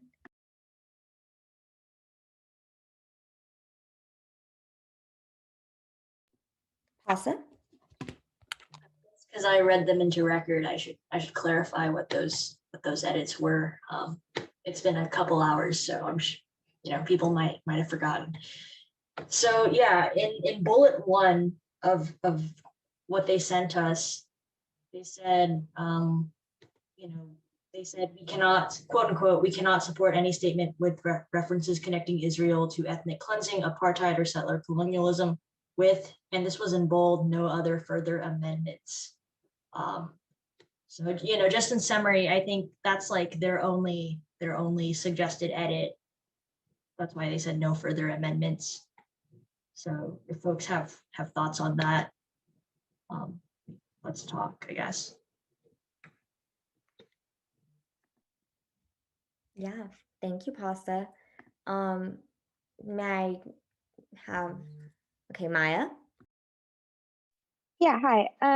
So I just wanted to, in relation to Hillel's edit on this statement, I just want to say that I think it's really easy for all of us, like sitting halfway across the world from this conflict, to sort of try to characterize it with words and vocabulary that we do know and are familiar with, such as apartheid, settler colonialism, and ethnic cleansing.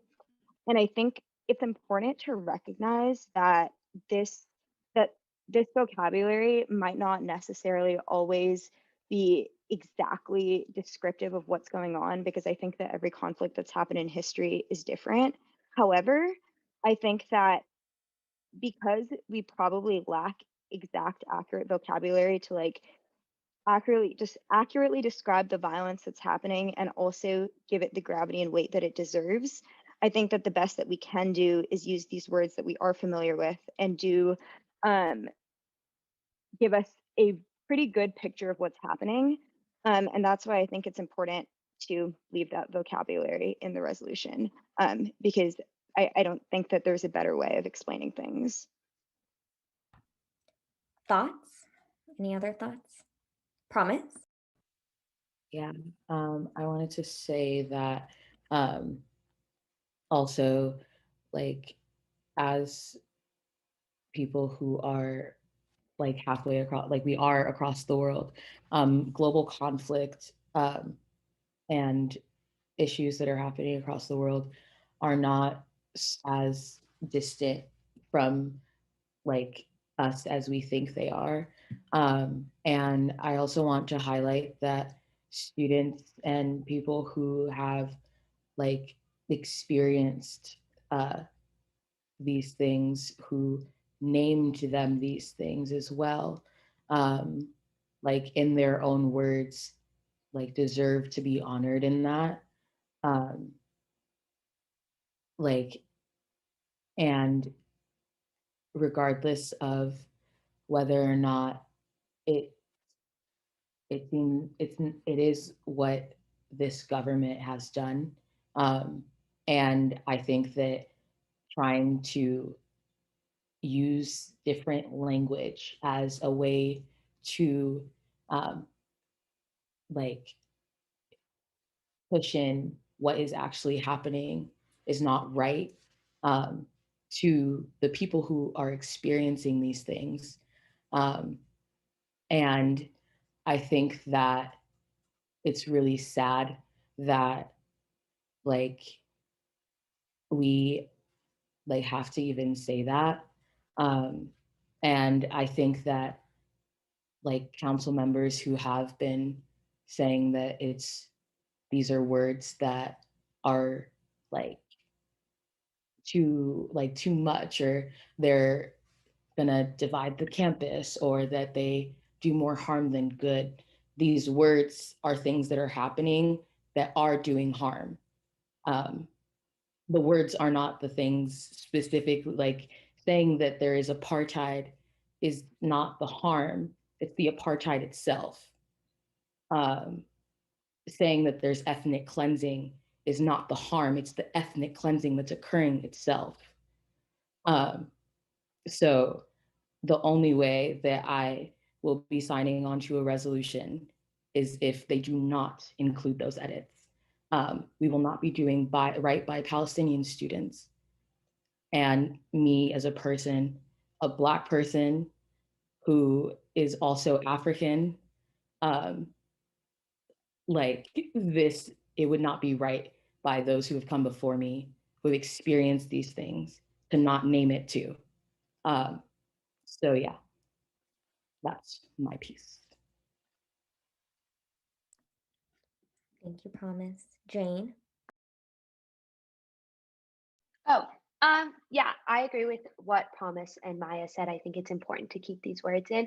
I also want to say too, I'd encourage, I know it's really scary and I don't want it to seem like I'm calling everyone out, but for council members who happen not to agree, I would encourage everyone to say why, just so like we are supposed to be representative of all students and we are supposed to take a stance. So I think it's totally fine if you disagree, but I think saying why is a good reason too. So I personally agree with the current language of the statement, because I think it is important to use the words that are happening to describe what is happening. Yeah. Okay, Erman? I also agree with maintaining the current language of the resolution, and I want to specifically reference the student groups that were talked to that said that it was also important for them to maintain that language. I think we have a duty to center the student communities that are affected by this crisis and them wanting that language in, and our imperative to center those students, I think, is another reason that it's important for us to keep the language of the resolution as it is now. Okay, are there no more hands? Thank you so much, Erman. Great, okay, so we can do a resolution then. Can someone make a motion, please? I move I motion to vote on the USAC resolution in solidarity with Palestinians. Great, Tay. Yeah, it's like, I knew George was gonna say something. Can I get a second? I think Okay, Tay motions, promise seconds. Can we stop sharing screen so I can see all the hands, please? Okay, can we go ahead and get all in favor, please raise your hand.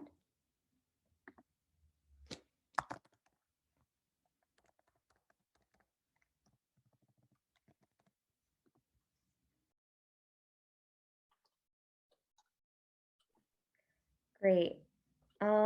So I see currently there are 11 hands. Yeah, Breeze, so we've got 11 in favor, then you want to call against and then abstain. Okay, all against, please raise your hands.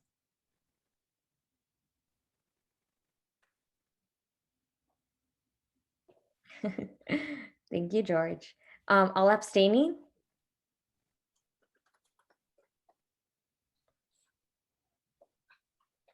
Okay, so it would be 11 to 2 to 0, right? Wait, Prom, are you abstaining? Sorry. no, I wanted to ask because I think also Pasta didn't vote. I think she did vote in favor. Oh, okay, because I think there was like 4 hands that weren't like that didn't go up at all.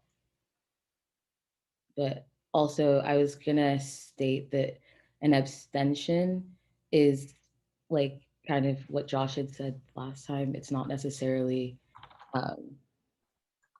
like it's if you have like a conflict of interest, or like if you weren't here when something happened, you should be voting yes or no. And it's a resolution also. Just want to say that. Yeah, so I would like folks to keep that in mind. So maybe we can do this one more time after keeping in mind what Promise just brought up. Thank you, Promise, for reminding us. So all in favor, please raise your, we already did motion. All in favor, please raise your hand.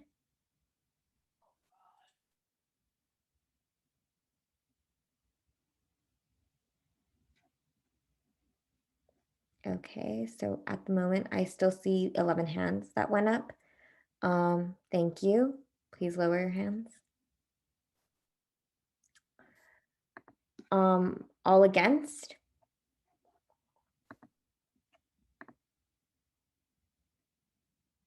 All abstaining? Okay, so by a vote of 11 to 0 to 2, right? Okay, by a vote of 11 to 0 to 2, the resolution in support of Palestinian students passes. Great. Moving on to a resolution supporting Jewish students. Angie, I believe you have the floor again. Yes, thank you. Yeah, so I also submitted a resolution calling for academic leniency and increased mental health resources for Jewish students, which I can also read aloud, and I'll send it in the chat.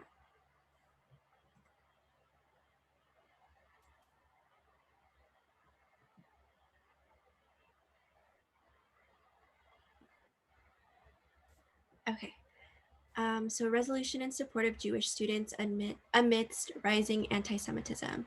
Whereas there has been a recent surge in anti-Semitic hate crimes and attacks on the Jewish community amid the escalation of violence between the Israeli Defense Forces and Hamas in the Gaza Strip and West Bank. Whereas the ongoing tensions across the world have impacted our Jewish, Israeli, and Palestinian students close to home within the US and within the Bruin community.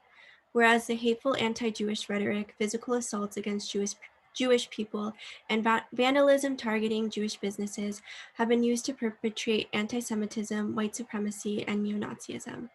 Whereas the Jewish community in Los Angeles is facing harassment and violent attacks, like the hate crime attack against 4 Jewish people eating at a sushi restaurant on Tuesday, March 18th.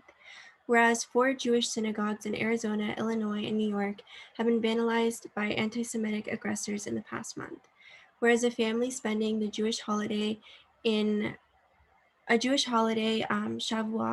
in Florida were harassed with anti-Semitic remarks and sexually violent threats by a white SUV with 4 young men inside. Whereas the violent attacks on Jewish communities throughout the United States and in Los Angeles have been a direct result of the harmful anti-Semitic rhetoric that is currently being pushed online. Whereas the aforementioned attacks have been a few of a long history of anti-Semitic attacks against the Jewish community as perpetrated by white supremacy and neo-Nazis. Whereas the Undergraduate Student Association Council strives to build cross-cultural solidarity with marginalized students across campus to combat the forces of white supremacy, neo-Nazism, and systemic racism, as well as fight for equity and justice. Therefore, let it be resolved that the USAC strongly condemns anti-Semitism and hate crimes against the Jewish community, and that we strive to cultivate a campus environment that is free of discrimination, bigotry, and violence, and that is safe to all students. Let it further be resolved that the USAC calls on university administration, the academic senate, academic departments, and individual professors to practice academic leniency for Jewish students and to recognize the fear experienced by the Jewish community during this time. We strongly urge professors to simplify finals, and we condemn making remote finals more difficult and strenuous for students. Let it further be resolved that the USAC calls on counseling and psychological services CAPS to offer a greater number of counseling sessions to our Jewish students who have been particularly impacted by the hate crimes occurring in Los Angeles. Let it finally be resolved that the USAC calls on the university, system-wide administration, and students to exercise empathy in this distressing time for many Jewish Bruins and heed our demands to practice academic leniency. And that is all for the resolution in support of Jewish students. Okay, and since there have been a lot of statements presented tonight, was there changes that any members of the community had proposed? I see Maya, your hand is up. Yeah, so I know that Hillel had said that they're asking for council to make direct reference to Israeli students in addition to Jewish ones as was currently written. These two groups are not interchangeable, and the current language denies Israeli students recognition and empathy, which is something we believe every student deserves, regardless of your views on the Israeli government. And I guess I had a question about this, which I don't know if anyone will be able to answer, but would that edit be like in every line of the resolution or like in one specific part of the resolution? I think it can be in every line if that is the changes that the council wants to make. I see our man's hand is up. Yeah, I did want to note that Israeli students are only mentioned in the second little like mini like sentence, I guess, where it provides that reasoning, but Israeli students are not mentioned in sort of the calls to action that are the sort of the resolution parts of the resolution. So I would say perhaps adding Israeli students to the final and the second to last sentence where we're specifically referencing Jewish students to say Jewish and Israeli students and then Jewish and Israeli Bruins in those two like final paragraphs, I think would probably address that concern just because it is, you know, tied to that specific aspect of the call to action that constitutes the resolution. Thank you, Arman. Any other thoughts?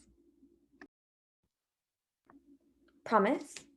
Yeah, I wanted to say that in the Q&A, it was noted that the sushi restaurant incident that's mentioned in the resolution was May 18th, not March 18th. So if that can be edited. Whoever has access to edit it, I don't know.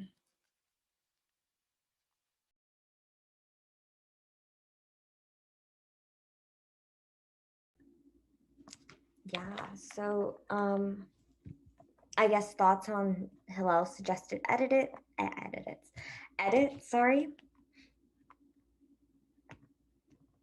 Like I said, folks, I know it is almost 11 p.m., but we cannot have a one-sided discussion.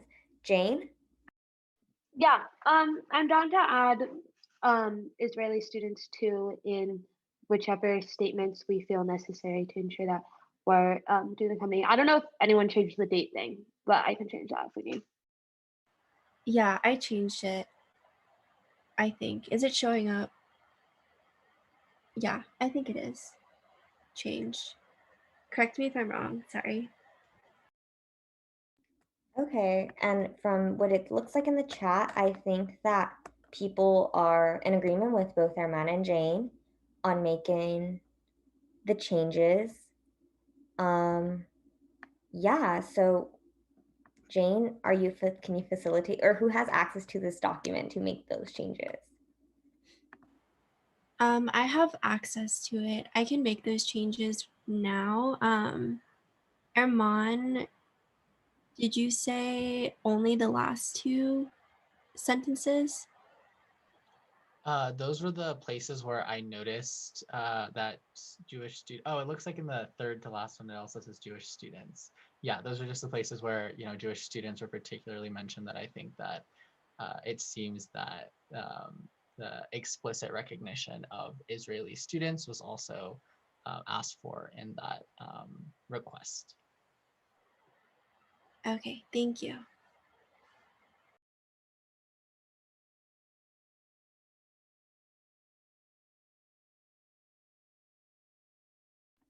Okay, I'll be stepping away really briefly. Cass will be facilitating the discussion right now while I come back.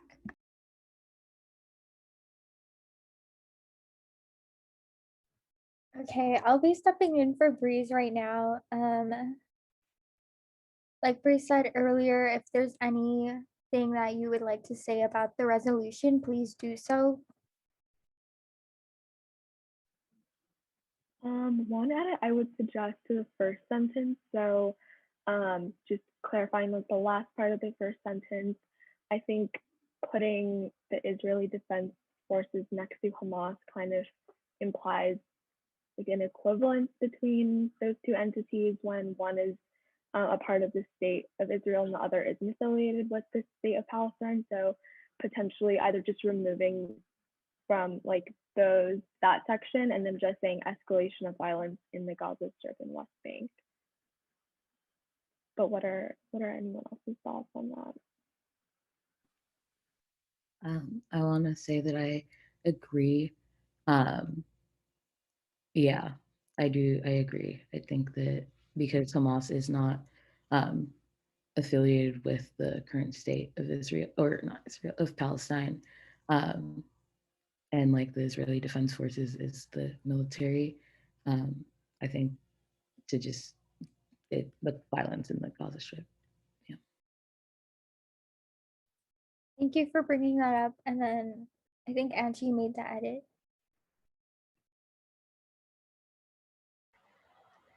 Yes. Thank you so much. And then I see Promise you unmuted. Did you want to talk? Yeah, I was just gonna say that you would just ask if anyone else, if like there is no other edits that people have, then we just bring it for a vote. Okay, does anyone else have anything to say? Also, Breeze is back. Let me know if it's okay for you to take over. Yeah, can I just be filled in? Where are we right now? Yeah, we just made a edit to the first sentence. Okay. Were there any other edits or were they already discussed? There were Were no other edits.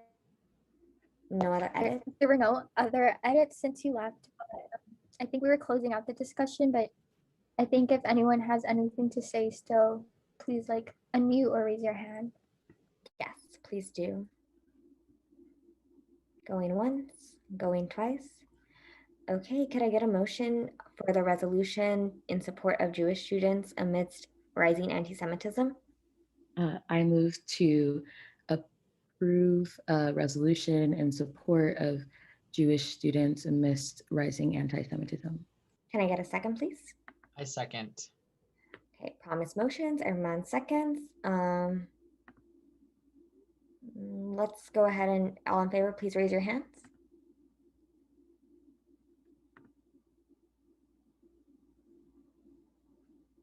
Perfect. By a vote of 13 to 0, by a vote of 13 to 0, the motion passes and the resolution in support of Jewish students passes. Great. Okay. Last two folks, we got this. Erman, the floor is yours. Thank you so much. Let me go ahead and put the link to this in the chat as well so that we can screen share. And thank you, Fernando, for doing all of the screen sharing. Yeah, so I just wanted to start off by saying that this resolution is a representation with edits of a resolution that was passed by the 2020-2021 Council. And the reason that I believe it is incredibly vital for us to pass this again as a council is due to the fact that there has already been pushback from administration in CPO regarding following through with supporting this essential restructuring of the Basic Needs Committee, which really is vital in order to ensure equitable access, particularly that which is having input of the student body at every step of the way when it comes to basic needs. But I can go ahead and read through it now. Whereas the UCLA Basic Needs Committee lacks student voices and productive collaboration, such that undergraduate students are largely unaware of the resources and programs available, with only one student organization being represented on the committee and other students being internal to the Community Programs Office. Whereas the UCLA Basic Needs Committee does not widely promote its meetings to the student body and did not update their website with meeting minutes for the 2020-2021 academic year up until May 2021, which is now only current up to the first month of winter quarter. Whereas an updated budget was posted on October 2020 for a 3-year span, but does not provide detailed yearly breakdowns of expenditures or outreach for departmental or student input for budget allocations. Whereas the UCLA Basic Needs Committee is housed under the Community Programs Office and directly managed by CPO administrators, and this is not the first instance in which they have failed to address or comment on the lack of financial reports provided to the public. Whereas the UCLA Basic Needs Committee justify their lack of transparency on the basis of sensitive information, when basic needs is not a delicate subject nor a place to disclose individual private information, but rather a hub of resources to support, aid, and/or provide fundamental necessities to the most vulnerable communities. Whereas a letter on January 29th, 2021 from CPO staff acknowledged the fluctuation of transfer applicants for the food box distribution event and that their team has managed these new challenges, including decreased student and full-time staff support for event execution, increased reliance on outreach without in-person word of mouth, and ever-changing COVID-19 related public health restrictions, and will continue to work collaboratively with our campus partners to reach these student communities. That is a quote. Yet have not reassessed their outreach to different student groups and organizations outside of the CPO office. Whereas in the Basic Needs Committee as Q number 2 on May 21st, 2021, the UCLA Basic Needs Chair verbally mentioned that they would not support USAC demands regarding basic needs, such as the resolution in restructuring the Basic Needs Committee and creating a Basic Needs Student Advisory Board passed by the 2020-2021 Undergraduate Students Association Council, further dismissing student voices, which coincides with the recent change in council administration.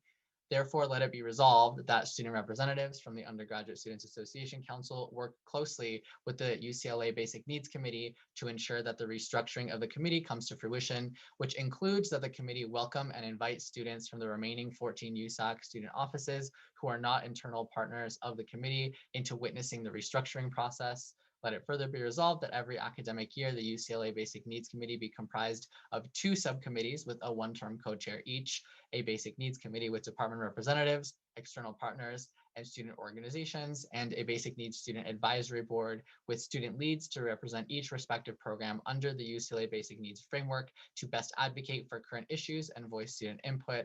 Let it further be resolved that UCLA update their definition of basic needs in alignment with current unforeseeable events, and that it actively transition to the UC's intervention pyramid approach in such that over time, its framework is structured on the premise of proactivity. Let it further be resolved that the UCLA Basic Needs Committee work in collaboration with the UC Basic Needs Village and other UCs, such as the University of California, Santa Cruz and the University of California, Berkeley, who have both administrative-led and student-led facilitation and committees, and additionally have compiled a comprehensive list of student offices, clubs, and/or organizations in which they shall maintain communication with throughout each academic year. Let it further be resolved that the UCLA Basic Needs Committee publish quarterly transparency reports and assessments and an annual end of the year report to identify gaps in programming to better coordinate and serve the student body. Let it further be resolved that UCLA require a case management team for its Basic Needs Committee that is committed to advocating for and actively outreaching to students in underserved communities. And finally, let it be resolved that the Undergraduate Students Association Council supports, promotes, and reiterates both the creation of a student-led Basic Needs Committee entitled the Basic Needs Student Advisory Board and the restructuring of the UCLA Basic Needs Committee to include other departments and student organizations as passed by the 2020-2021 Undergraduate Students Association Council. Thank you for bearing with me. I know that was a lot to read, but I do appreciate the time, and I am happy to answer or address any questions before we vote. Thank you, Armand, for all your labor on that. And I appreciate you taking this on. I know it was something that Zuleika definitely very much pushed for last year, and really thankful for all your labor and thought that you put into this. Thoughts, questions, concerns, council? Cass? Yeah, I just also wanted to say thank you, Herman, for introducing this to council for at least this year's councils. Like, I know that Zuleika could put so much work into it, and I definitely agree that's very much important for council to support this, because we need to hold UCLA Basic Needs and CPO accountable for their lack of transparency and cooperation with the student body, as well as with USAC as a whole. Thank you. Awesome. Can I get a motion, please? Can I motion as the sponsor? Yes, sir. Okay, I move to pass a resolution in reiterating restructuring the Basic Needs Committee and creating a Basic Needs Student Advisory Board. Great. Can I get a second? I second. Or I think I heard Pasa first. Okay, Armand motions, Pasa seconds. All in favor, please raise your hand.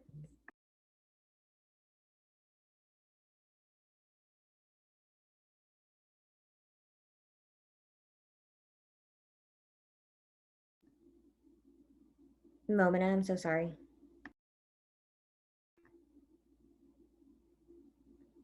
Great. Okay.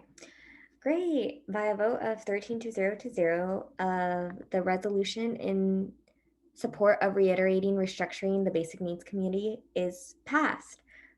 Great. Moving on. Last but not least, a resolution in support of proposed changes in the Westwood Village Plan. Ms. Jane, take it away. Yes, hi. I think Sachi is going to help with presenting. If Fernando, you can, I think she's a panelist, right? If Fernando, you can share screen.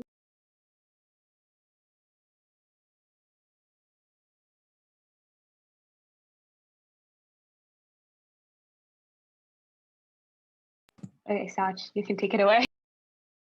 All right. Hello, everyone, again.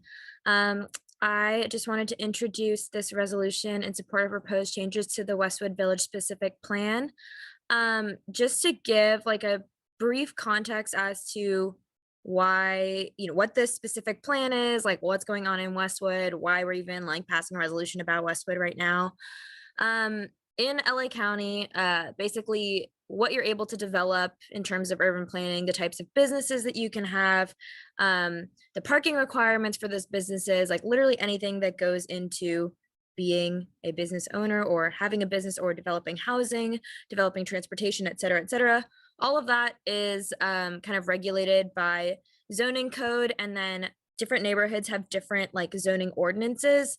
So Westwood Village has a zoning ordinance called the Westwood Village Specific Plan. It was made, I think it says in the resolution when it was written, but if you scroll down, something like 1989, I think. And then it's been amended a variety of times after that. I think the last one was like 2004, something like that. And basically, the specific plan was written by wealthy homeowners who live in kind of the Holmby Hills area of Westwood. It's extremely restricted. It's extremely outdated. It kind of promotes a vision of Westwood that doesn't exist anymore. And we can see now that Westwood Village has a 32% vacancy rate when it comes to its businesses, because some of the restrictions are so strict and kind of impossible for developers and new local businesses to meet. So finally, after much advocacy, LA City Planning is proposing a new draft ordinance to propose some amendments to the specific plan. And those are kind of laid out within this resolution. So this resolution would kind of show council support for those draft ordinances, and then also would show council support for specific new or draft amendments that the Westwood Village Improvement Association and other neighborhood leaders are asking for. So if you scroll down, specifically, these are regarding parking regulations. In summary, you can read the details here, but in summary, off-street and on-street parking regulations actually add about anywhere from $30,000 to $90,000 per spot in terms of the cost to a developer, which really inhibits development. That cost is offloaded into students when you're paying for rent, when you're paying for groceries or food or whatever. So that's why it's really important. In short, I don't want to go on for too long, as you all know I could go on forever about this. So let me know if you have any questions. And I guess the last thing I'll say is that the importance of kind of supporting this as a council is to show local government officials that, the UCLA student government is behind this. And I think it would really do a lot for the advocacy efforts of the local leaders. Thank you, Sachi, and absolutely love seeing you here. I miss you, bestie. But yeah, you've gone on to do bigger, better things. I see you. Yeah, thank you, Sachi. Anyone have any thoughts, questions, comments, concerns? And I just want to voice my support for this. I think that everything Sachi did would in fact resemble this, and love seeing Jane taking on this work as well and carrying this forward. So this is great. Promise? Yeah, I also wanted to voice my support for the resolution. It's super important. Like Westwood, a place where it, like UCLA is, where we go to school, where students who aren't super crazy wealthy also go to school. And it shouldn't be as difficult as it is for like students who live here to be able to live here, and then also be able to have like access to resources and places that can be in their price range, and then places that can't even like get here because of these like really strict ordinances that are like, I don't, if folks have read them, like they're really ridiculous also, and they were obviously made to keep Black and brown folks away, and like to not have access. And I think that is like, it's just very much so prominent there. And like, this is really important, and I'm really happy to support it.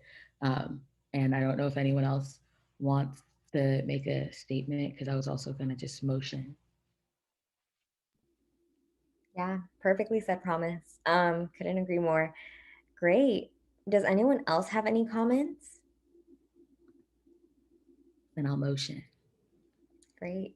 Promise? You want Uh, to move this?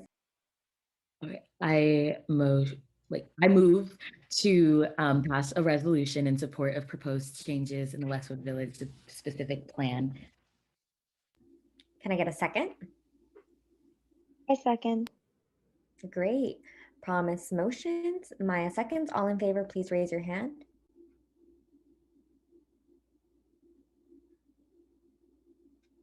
Perfect. By a 13-0 vote, a resolution in support of proposed changes in the Westwood Village Plan is passed. Great. Okay.